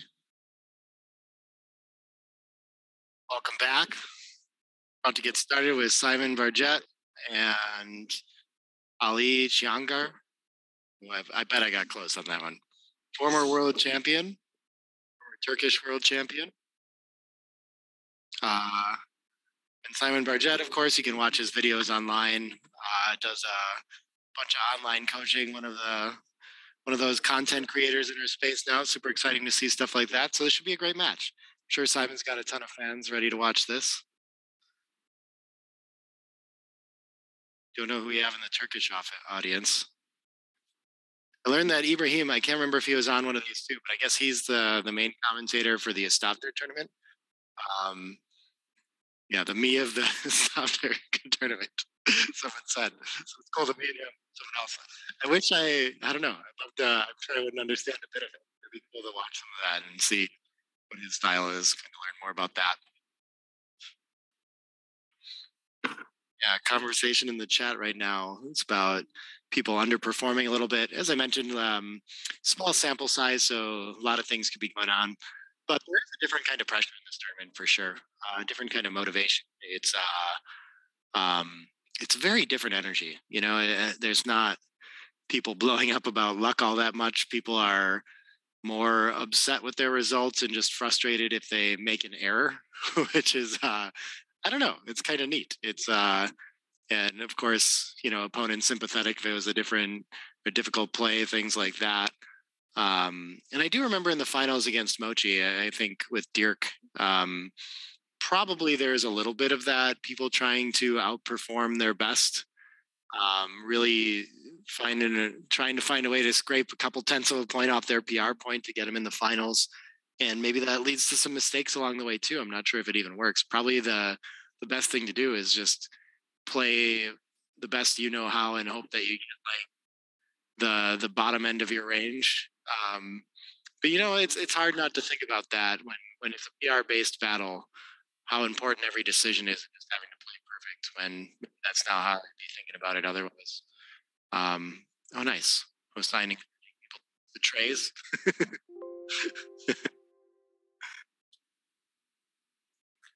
Yeah, so we're only in day 2 here too, but eventually the many matches means quite a bit too. It's a grueling tournament format to be sure. Simon opens with the splitting 3-4 instead of the 2 down and is punished. The small equity difference. Okay. And I guess 4th 2 down, stepping up feels a little strange. I'd be inclined to just bring a builder down instead, but okay, I bet they must be close. 4-3 is going to hit and bring an attacker down. This seems like a very reasonable play. 1-5, we get to enter high and hit. Okay.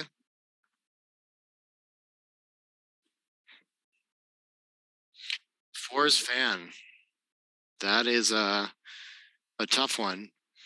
And now Simon with initiative, threatening another blot, potentially making them 5 point. He's got a lot of threats where it might be difficult to take. And so he sends the cube and Ali's just going to let it go. Okay. Doesn't like playing from behind. I think I saw, I don't know what his average is overall, but his average was probably like 7.5 day 1 or something like this. Yeah, I don't really know a ton about his play style, but he might be more of like a style player where he's going to pass kind of early in a lot of these and try to play out certain positions. Who knows? It'll be interesting to see what kinds of stylistic adjustments and changes he makes. Double 4s might give a lot of his opponents actually. Someone was wondering if it's like a lot easier to play a different player like that. I think it's probably harder. It takes you out of your comfort zone. Might even generate wins for him, but it could be hard on everyone's PR really in a sense. 3-2, okay. Yeah, I think our only player. Okay, you could try to address the goalkeeper right now. Seems reasonable too. 6-3, what is this going to do? We're probably going to leave. I think I like leaving it on the 7 and cleaning up 11 to 8. This looks nice. Leaving checkers in front of the anchor is not too risky here. So either way, your opponent has to keep something up. But when you leave it closer on the power point like this, then your opponent can almost never also escape 1 checker. So you're going to get a lot of shots and a lot of opportunity to send 1 to 2 back. 5-1. Now we're out of options. Even if we hit loose on the ace, then we have to create another blot. That's unattractive. So maybe 8-2 looks kind of nice here, but it's unstacking the wrong point. I'm not sure what to do with this. This is just not fun. You'd think that after seeing enough of these like whiffs, you'd just know what the right play is with it. But I still struggle with these all the time. And it looks like Simon's leaning towards the best play. Good find for him.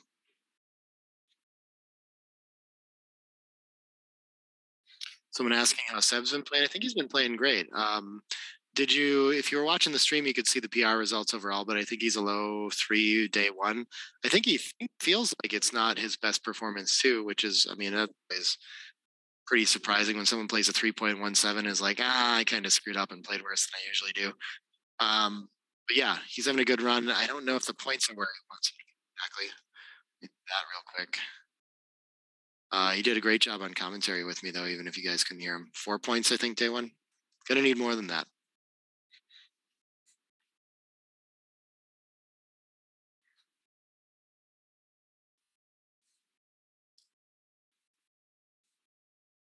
Yeah, I think the players are gonna still start to, okay, Simon finds the best play and punished. Both are hit, and Ali's going to have a nice sizable lead in this game, but it's still a long game. Still playable for sure. We'll see if he wants to find it. Probably not against Baker. Okay, plenty on head. Be pretty strong. Very good stuff. Oh, cool. I didn't know Ali was a doctor.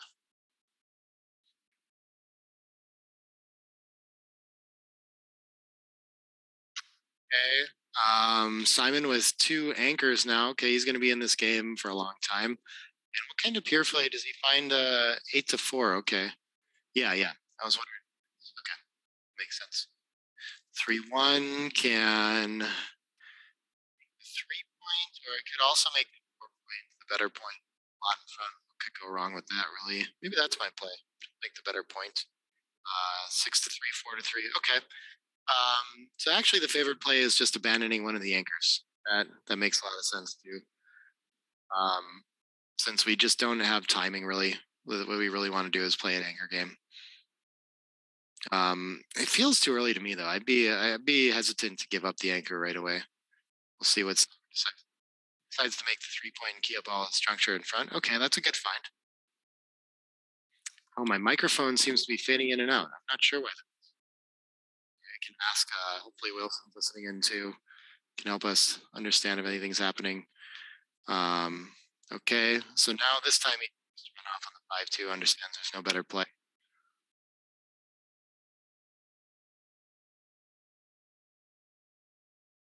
Two, 1.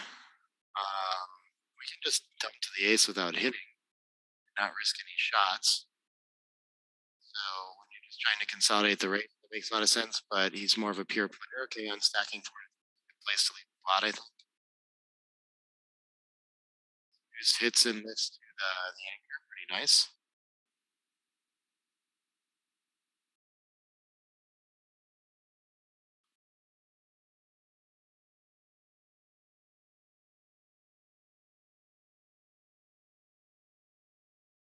Oh, I don't take them as demands, everybody. I like it when people tell us when things are kind of acting goofy, because then we know what we can.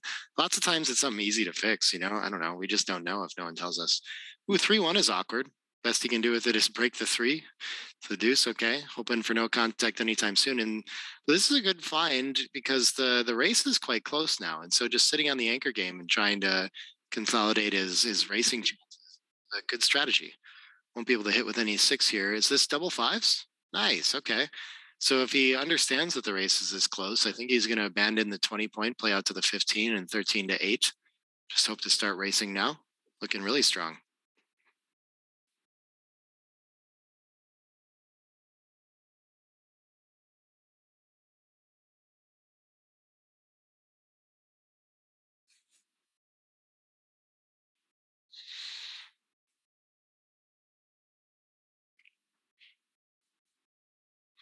I keep forgetting if I actually finished that thought, but I think the pressure of many matches starts to show up tomorrow. By the end of the day, everyone's just gassed. If you haven't experienced that already, you're in for a surprise. Might not be taking your rest and things like that as seriously on day 1 and 2 until you realize how big of a deal that is. But it's a big trade-off, you know. It's harder. Might see worse PRs if people have to play that long, but if you don't play enough matches, then backgammon has a lot of variance in it, and it takes a while to really confidently find the best players. You know, the more matches, the better to that end. So constant trade-off. We'd love to just play for weeks and weeks until we know for sure. But at some point, you just have to. It's kind of nice that there is a luck element. It feels like it keeps the spirit of the game of backgammon alive too. You know, there's got to be. That's how the game works. Interesting. You should save a 6 by staying out on the 8 possibly, but obviously 3-2 doesn't really do anything. So I'm just looking at 8-3. Makes a lot of sense to me. Bring a crossover in, keep it on a point. And as I mentioned, I think Simon still with a small racing lead is looking to come home safely and play that game. Of course, Ali has the much better board, so if there's any contact, he's going to be favored.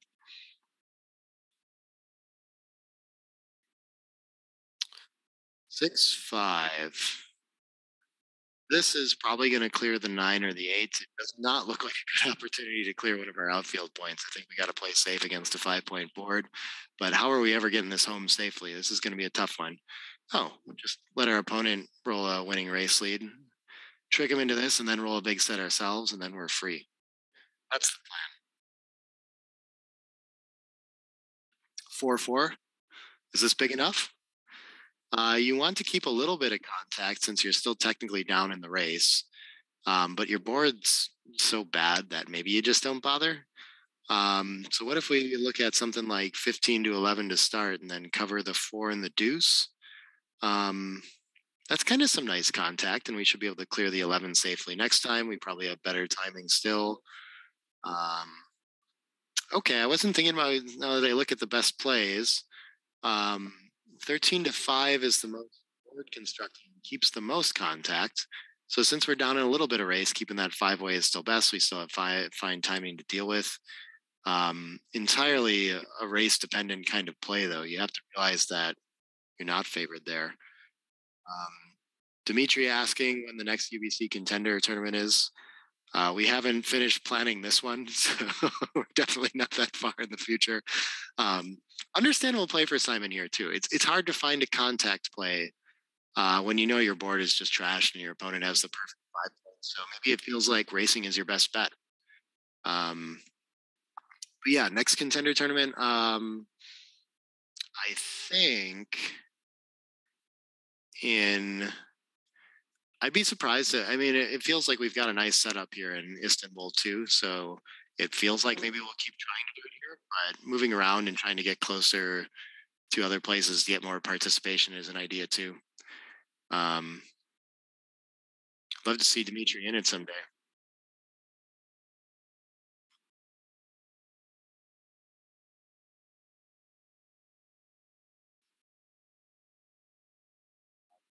Okay, still close race, so no cubes. Still small advantage for Ali. For some reason he doesn't want to stack up the 6. Transcription thing? Could be that Hossein needs a second to catch up on the double 4s. And the 4-3. Oh, he just wants to watch the video to make sure. I think a legal play was made. Not sure what they're worried about, but I don't know. Gets confusing every now and then. We can go help them sort it out to make sure. But it looked all square from here.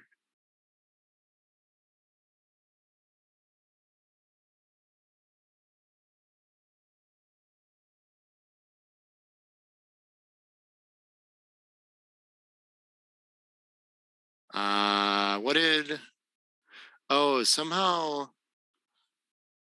yeah, what did Hossein do to get to this position? Did he enter the incorrect roll? 4-3, so we're going to go back. Take back another one, 4-4. Oh, somehow the 9 point is made. Oh, it was a couple before this. I'm going to go help him out. I'll be right back, you guys.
All right, we're back at it. We got that sorted out. That it was a 6-5 a few rolls ago that he got transcribed wrong. Man, it is punishing. If you some of those sort of don't seem like big difference plays, and it can be easy to not even see it, and you have to backtrack and figure out where you got that wrong. Of course, I've done that 1,000 times in reviewing my own videos for matches. He's doing well though. Master transcriber at least. He'll get that GM title soon enough.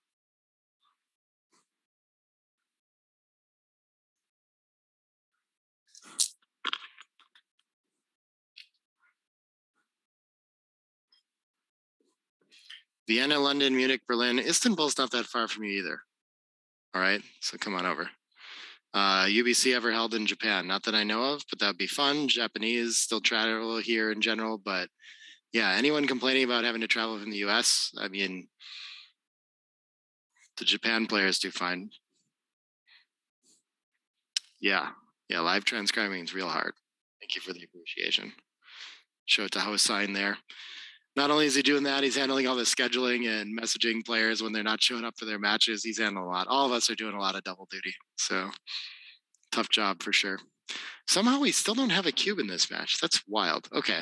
As I say that, we end up at a double and a close pass. Or close take, sorry. Interesting. The take point must be a little different at the score.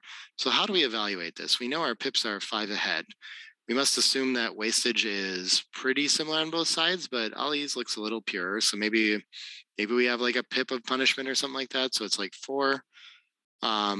My trice count should be -5 at 31. It's probably 4 pips is the point of last take too. So I think it's pretty easy even as a leader to figure we must be in the doubling window. And I think the decision's probably a little harder for me on Ali's side. And he's going to roll though. Okay. Must have assessed some different sort of wastage. I think 9 checkers to 8 could be deceiving for sure.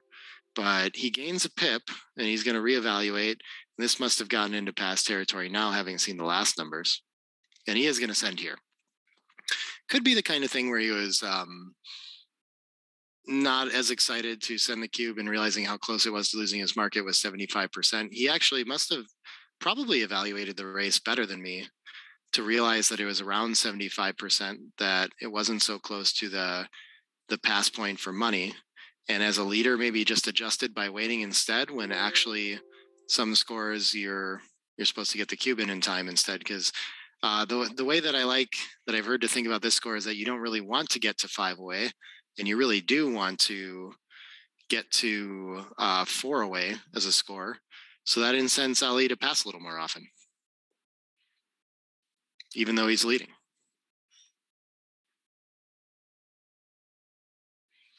Oh, we had a UBC final in Japan. Yeah, that's true. We never had a UBC Contender tournament in Japan, though. Yeah, Gibraltar, Marbella, Istanbul. All happened.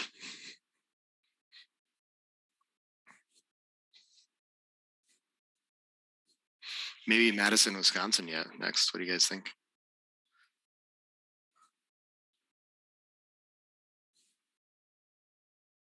I've never been to Rome. Yeah, I'd like to go somewhere that I don't know.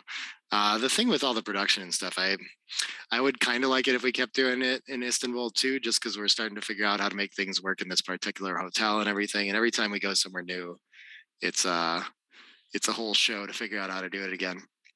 I will say that first one in Gibraltar, though, we had a whole production crew that was used to doing events and producing, and not having to worry about that is pretty nice.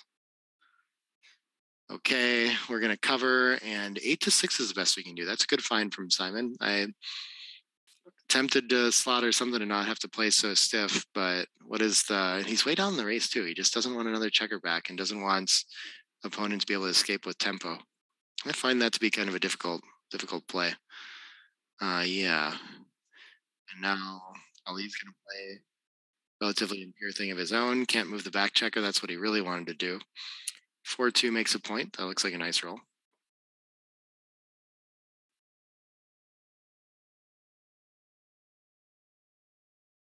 Oh, we got someone in Green Bay. Cool.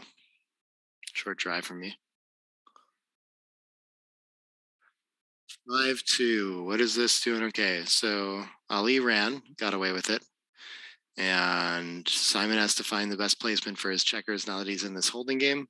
Wow, this does not look like a pass. This looks like maybe a fine holding cube with a little bit extra checker back, but it looks like you have more work to do too. So this would be a tough one for me to find. So he does roll on, not too surprising to me. I think playing safe and cleaning up makes a lot of sense here. We could get away with attacking, but that's not really, racing's just a nicer game plan. And this, again, for the distribution, my opponent has an extra checker back.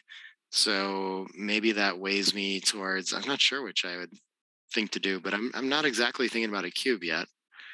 I think the best way to consolidate now is to, he's going to find a blitzing play. Yeah, okay, that makes a lot of sense. The first thing I just saw was 13-8 with everything and cover the ace and probably just keep him out. The only problem with this play is maybe you're supposed to play on a little while sometimes after it. And if he enters, you're pretty sad. He still has a lot of trouble clearing the midpoint.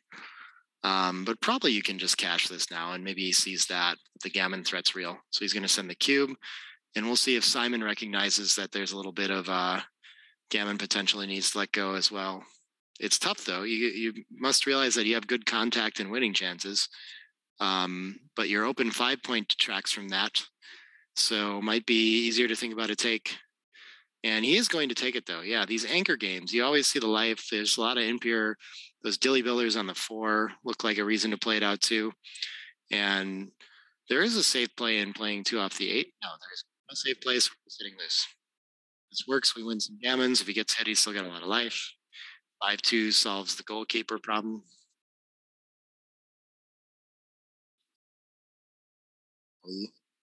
Double 5s is mostly good, except for the last one.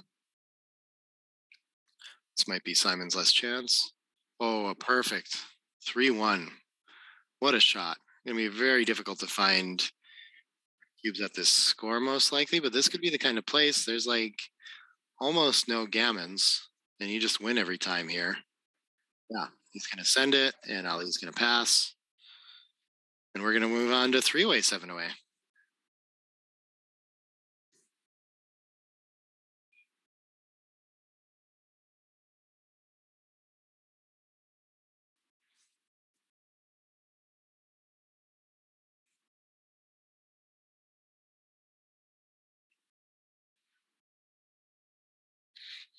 All right, 6-5 run. After that, 3-2 down to contain. That sounds good. 6-5's going to run again.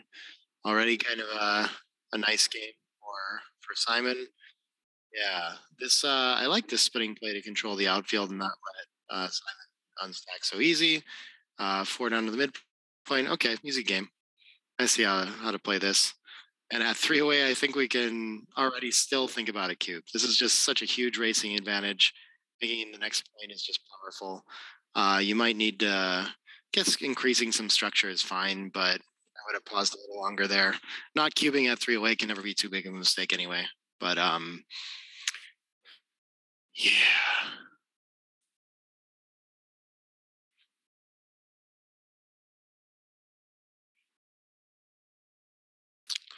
(5-1), and now we have some bigger threats.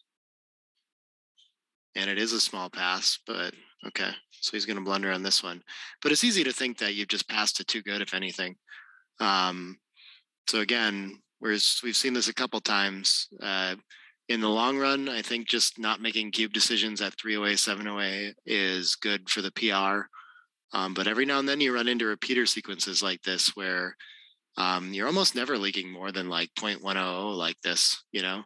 But a couple in a row can be tough in this kind of format.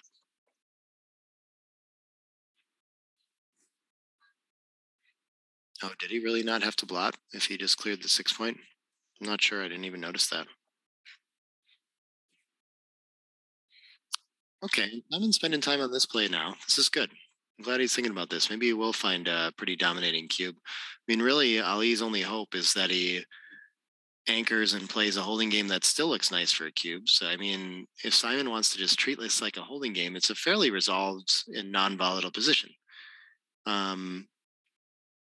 There are those gammon threats, though.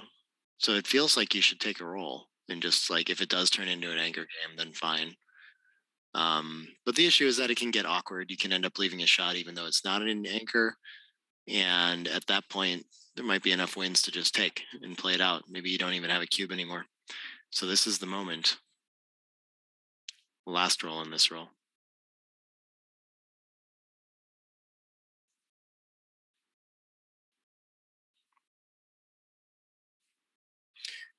Yes, in this format, all the matches are to 7 points. I can talk about the format a little bit.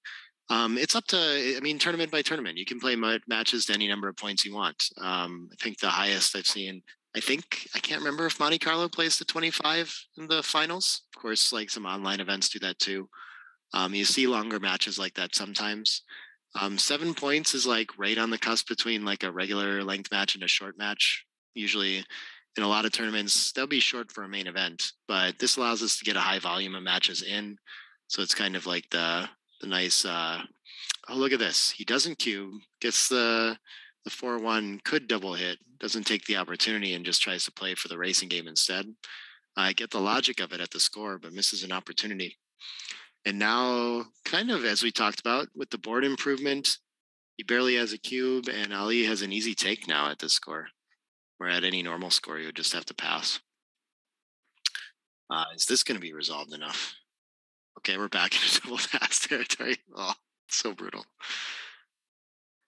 So again, all 7 point matches in this particular tournament, though. All the players are playing 5 minute. Well, there's 5 rounds a day. Everyone's going to have 1 bye across those first 3 days. So 14 matches total for everybody. In each match, you can win 1 point for winning the match, and you win 1 point for having the better PR between the 2 players. So as we see that screen flash, that's very relevant in this tournament format. At the end of those 3 days, we're going to take the 6 players with the highest total match and PR wins, and they're going to advance to a quarterfinals. And then of the remaining players, the top 2 overall average PRs are going to advance as well. So if you play the best PR in the tournament, you will get a seat in the finals. Of course, Simon here, we can see clearly playing on too good, but hitting on the ace is scary. It feels like your opponent has some counterplay if you get stuck behind that prime, but better than having to play against an ace point game. So you still have to go for it. But yeah, that's the format. We still haven't decided. Quarterfinals, once we get there, will start on Thursday. And we haven't decided the exact format for that, but it's usually a best of series where 3 matches has been kind of typical, where it feels like after 3 days of 5 matches a day and that many points, like we get the cream rises to the top pretty consistently. But anything can happen once we get to those finals. I mean, we have such good players, such tight margins, and a pretty small sample. So a lot more variance and excitement shows up in those. Gone to DMP playoffs a lot of times in that case. So exciting stuff. Okay, Simon does not go for the hit on the ace to prevent the ace point. Too worried about the counterplay. And so I presume he's not here, but maybe getting less timing, he's going to be a little, okay, he's just going to clear and play it safe. Yeah. Not too far off either.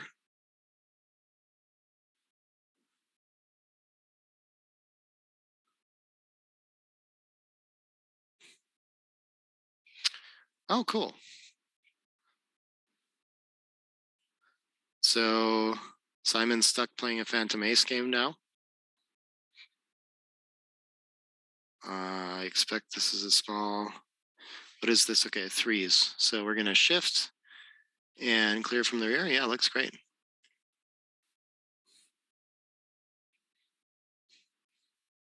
And he never wins a backgammon for the match, does he? 5-2. And a fan. And no problem.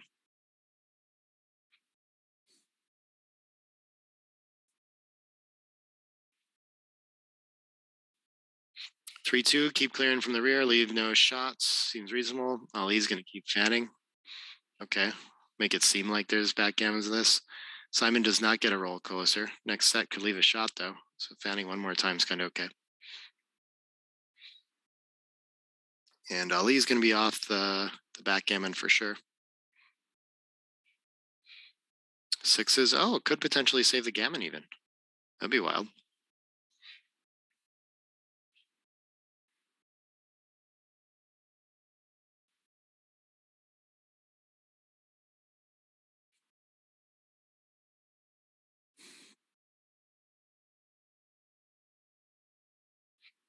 6 down, 3 in, and we're 5 crossovers from saving. So Ali still needs a set, but all his crossovers have gotten pretty short. So maybe any set will do. Not quite any set. Is 2 on our best? 2 we could play down too. I'm not sure. 2 crossovers either way, and this looks like 3s are better. Yeah. No luck. We're on to Crawford. And wow, Simon got hit with quite a few tactical errors in that game, and the PR race has gone up to potentially 7.3 for him. Ali just had the pass and a couple decisions from other games, playing at 5.5 and in good shape to save the PR point, unless this match goes a lot longer.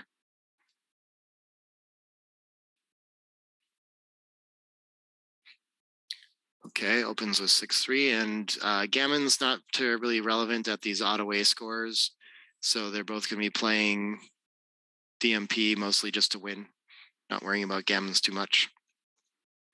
Then we'll have a whole different situation when we get to post-Crawford. If we do. 4-1. Oh, interesting. The checker on the bar point's frozen. That's our best from here. We're down in the race and we have an anchor, so sure, we can go ahead and slot. Try to start constructing a board to deal with that back checker when it runs. Okay, but we get hit. Unfortunate.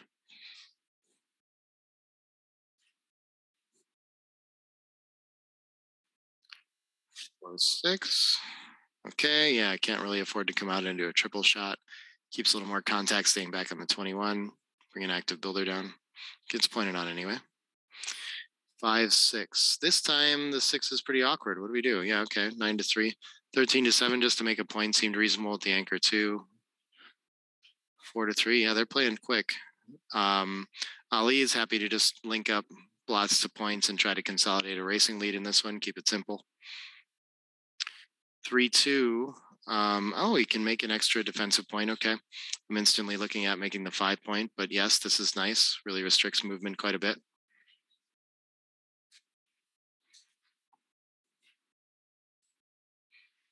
What is this? Another 5-6. Okay. Making the 2 points pretty deep here. So maybe just 2 down from the mid is nice. Leaving one on the mid is an interesting idea too. Maybe it doesn't hurt too bad to have another DMP sense to have a checker that could enter deeper and create more contact.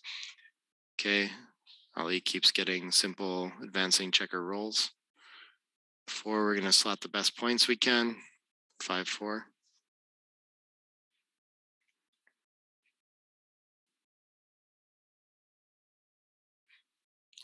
Favor request in the chat. We'll see. I'm not saying yes or no until I know what the favor is. Come on.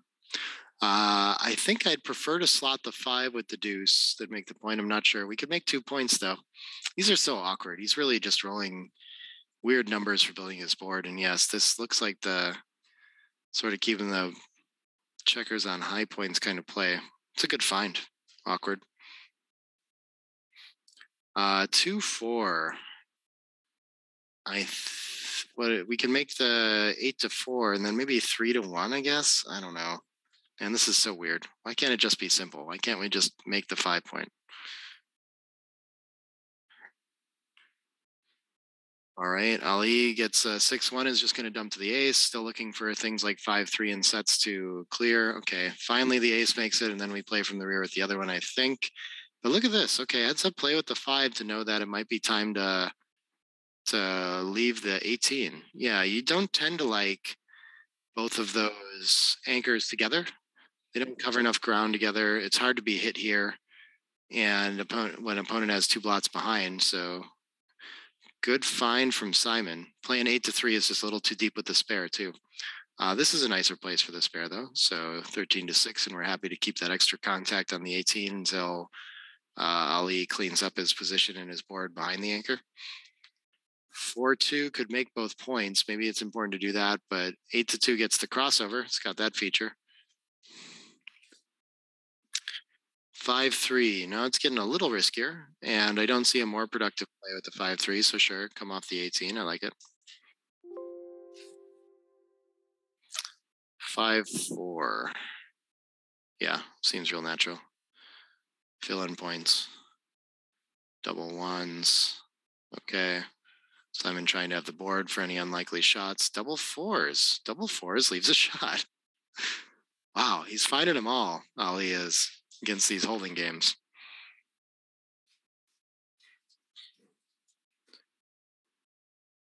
And Simon misses the ace shot. 4-3 is just going to come in. Doesn't mind having to leave on a 6. 4-2 cleans up the blot, but doesn't clear the 8 yet. Like a 3-up would have been nice there. I think we just stack up the ace. We don't want to give him pick and pass kind of numbers. Okay, apparently we do. 20 to 15. That's a close one. Those are always hard to figure out.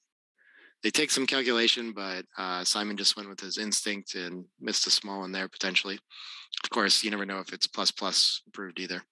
Could be 3-ply, just doesn't know as well.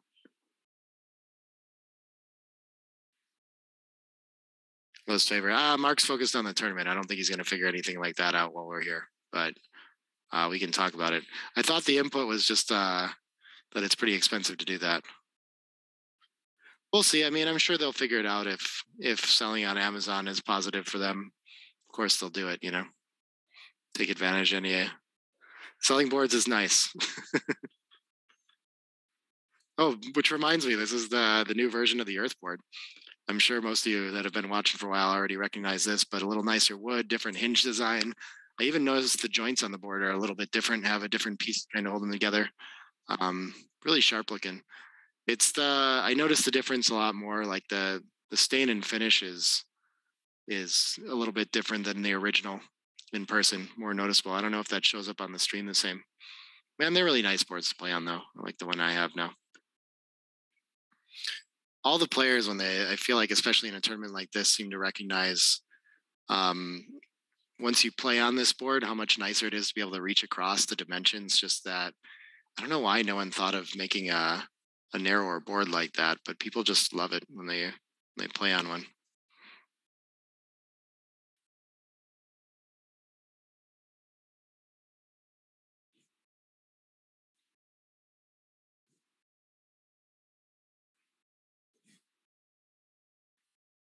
All right, we make it to post Crawford. Ali's going to play 2 down, and having won the opening roll, most likely, since this is an even away score, the cube will allow for a free drop that Simon will take advantage of. Passes. They're going to reset and play 5-away, 1-away now. Now this is a free take kind of score. So whether Ali waits or not, it's hard to lose your market at a score like this. 5-2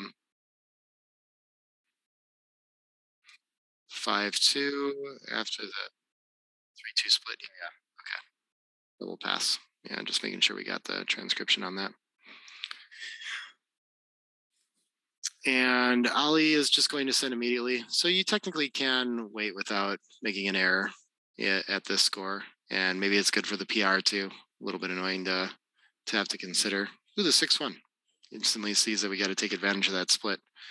One's going to enter and hit. And okay, winning a gammon is very nice. It's like worth a whole game here. So enters, yeah, and then we get to play 13 to 8 in the zone. Got some chances to win a gammon here.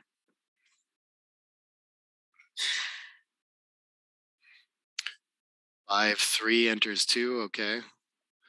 6s, good roll. Doesn't continue the blitz, but good for the race. Makes the anchor. Plays a more normal game.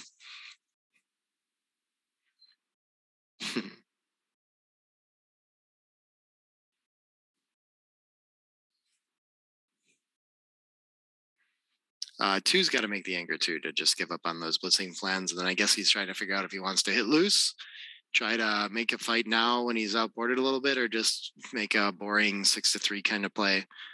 Of course, it's going to lose a little more gammons if we hit loose.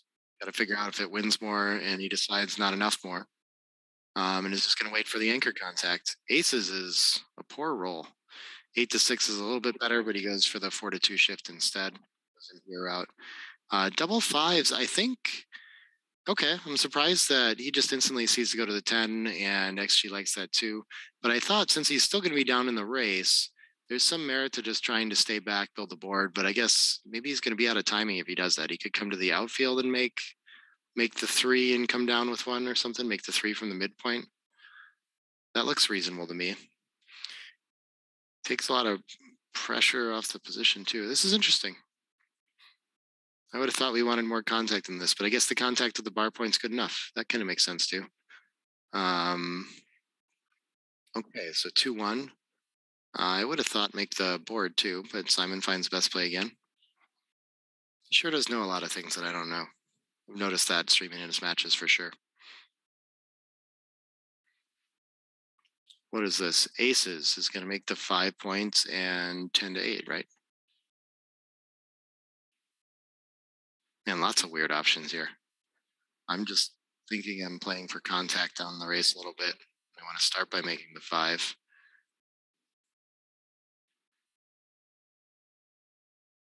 So interesting. And somehow Simon knows there's something to think about here too. I can't imagine spending much time on this play myself. It's very interesting. And he finds this, the 6-5, 6-3. Wow, I'll be super curious what the logic is in that, because I just don't see it. I don't know. I wouldn't even be thinking about it.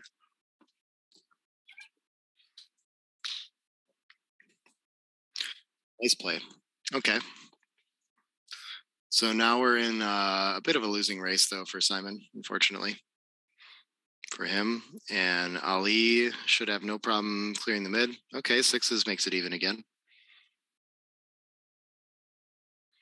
And he's going to spend some time figuring out best distribution with this, too. I'm just, I guess we're still down a pip in the race. So if we can find a way to keep contact on the midpoint, it makes a little bit of sense. But this is just too much better for the race, I guess he determines. So he comes on down. So that's the 4.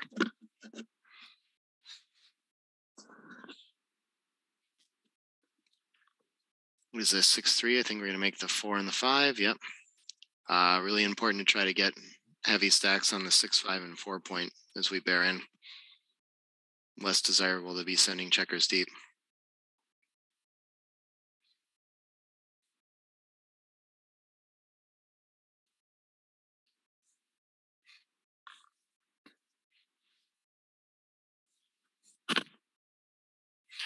What is this? This is 4-2. Yeah, you can just place them on the highest points possible. That looks nice. Really tight race for Ali to try to hang in there.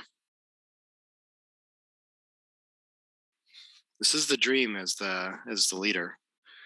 You get a lot of chances, and even if you don't win it, at least you get to end up at that 3-away, 1-away post Crawford score where you have a lot more chances to win. At least you're not risking a gammon or a backgammon to possibly lose the match now. So it's nice to solve that first and then have some chances. Thomas asking how many more stream matches tonight. This is the last one. Final match. We had an extra round last night because we got started behind by a round because running tournaments is hard. But, we're on time on this one. Ali has to play another match after this because there was just one that had to be rescheduled. It won't be on stream. But yeah, after this, we're going to be starting at 11 a.m. tomorrow. Also, you're just baiting me into assuming that this match is over or something, right? We could have some more to play here. Ali is still looking pretty good in the race.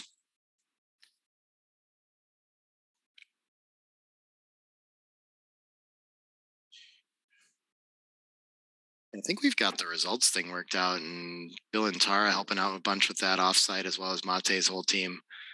So nice to have that. We might end up with that a little bit sooner tomorrow. Lots of hard work goes into making a format like this work.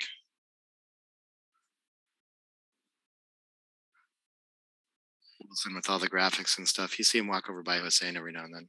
You should wave once in a while. 5-1. Who's favored here? Looks like Ali's turned it around. A little better 5-checker distribution than Simon's here. 5-2, not a great shot. Takes 0 off.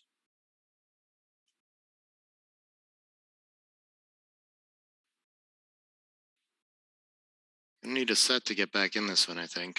There's some really poor lead. And only a 2-1 stays in it, or the set to win. Big set. Okay. And 4-2. Okay. We're going to move on to 3 away, 1 away post Crawford.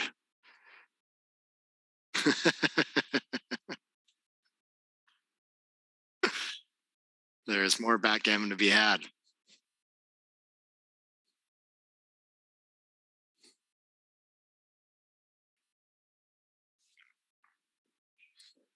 All right, we're going to start with 3-2 down, and then Simon with the blitzing play, automatic cube and take.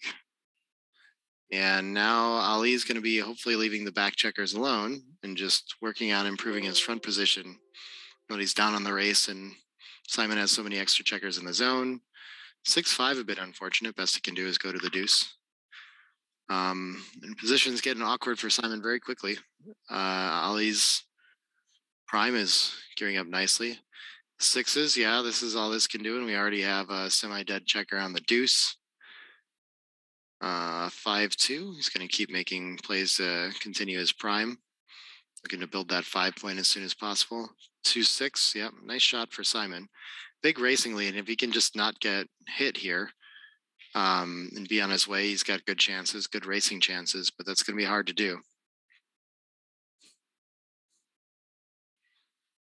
Could lose a gammon if he's not careful in trying this too, though. And still going to make the big play of splitting and trying to get around. Gets really scary if he gets pointed on here, though. Loose hit, not as bad, but double hit is probably quite okay, and he's going to win a lot of gammons.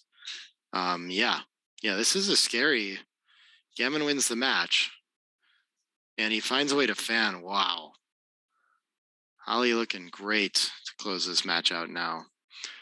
Do we want to make the pure 5 prime or cover the ace? It just feels too strong. And getting hit on the ace is not that big of a deal. We're still going to win a ton of gammons after this play, so I think that makes a lot of sense.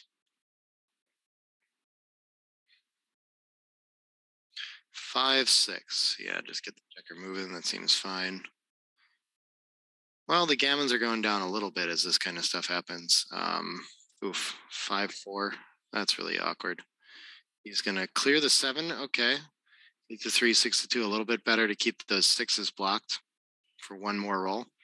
But he doesn't want to risk leaving a shot from it either.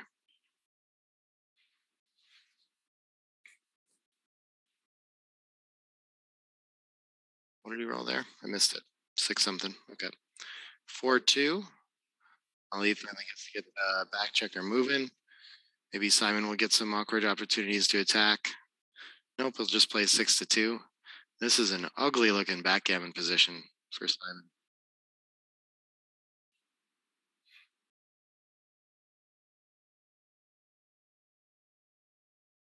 Not the kind of position that you want people to see on stream. Very unfortunate. 5-3, okay. It's getting more reasonable. It's just crashed looking now. And Ali's going to take the opportunity to start trying to prevent anchors, close out, and have 30 to 40% gammon chances. It's a good start.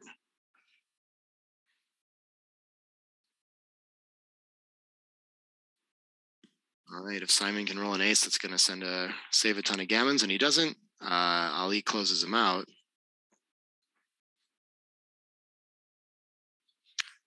Yes, Thomas, tomorrow's last day of the group stage. Then we'll move on to the quarterfinals on Thursday. Format to be determined. I think we have a pretty wide open day on Thursday, so we can kind of do that however we want, but we do need to do some planning about that soon. Does this leave a shot? Oh, wow. Okay. Unfortunate 6s. Simon misses, though, and so now it's just helping us win a gammon. We're happy. This is going to play 6-4, 1 off, and then do we play Super Sace 5-4? Sure, why not? That looks nice. Oh, he's going to rip 3 and try to win gammons? Wow, that's an interesting play. Okay. You definitely risk someone coming in. I mean, it's going to be hard to... The issue with this is that it doesn't really help you take checkers off on these next rolls. I guess doesn't impact this one too much, but so going forward, He's going to end up having to make plays that stack checkers up and to avoid leaving shots. Okay, 6 is going to save a lot of gammons, though. 5-4. Simon trying to hang on for his life in this match. 5-2. Do we get more? These puzzles are so annoying to have to solve over the board. But he finds pretty quickly that 7-5 saves a few more gammons. Must be some roll in there that helps. Okay, what's the misser? Is there any misser on this? No. Decides that there isn't when he plays 7-5. Okay. Resigns the single game. And we're just going to play a pure DMP game now. No cube needed.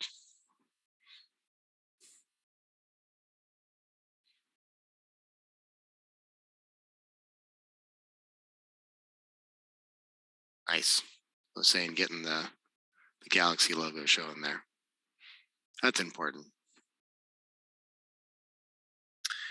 Hotel prices in Istanbul, they're pretty reasonable. If I remember, it was like maybe less than 50 euros a night, something like that. Cheaper than any elsewhere go. That is another nice thing about having the tournament here. It's very fun to visit and very affordable too. Yeah, just running makes a lot of sense, but he decides to play down. Okay, both have merit, apparently. How does Simon follow up here? Against the prime, I'm just thinking about hopping it and trying to get away with getting a checker by, but 6 down, I guess, brings ammunition to attack when your opponent steps up. Okay, 5-3 is going to hit after the loop.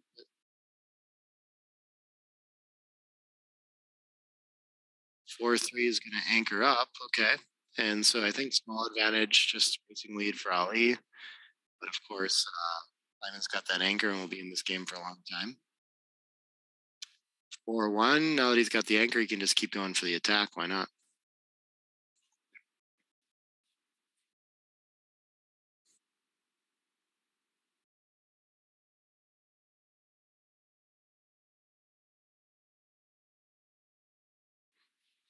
Five-3 for whites. I guess we want to kind of do contact. There's no good 3 on the other side of board anyway. So yeah, 9-4 start a decent point with it. That looks fine. We're down just too much in the race to come in. I mean, I guess it's tempting to make the 20, but that blot back on the 23 is just creating too much contact, and we need to keep it there. We're down this much. The high double anchor game isn't always as good with a 0, well, just a 1 point board. 6-2. This can play safe. Is there any other bigger play to play? Oh yeah, the 6 to the 8 and the 2 down is only indirects, and your opponent has a blotting board, so a nice opportunity for that. This 22 to 16 makes more sense to me, along with the covering roll too. But 13 to 3 for some reason to keep more deep contact. Okay.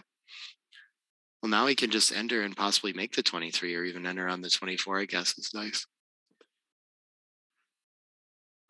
Yep, I'm continuing with that theme and coming out to the 14. Small equity difference. 4-3 is going to make Ali's first board point. Put a little pressure on that goalkeeper back there. Simon improves his board. And Ali still looking for whatever will help him with a safe ride home here. What does that mean? Yeah, I guess we have to consider the double hit looks nice for gammons and things like that, but I guess it's just not worth it in a DMP sense, so he's going to keep playing simple. That's the issue, is if you hit with the 2, 13 to 11, then you don't have a lot of other hits other than 8 to 2, or other 6s other than 8 to 2. Prefer not to leave all those shots against Simon's better board. 3-2.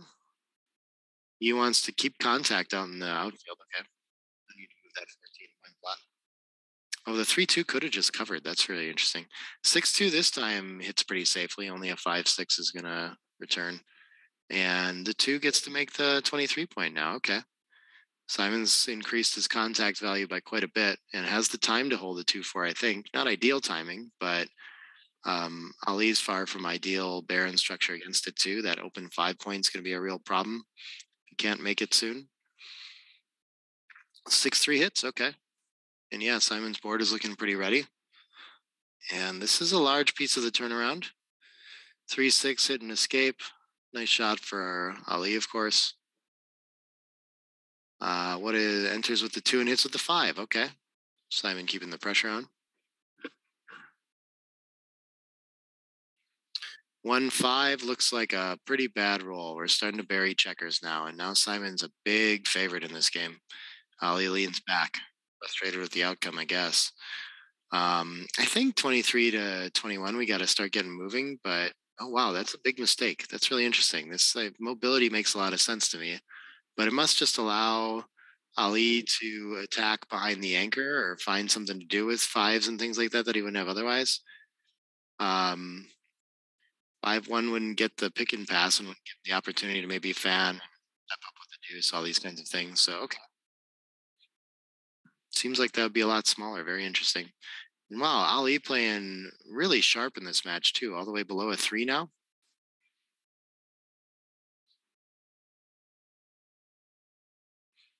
Pretty likely to take the PR point. Simon, I'm sure, will be frustrated playing a little over a 4 and having to lose it. I mean, if I play a 4.5, I'm feeling good about my game. Okay.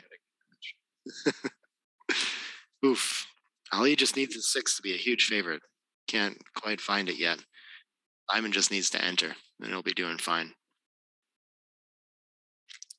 Simon a favorite to enter too, yeah. Okay, things keep getting worse for Ali. 5-3. I think we do want to clean up the plot in the end. Don't let your if he does get so lucky as to roll that 6, don't let him escape with tempo. It's not really helping us build the back of the prime or attack at the moment. So tactically, I think it's just time for 9-6. Play B at 20 out to the 17, just more outfield coverage when he does escape, I think is the idea there.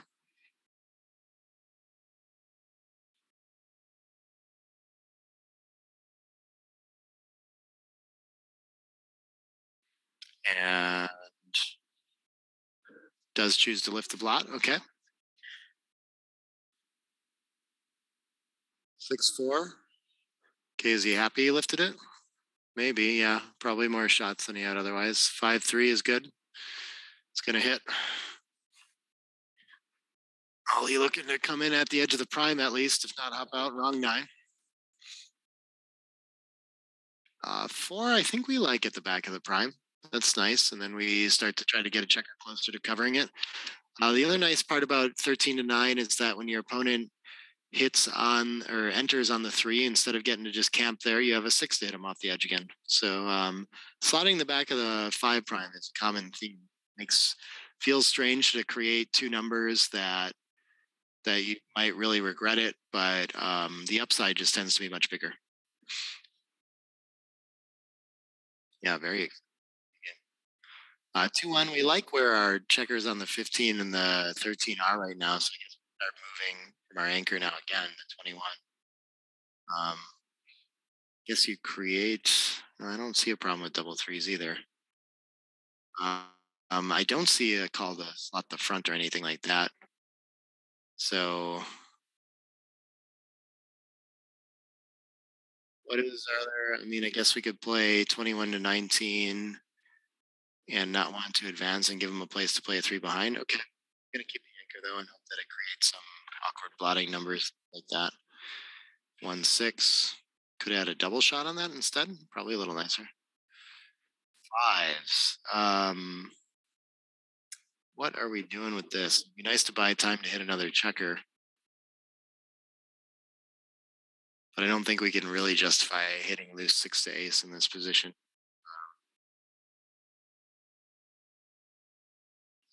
I mean, 8 to 3 looks good, and then we can slot the back. That looks nice too. And then my last one, I don't know what to do with it, but he's already played 2. Already played 2 that are. He's just going to release contact completely. Okay. At some point, we have to roll the prime forward, so it's like a good time to do it. 3-2 is a nice shot to make the back naturally. I'll be happy to slot the front with 3s. And just needs to avoid really awkward disasters. I think 11-7 seems like a nice cover, sure. Yeah, no really recent hit, so I think this is fine from from Ali. Why does he want to spend the 2 otherwise? And oh.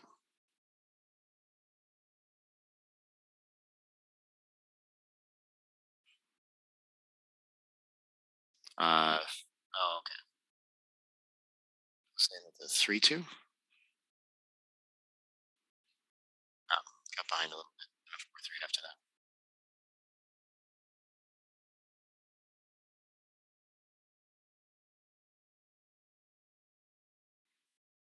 They're playing fast in the bear off. Hussein's got to catch up on transcription.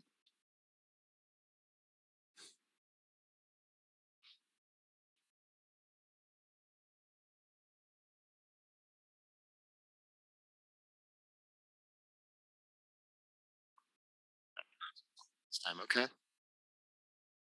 Whoa, Sebastian is here. With, what are those on his feet? Yeah, you could actually wear a headset if you want. I mean, mostly. No, but we have secondary headsets, so you don't have to try to talk through mine. How do you like this? Yeah. Beautiful Backgammon fans. Yeah. Of the world. We had a little bit of transcription modification, and now Simon is rolling his 7 prime home. Oh, the 7 prime. Formidable. This match. Yeah. DMP. Yeah. Nice. Yeah. And Ali is taking the PR point from him, playing under a 3. It's pretty solid. Right. Well champion. Yeah. Incredible. Former. No, I think you get that title forever for life. It's one of those. I think. That's how Carter treats it too. Yeah. I was let him hear you say that. He's quite big. But it's been an exciting one. Yeah, it's been a good match. I think it was 6-0 for Simon. It was just had battle away post Crawford, losing just a game at a time. So Cubes really looks like it got him. He had 3 away, 7 away, and a couple in a row where it was like just right in that window where you could cash and you just don't really start a 3-way, And he played the risk. Yeah, they're very difficult. And I think even had some checker play decisions in there got punished. I don't remember what the take error was. Oh yeah, a little take error. Okay. Maybe that's how he won his first game. Taking a bad cue. When you here watching? Aren't you like the observer? I'm not the rememberer. I'm just the title. Maybe go watch it on screen. Someone can rewind and tell us. Is that what you need me for? Is to tell you what happened? Evidence on YouTube. I'm here for the back rubs. That's it. All-inclusive service. Oh, do we have? No, he's won. It's like it's. I think Ali wants to. Ali just wants to resign the game. Oh, he can play 2-4 like that. Okay, that's funny. Yeah. Oh, really? Small error. But okay. That's the last match of the evening. We get to go eat dinner. Wow. How do you like that? That is great. Yeah, another long day. How do your matches go today? You were doing pretty well. I don't know if you've seen the results. Foul and terrible. I think I lost nearly every match and I made some very bad decisions, but I am loving it being here. It's a lot of fun and getting back into the swing of things. So you were looking after day 1. Yeah, that was with the average horrible and 4 points, I think. So, yeah, one match. Yeah. I had a really bad the first match.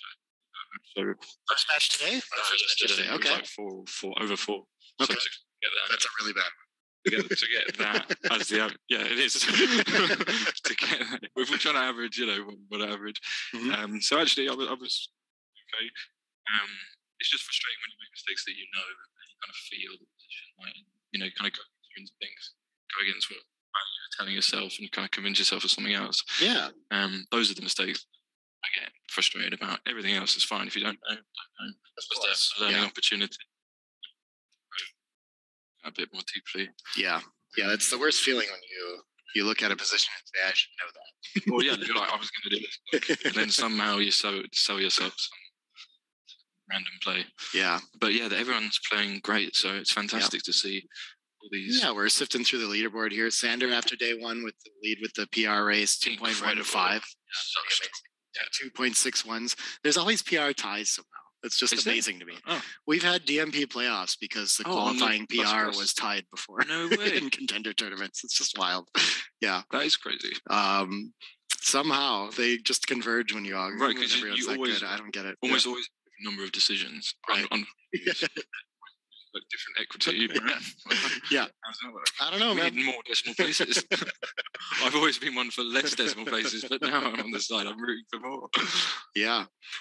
We had a bunch of 3 players tied at 8 points and maybe 5 or 6 tied at 6 points after day 1 as well. So that was. Someone's told me this. I don't Well, you understand. win your matches, Seb. Well, I can't do that. It'd be outrageous. I want the other guy to win. I'm always rooting for my opponent, you know. It's easier to win the PR when you're losing, probably, you know. So that is actually, I used to think that. No, honestly, I used to think that, and Yeah. it might be true. But this experience here, I've like not consistently, but I feel like I've made a bad decision, and then I've just been on the bar and just danced for the rest of the match, and I just lose the match, and then I've got like no decisions and like one big blunder, and yeah, there's no way back, you know. Frustrating. So that's kind of difficult. Whereas the leader, he's just like, oh, I've got my closed board. I'm just going to hop round, skiffy round, you know. Perfect play. Oh, might be a small error, but it doesn't matter. And just like, oh, 6 prime like there. Let's roll it forward. How long can we roll it for? Let's go for a day and a half. You know, like let's get 10,000 6 prime decisions in. Yeah, yeah. If you're losing, you never get recirculate. Just right, the exactly. checker around The again. No big deal. Recirculation. Yeah. Right, it never ends. That would be the dream. You just sit there, just like right, just cranking up the denominator. There you go. Yeah. And then kind of, I mean, the way math works, it's amazing that we've never had a game that never ends. No one knows how math works, so yeah, leave that grey area. It just happened eventually. Grey Right? matter. Yeah. The other thing I was talking about the other day, like we should have a match that never starts.